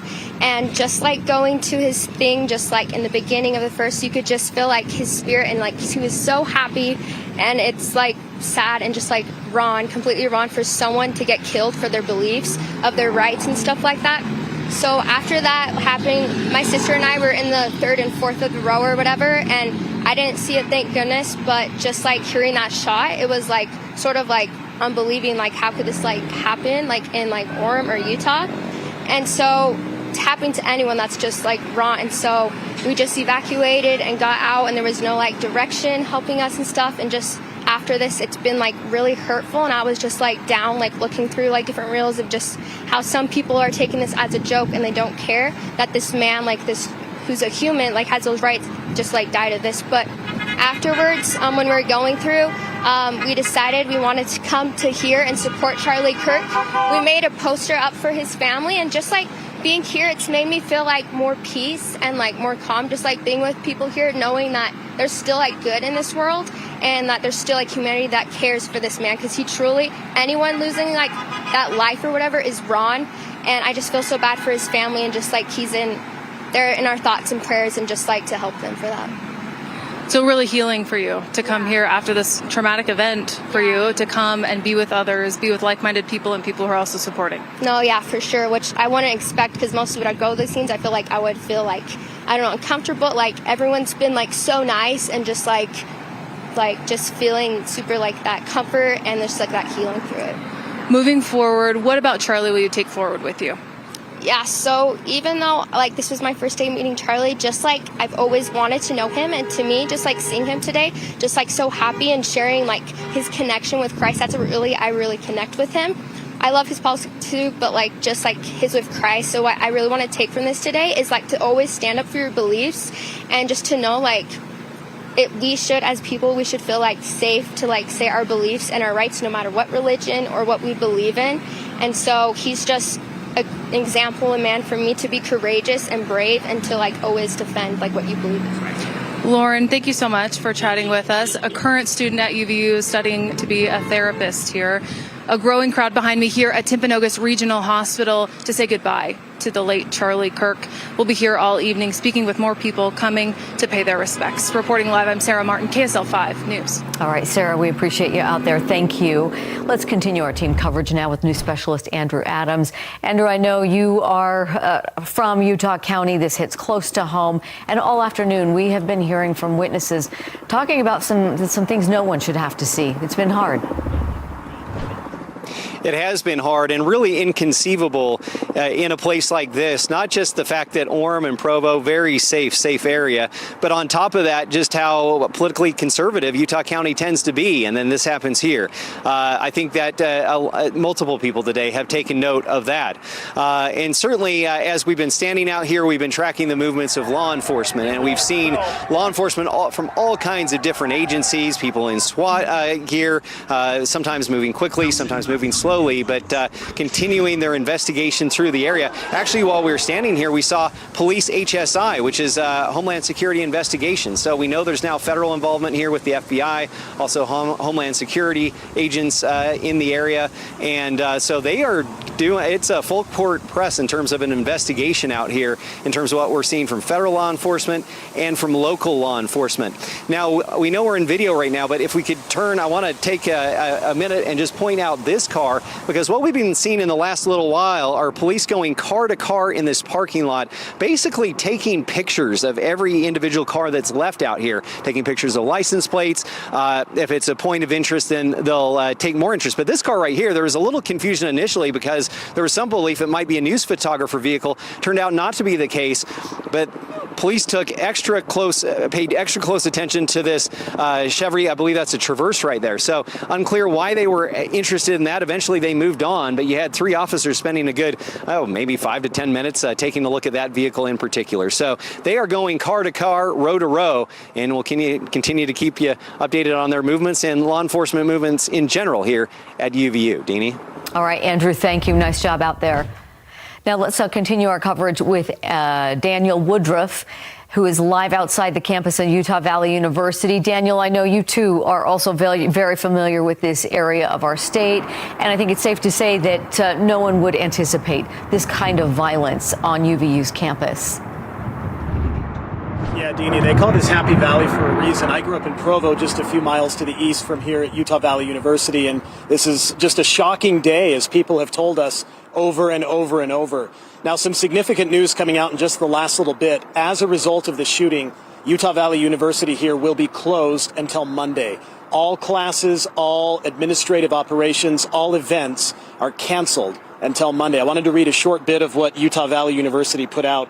They said, "Our hearts go out to his family, Charlie Kirk, as we grieve with our students, faculty, and staff who bore witness to this unspeakable tragedy. UVU campuses will be closed from September 11th through the 14th.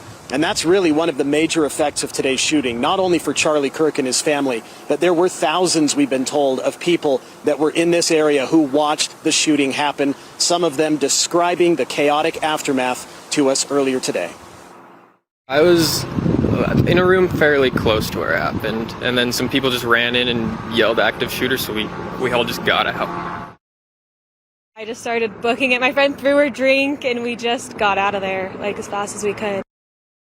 It was terrifying. None of us knew what was going on.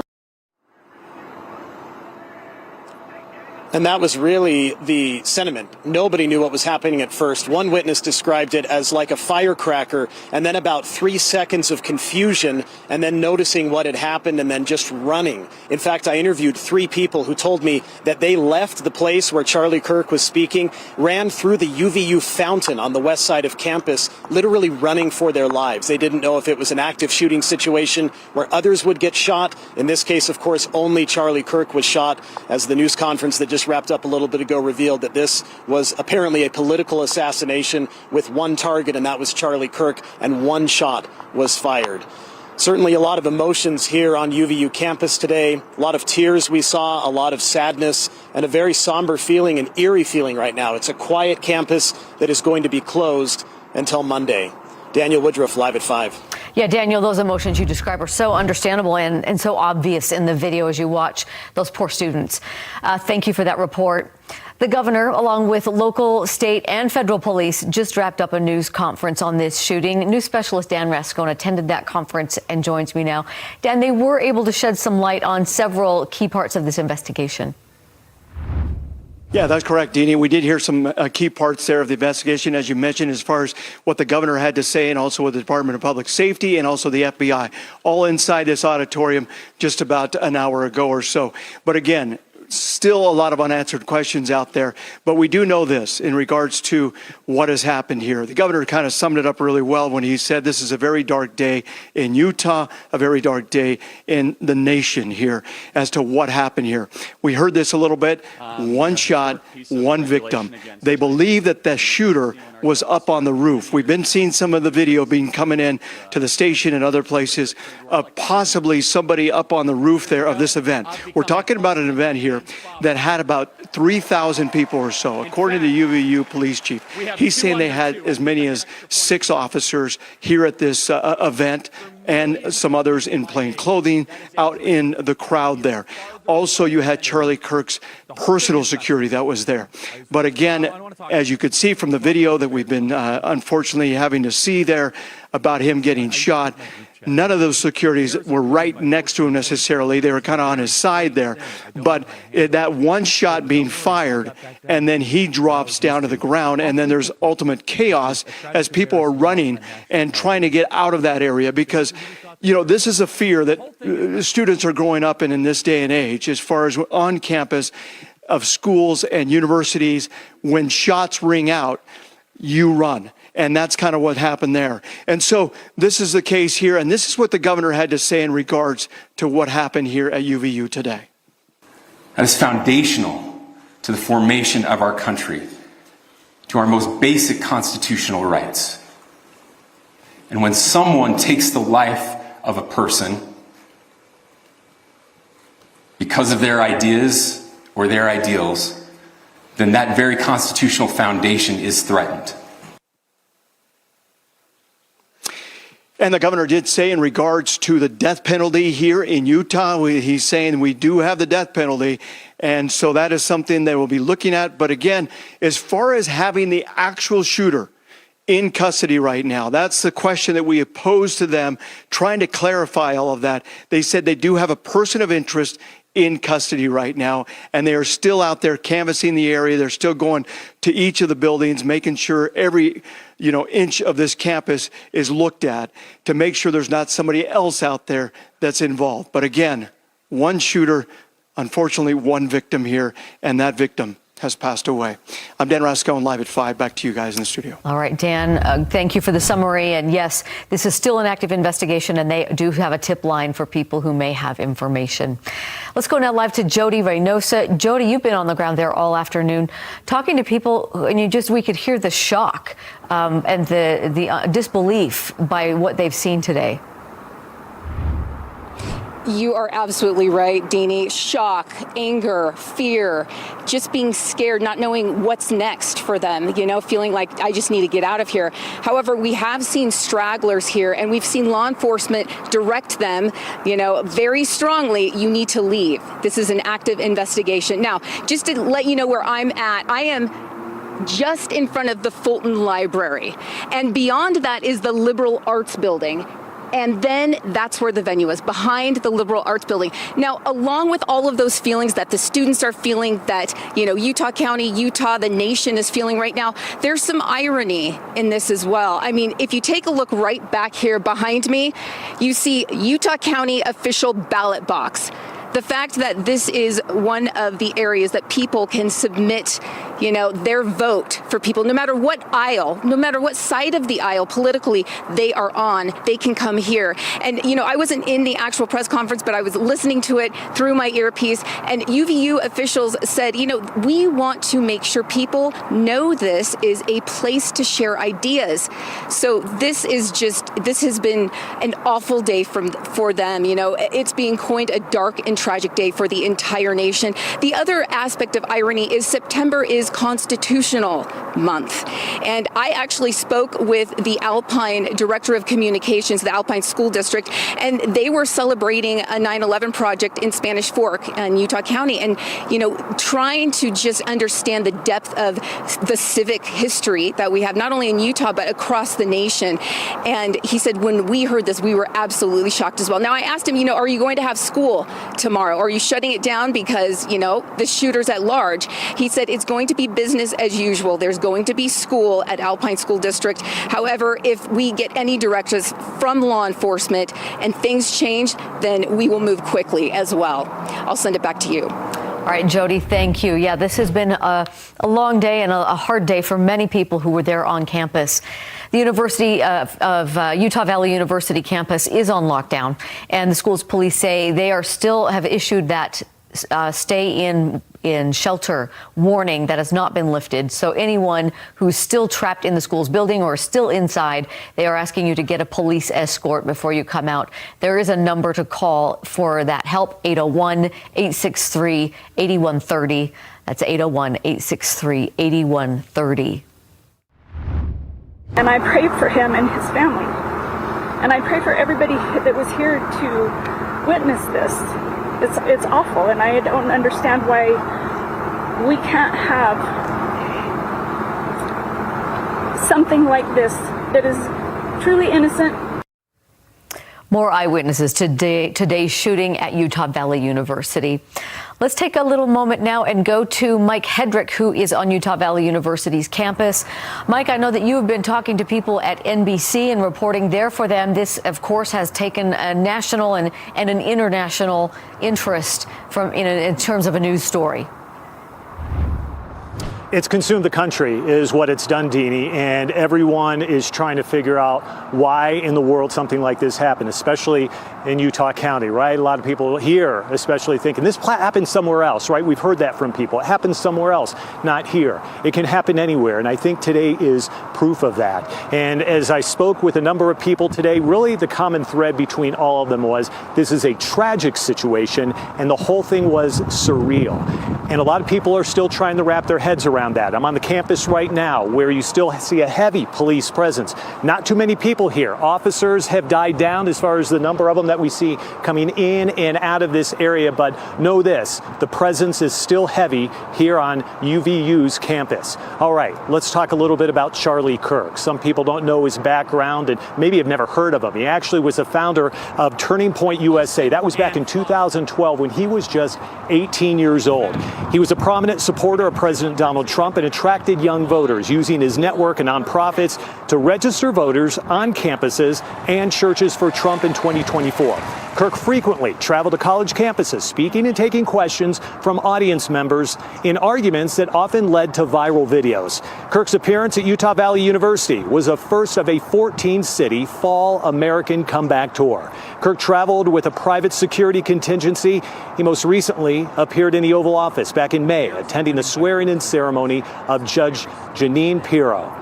Charlie Kirk was 31 years old. He leaves behind his wife, Erica, and their 2 young children. It is tragic. There is a vigil tonight for Kirk. That is at the State Rotunda in the Capitol there. The vigil starts at 7 o'clock this evening, and the event is hosted by the Utah House of Representatives. Kirk's foundation, Turning Point USA, also releasing a statement online today. Let me read that to you so you can see what they had to say here. May he be received into the merciful arms of our loving Savior.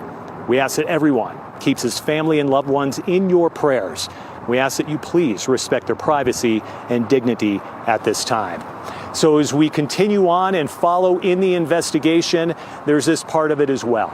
It's the tragedy. It's the heartbreak. It's the knowing that somebody lost their life that was senseless. There was no need for that.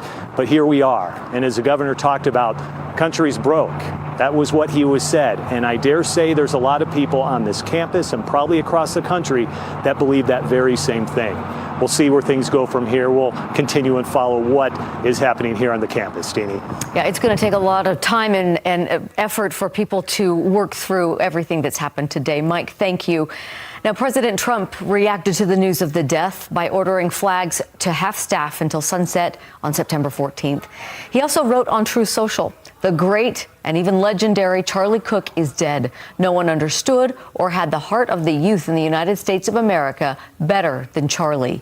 He was loved and admired by all, especially me, and now he's no longer with us. Melania and my sympathies go out to his beautiful wife, Erica, and family. Charlie, we love you. Here's the response from former President Joe Biden. There is no place in our country for this kind of violence. It must end now. Jill and I are praying for Charlie Kirk's family and loved ones. And Senator Mike Lee releasing a statement saying, in part, this murder was a cowardly act of violence, an attack on champions of freedom like Charlie, the students who gathered for civil debate, and all Americans who peacefully strive to save our nation. Please join me in praying for his wife, Erica, and their children. May justice be swift. The University of Utah announced that they will have increased patrols on campus, saying that police officers will be available to speak to students, faculty, and staff who are concerned about these events and safety on campus. There will be additional safety patrols and layers of security present on university events today and for the rest of this week. Utah Senator John Curtis also reacted to the news, saying it's very personal because it happened in his backyard. I think it's time for all of us to reevaluate how we're talking about issues. I think that if we're honest, we're having conversations within families that are too heated. We're having conversations among friends that are too heated, and then that obviously escalates as it gets to a broader conversation. It's not healthy. It's not who we are. This is why it's so impactful to me. It's especially not who we are in Utah and Utah County. And Arizona Senator Mark Kelly gave his reaction to the shooting. It is, a horrendous thing to see, and it happens all too often. I'm thinking about him and his, family, and I hope, they makes a recovery from this. Senator Kelly knows firsthand how a shooting affects a family. Back in 2011, his wife, Representative Gabrielle Giffords, was shot in the head while at a political event in Arizona. She survived. We'll have much more live team coverage of Charlie Kirk's death and the search for the suspect in this shooting coming up at 6 o'clock. Thanks for joining us. This has been a tough day. We appreciate you being with us, and we're working together. All the latest information, we will have that coming up at 6 o'clock. In the meantime, download the KSL Plus app to get breaking news updates on this situation sent straight to you. We're live in Orem with more on the shooting when we come back.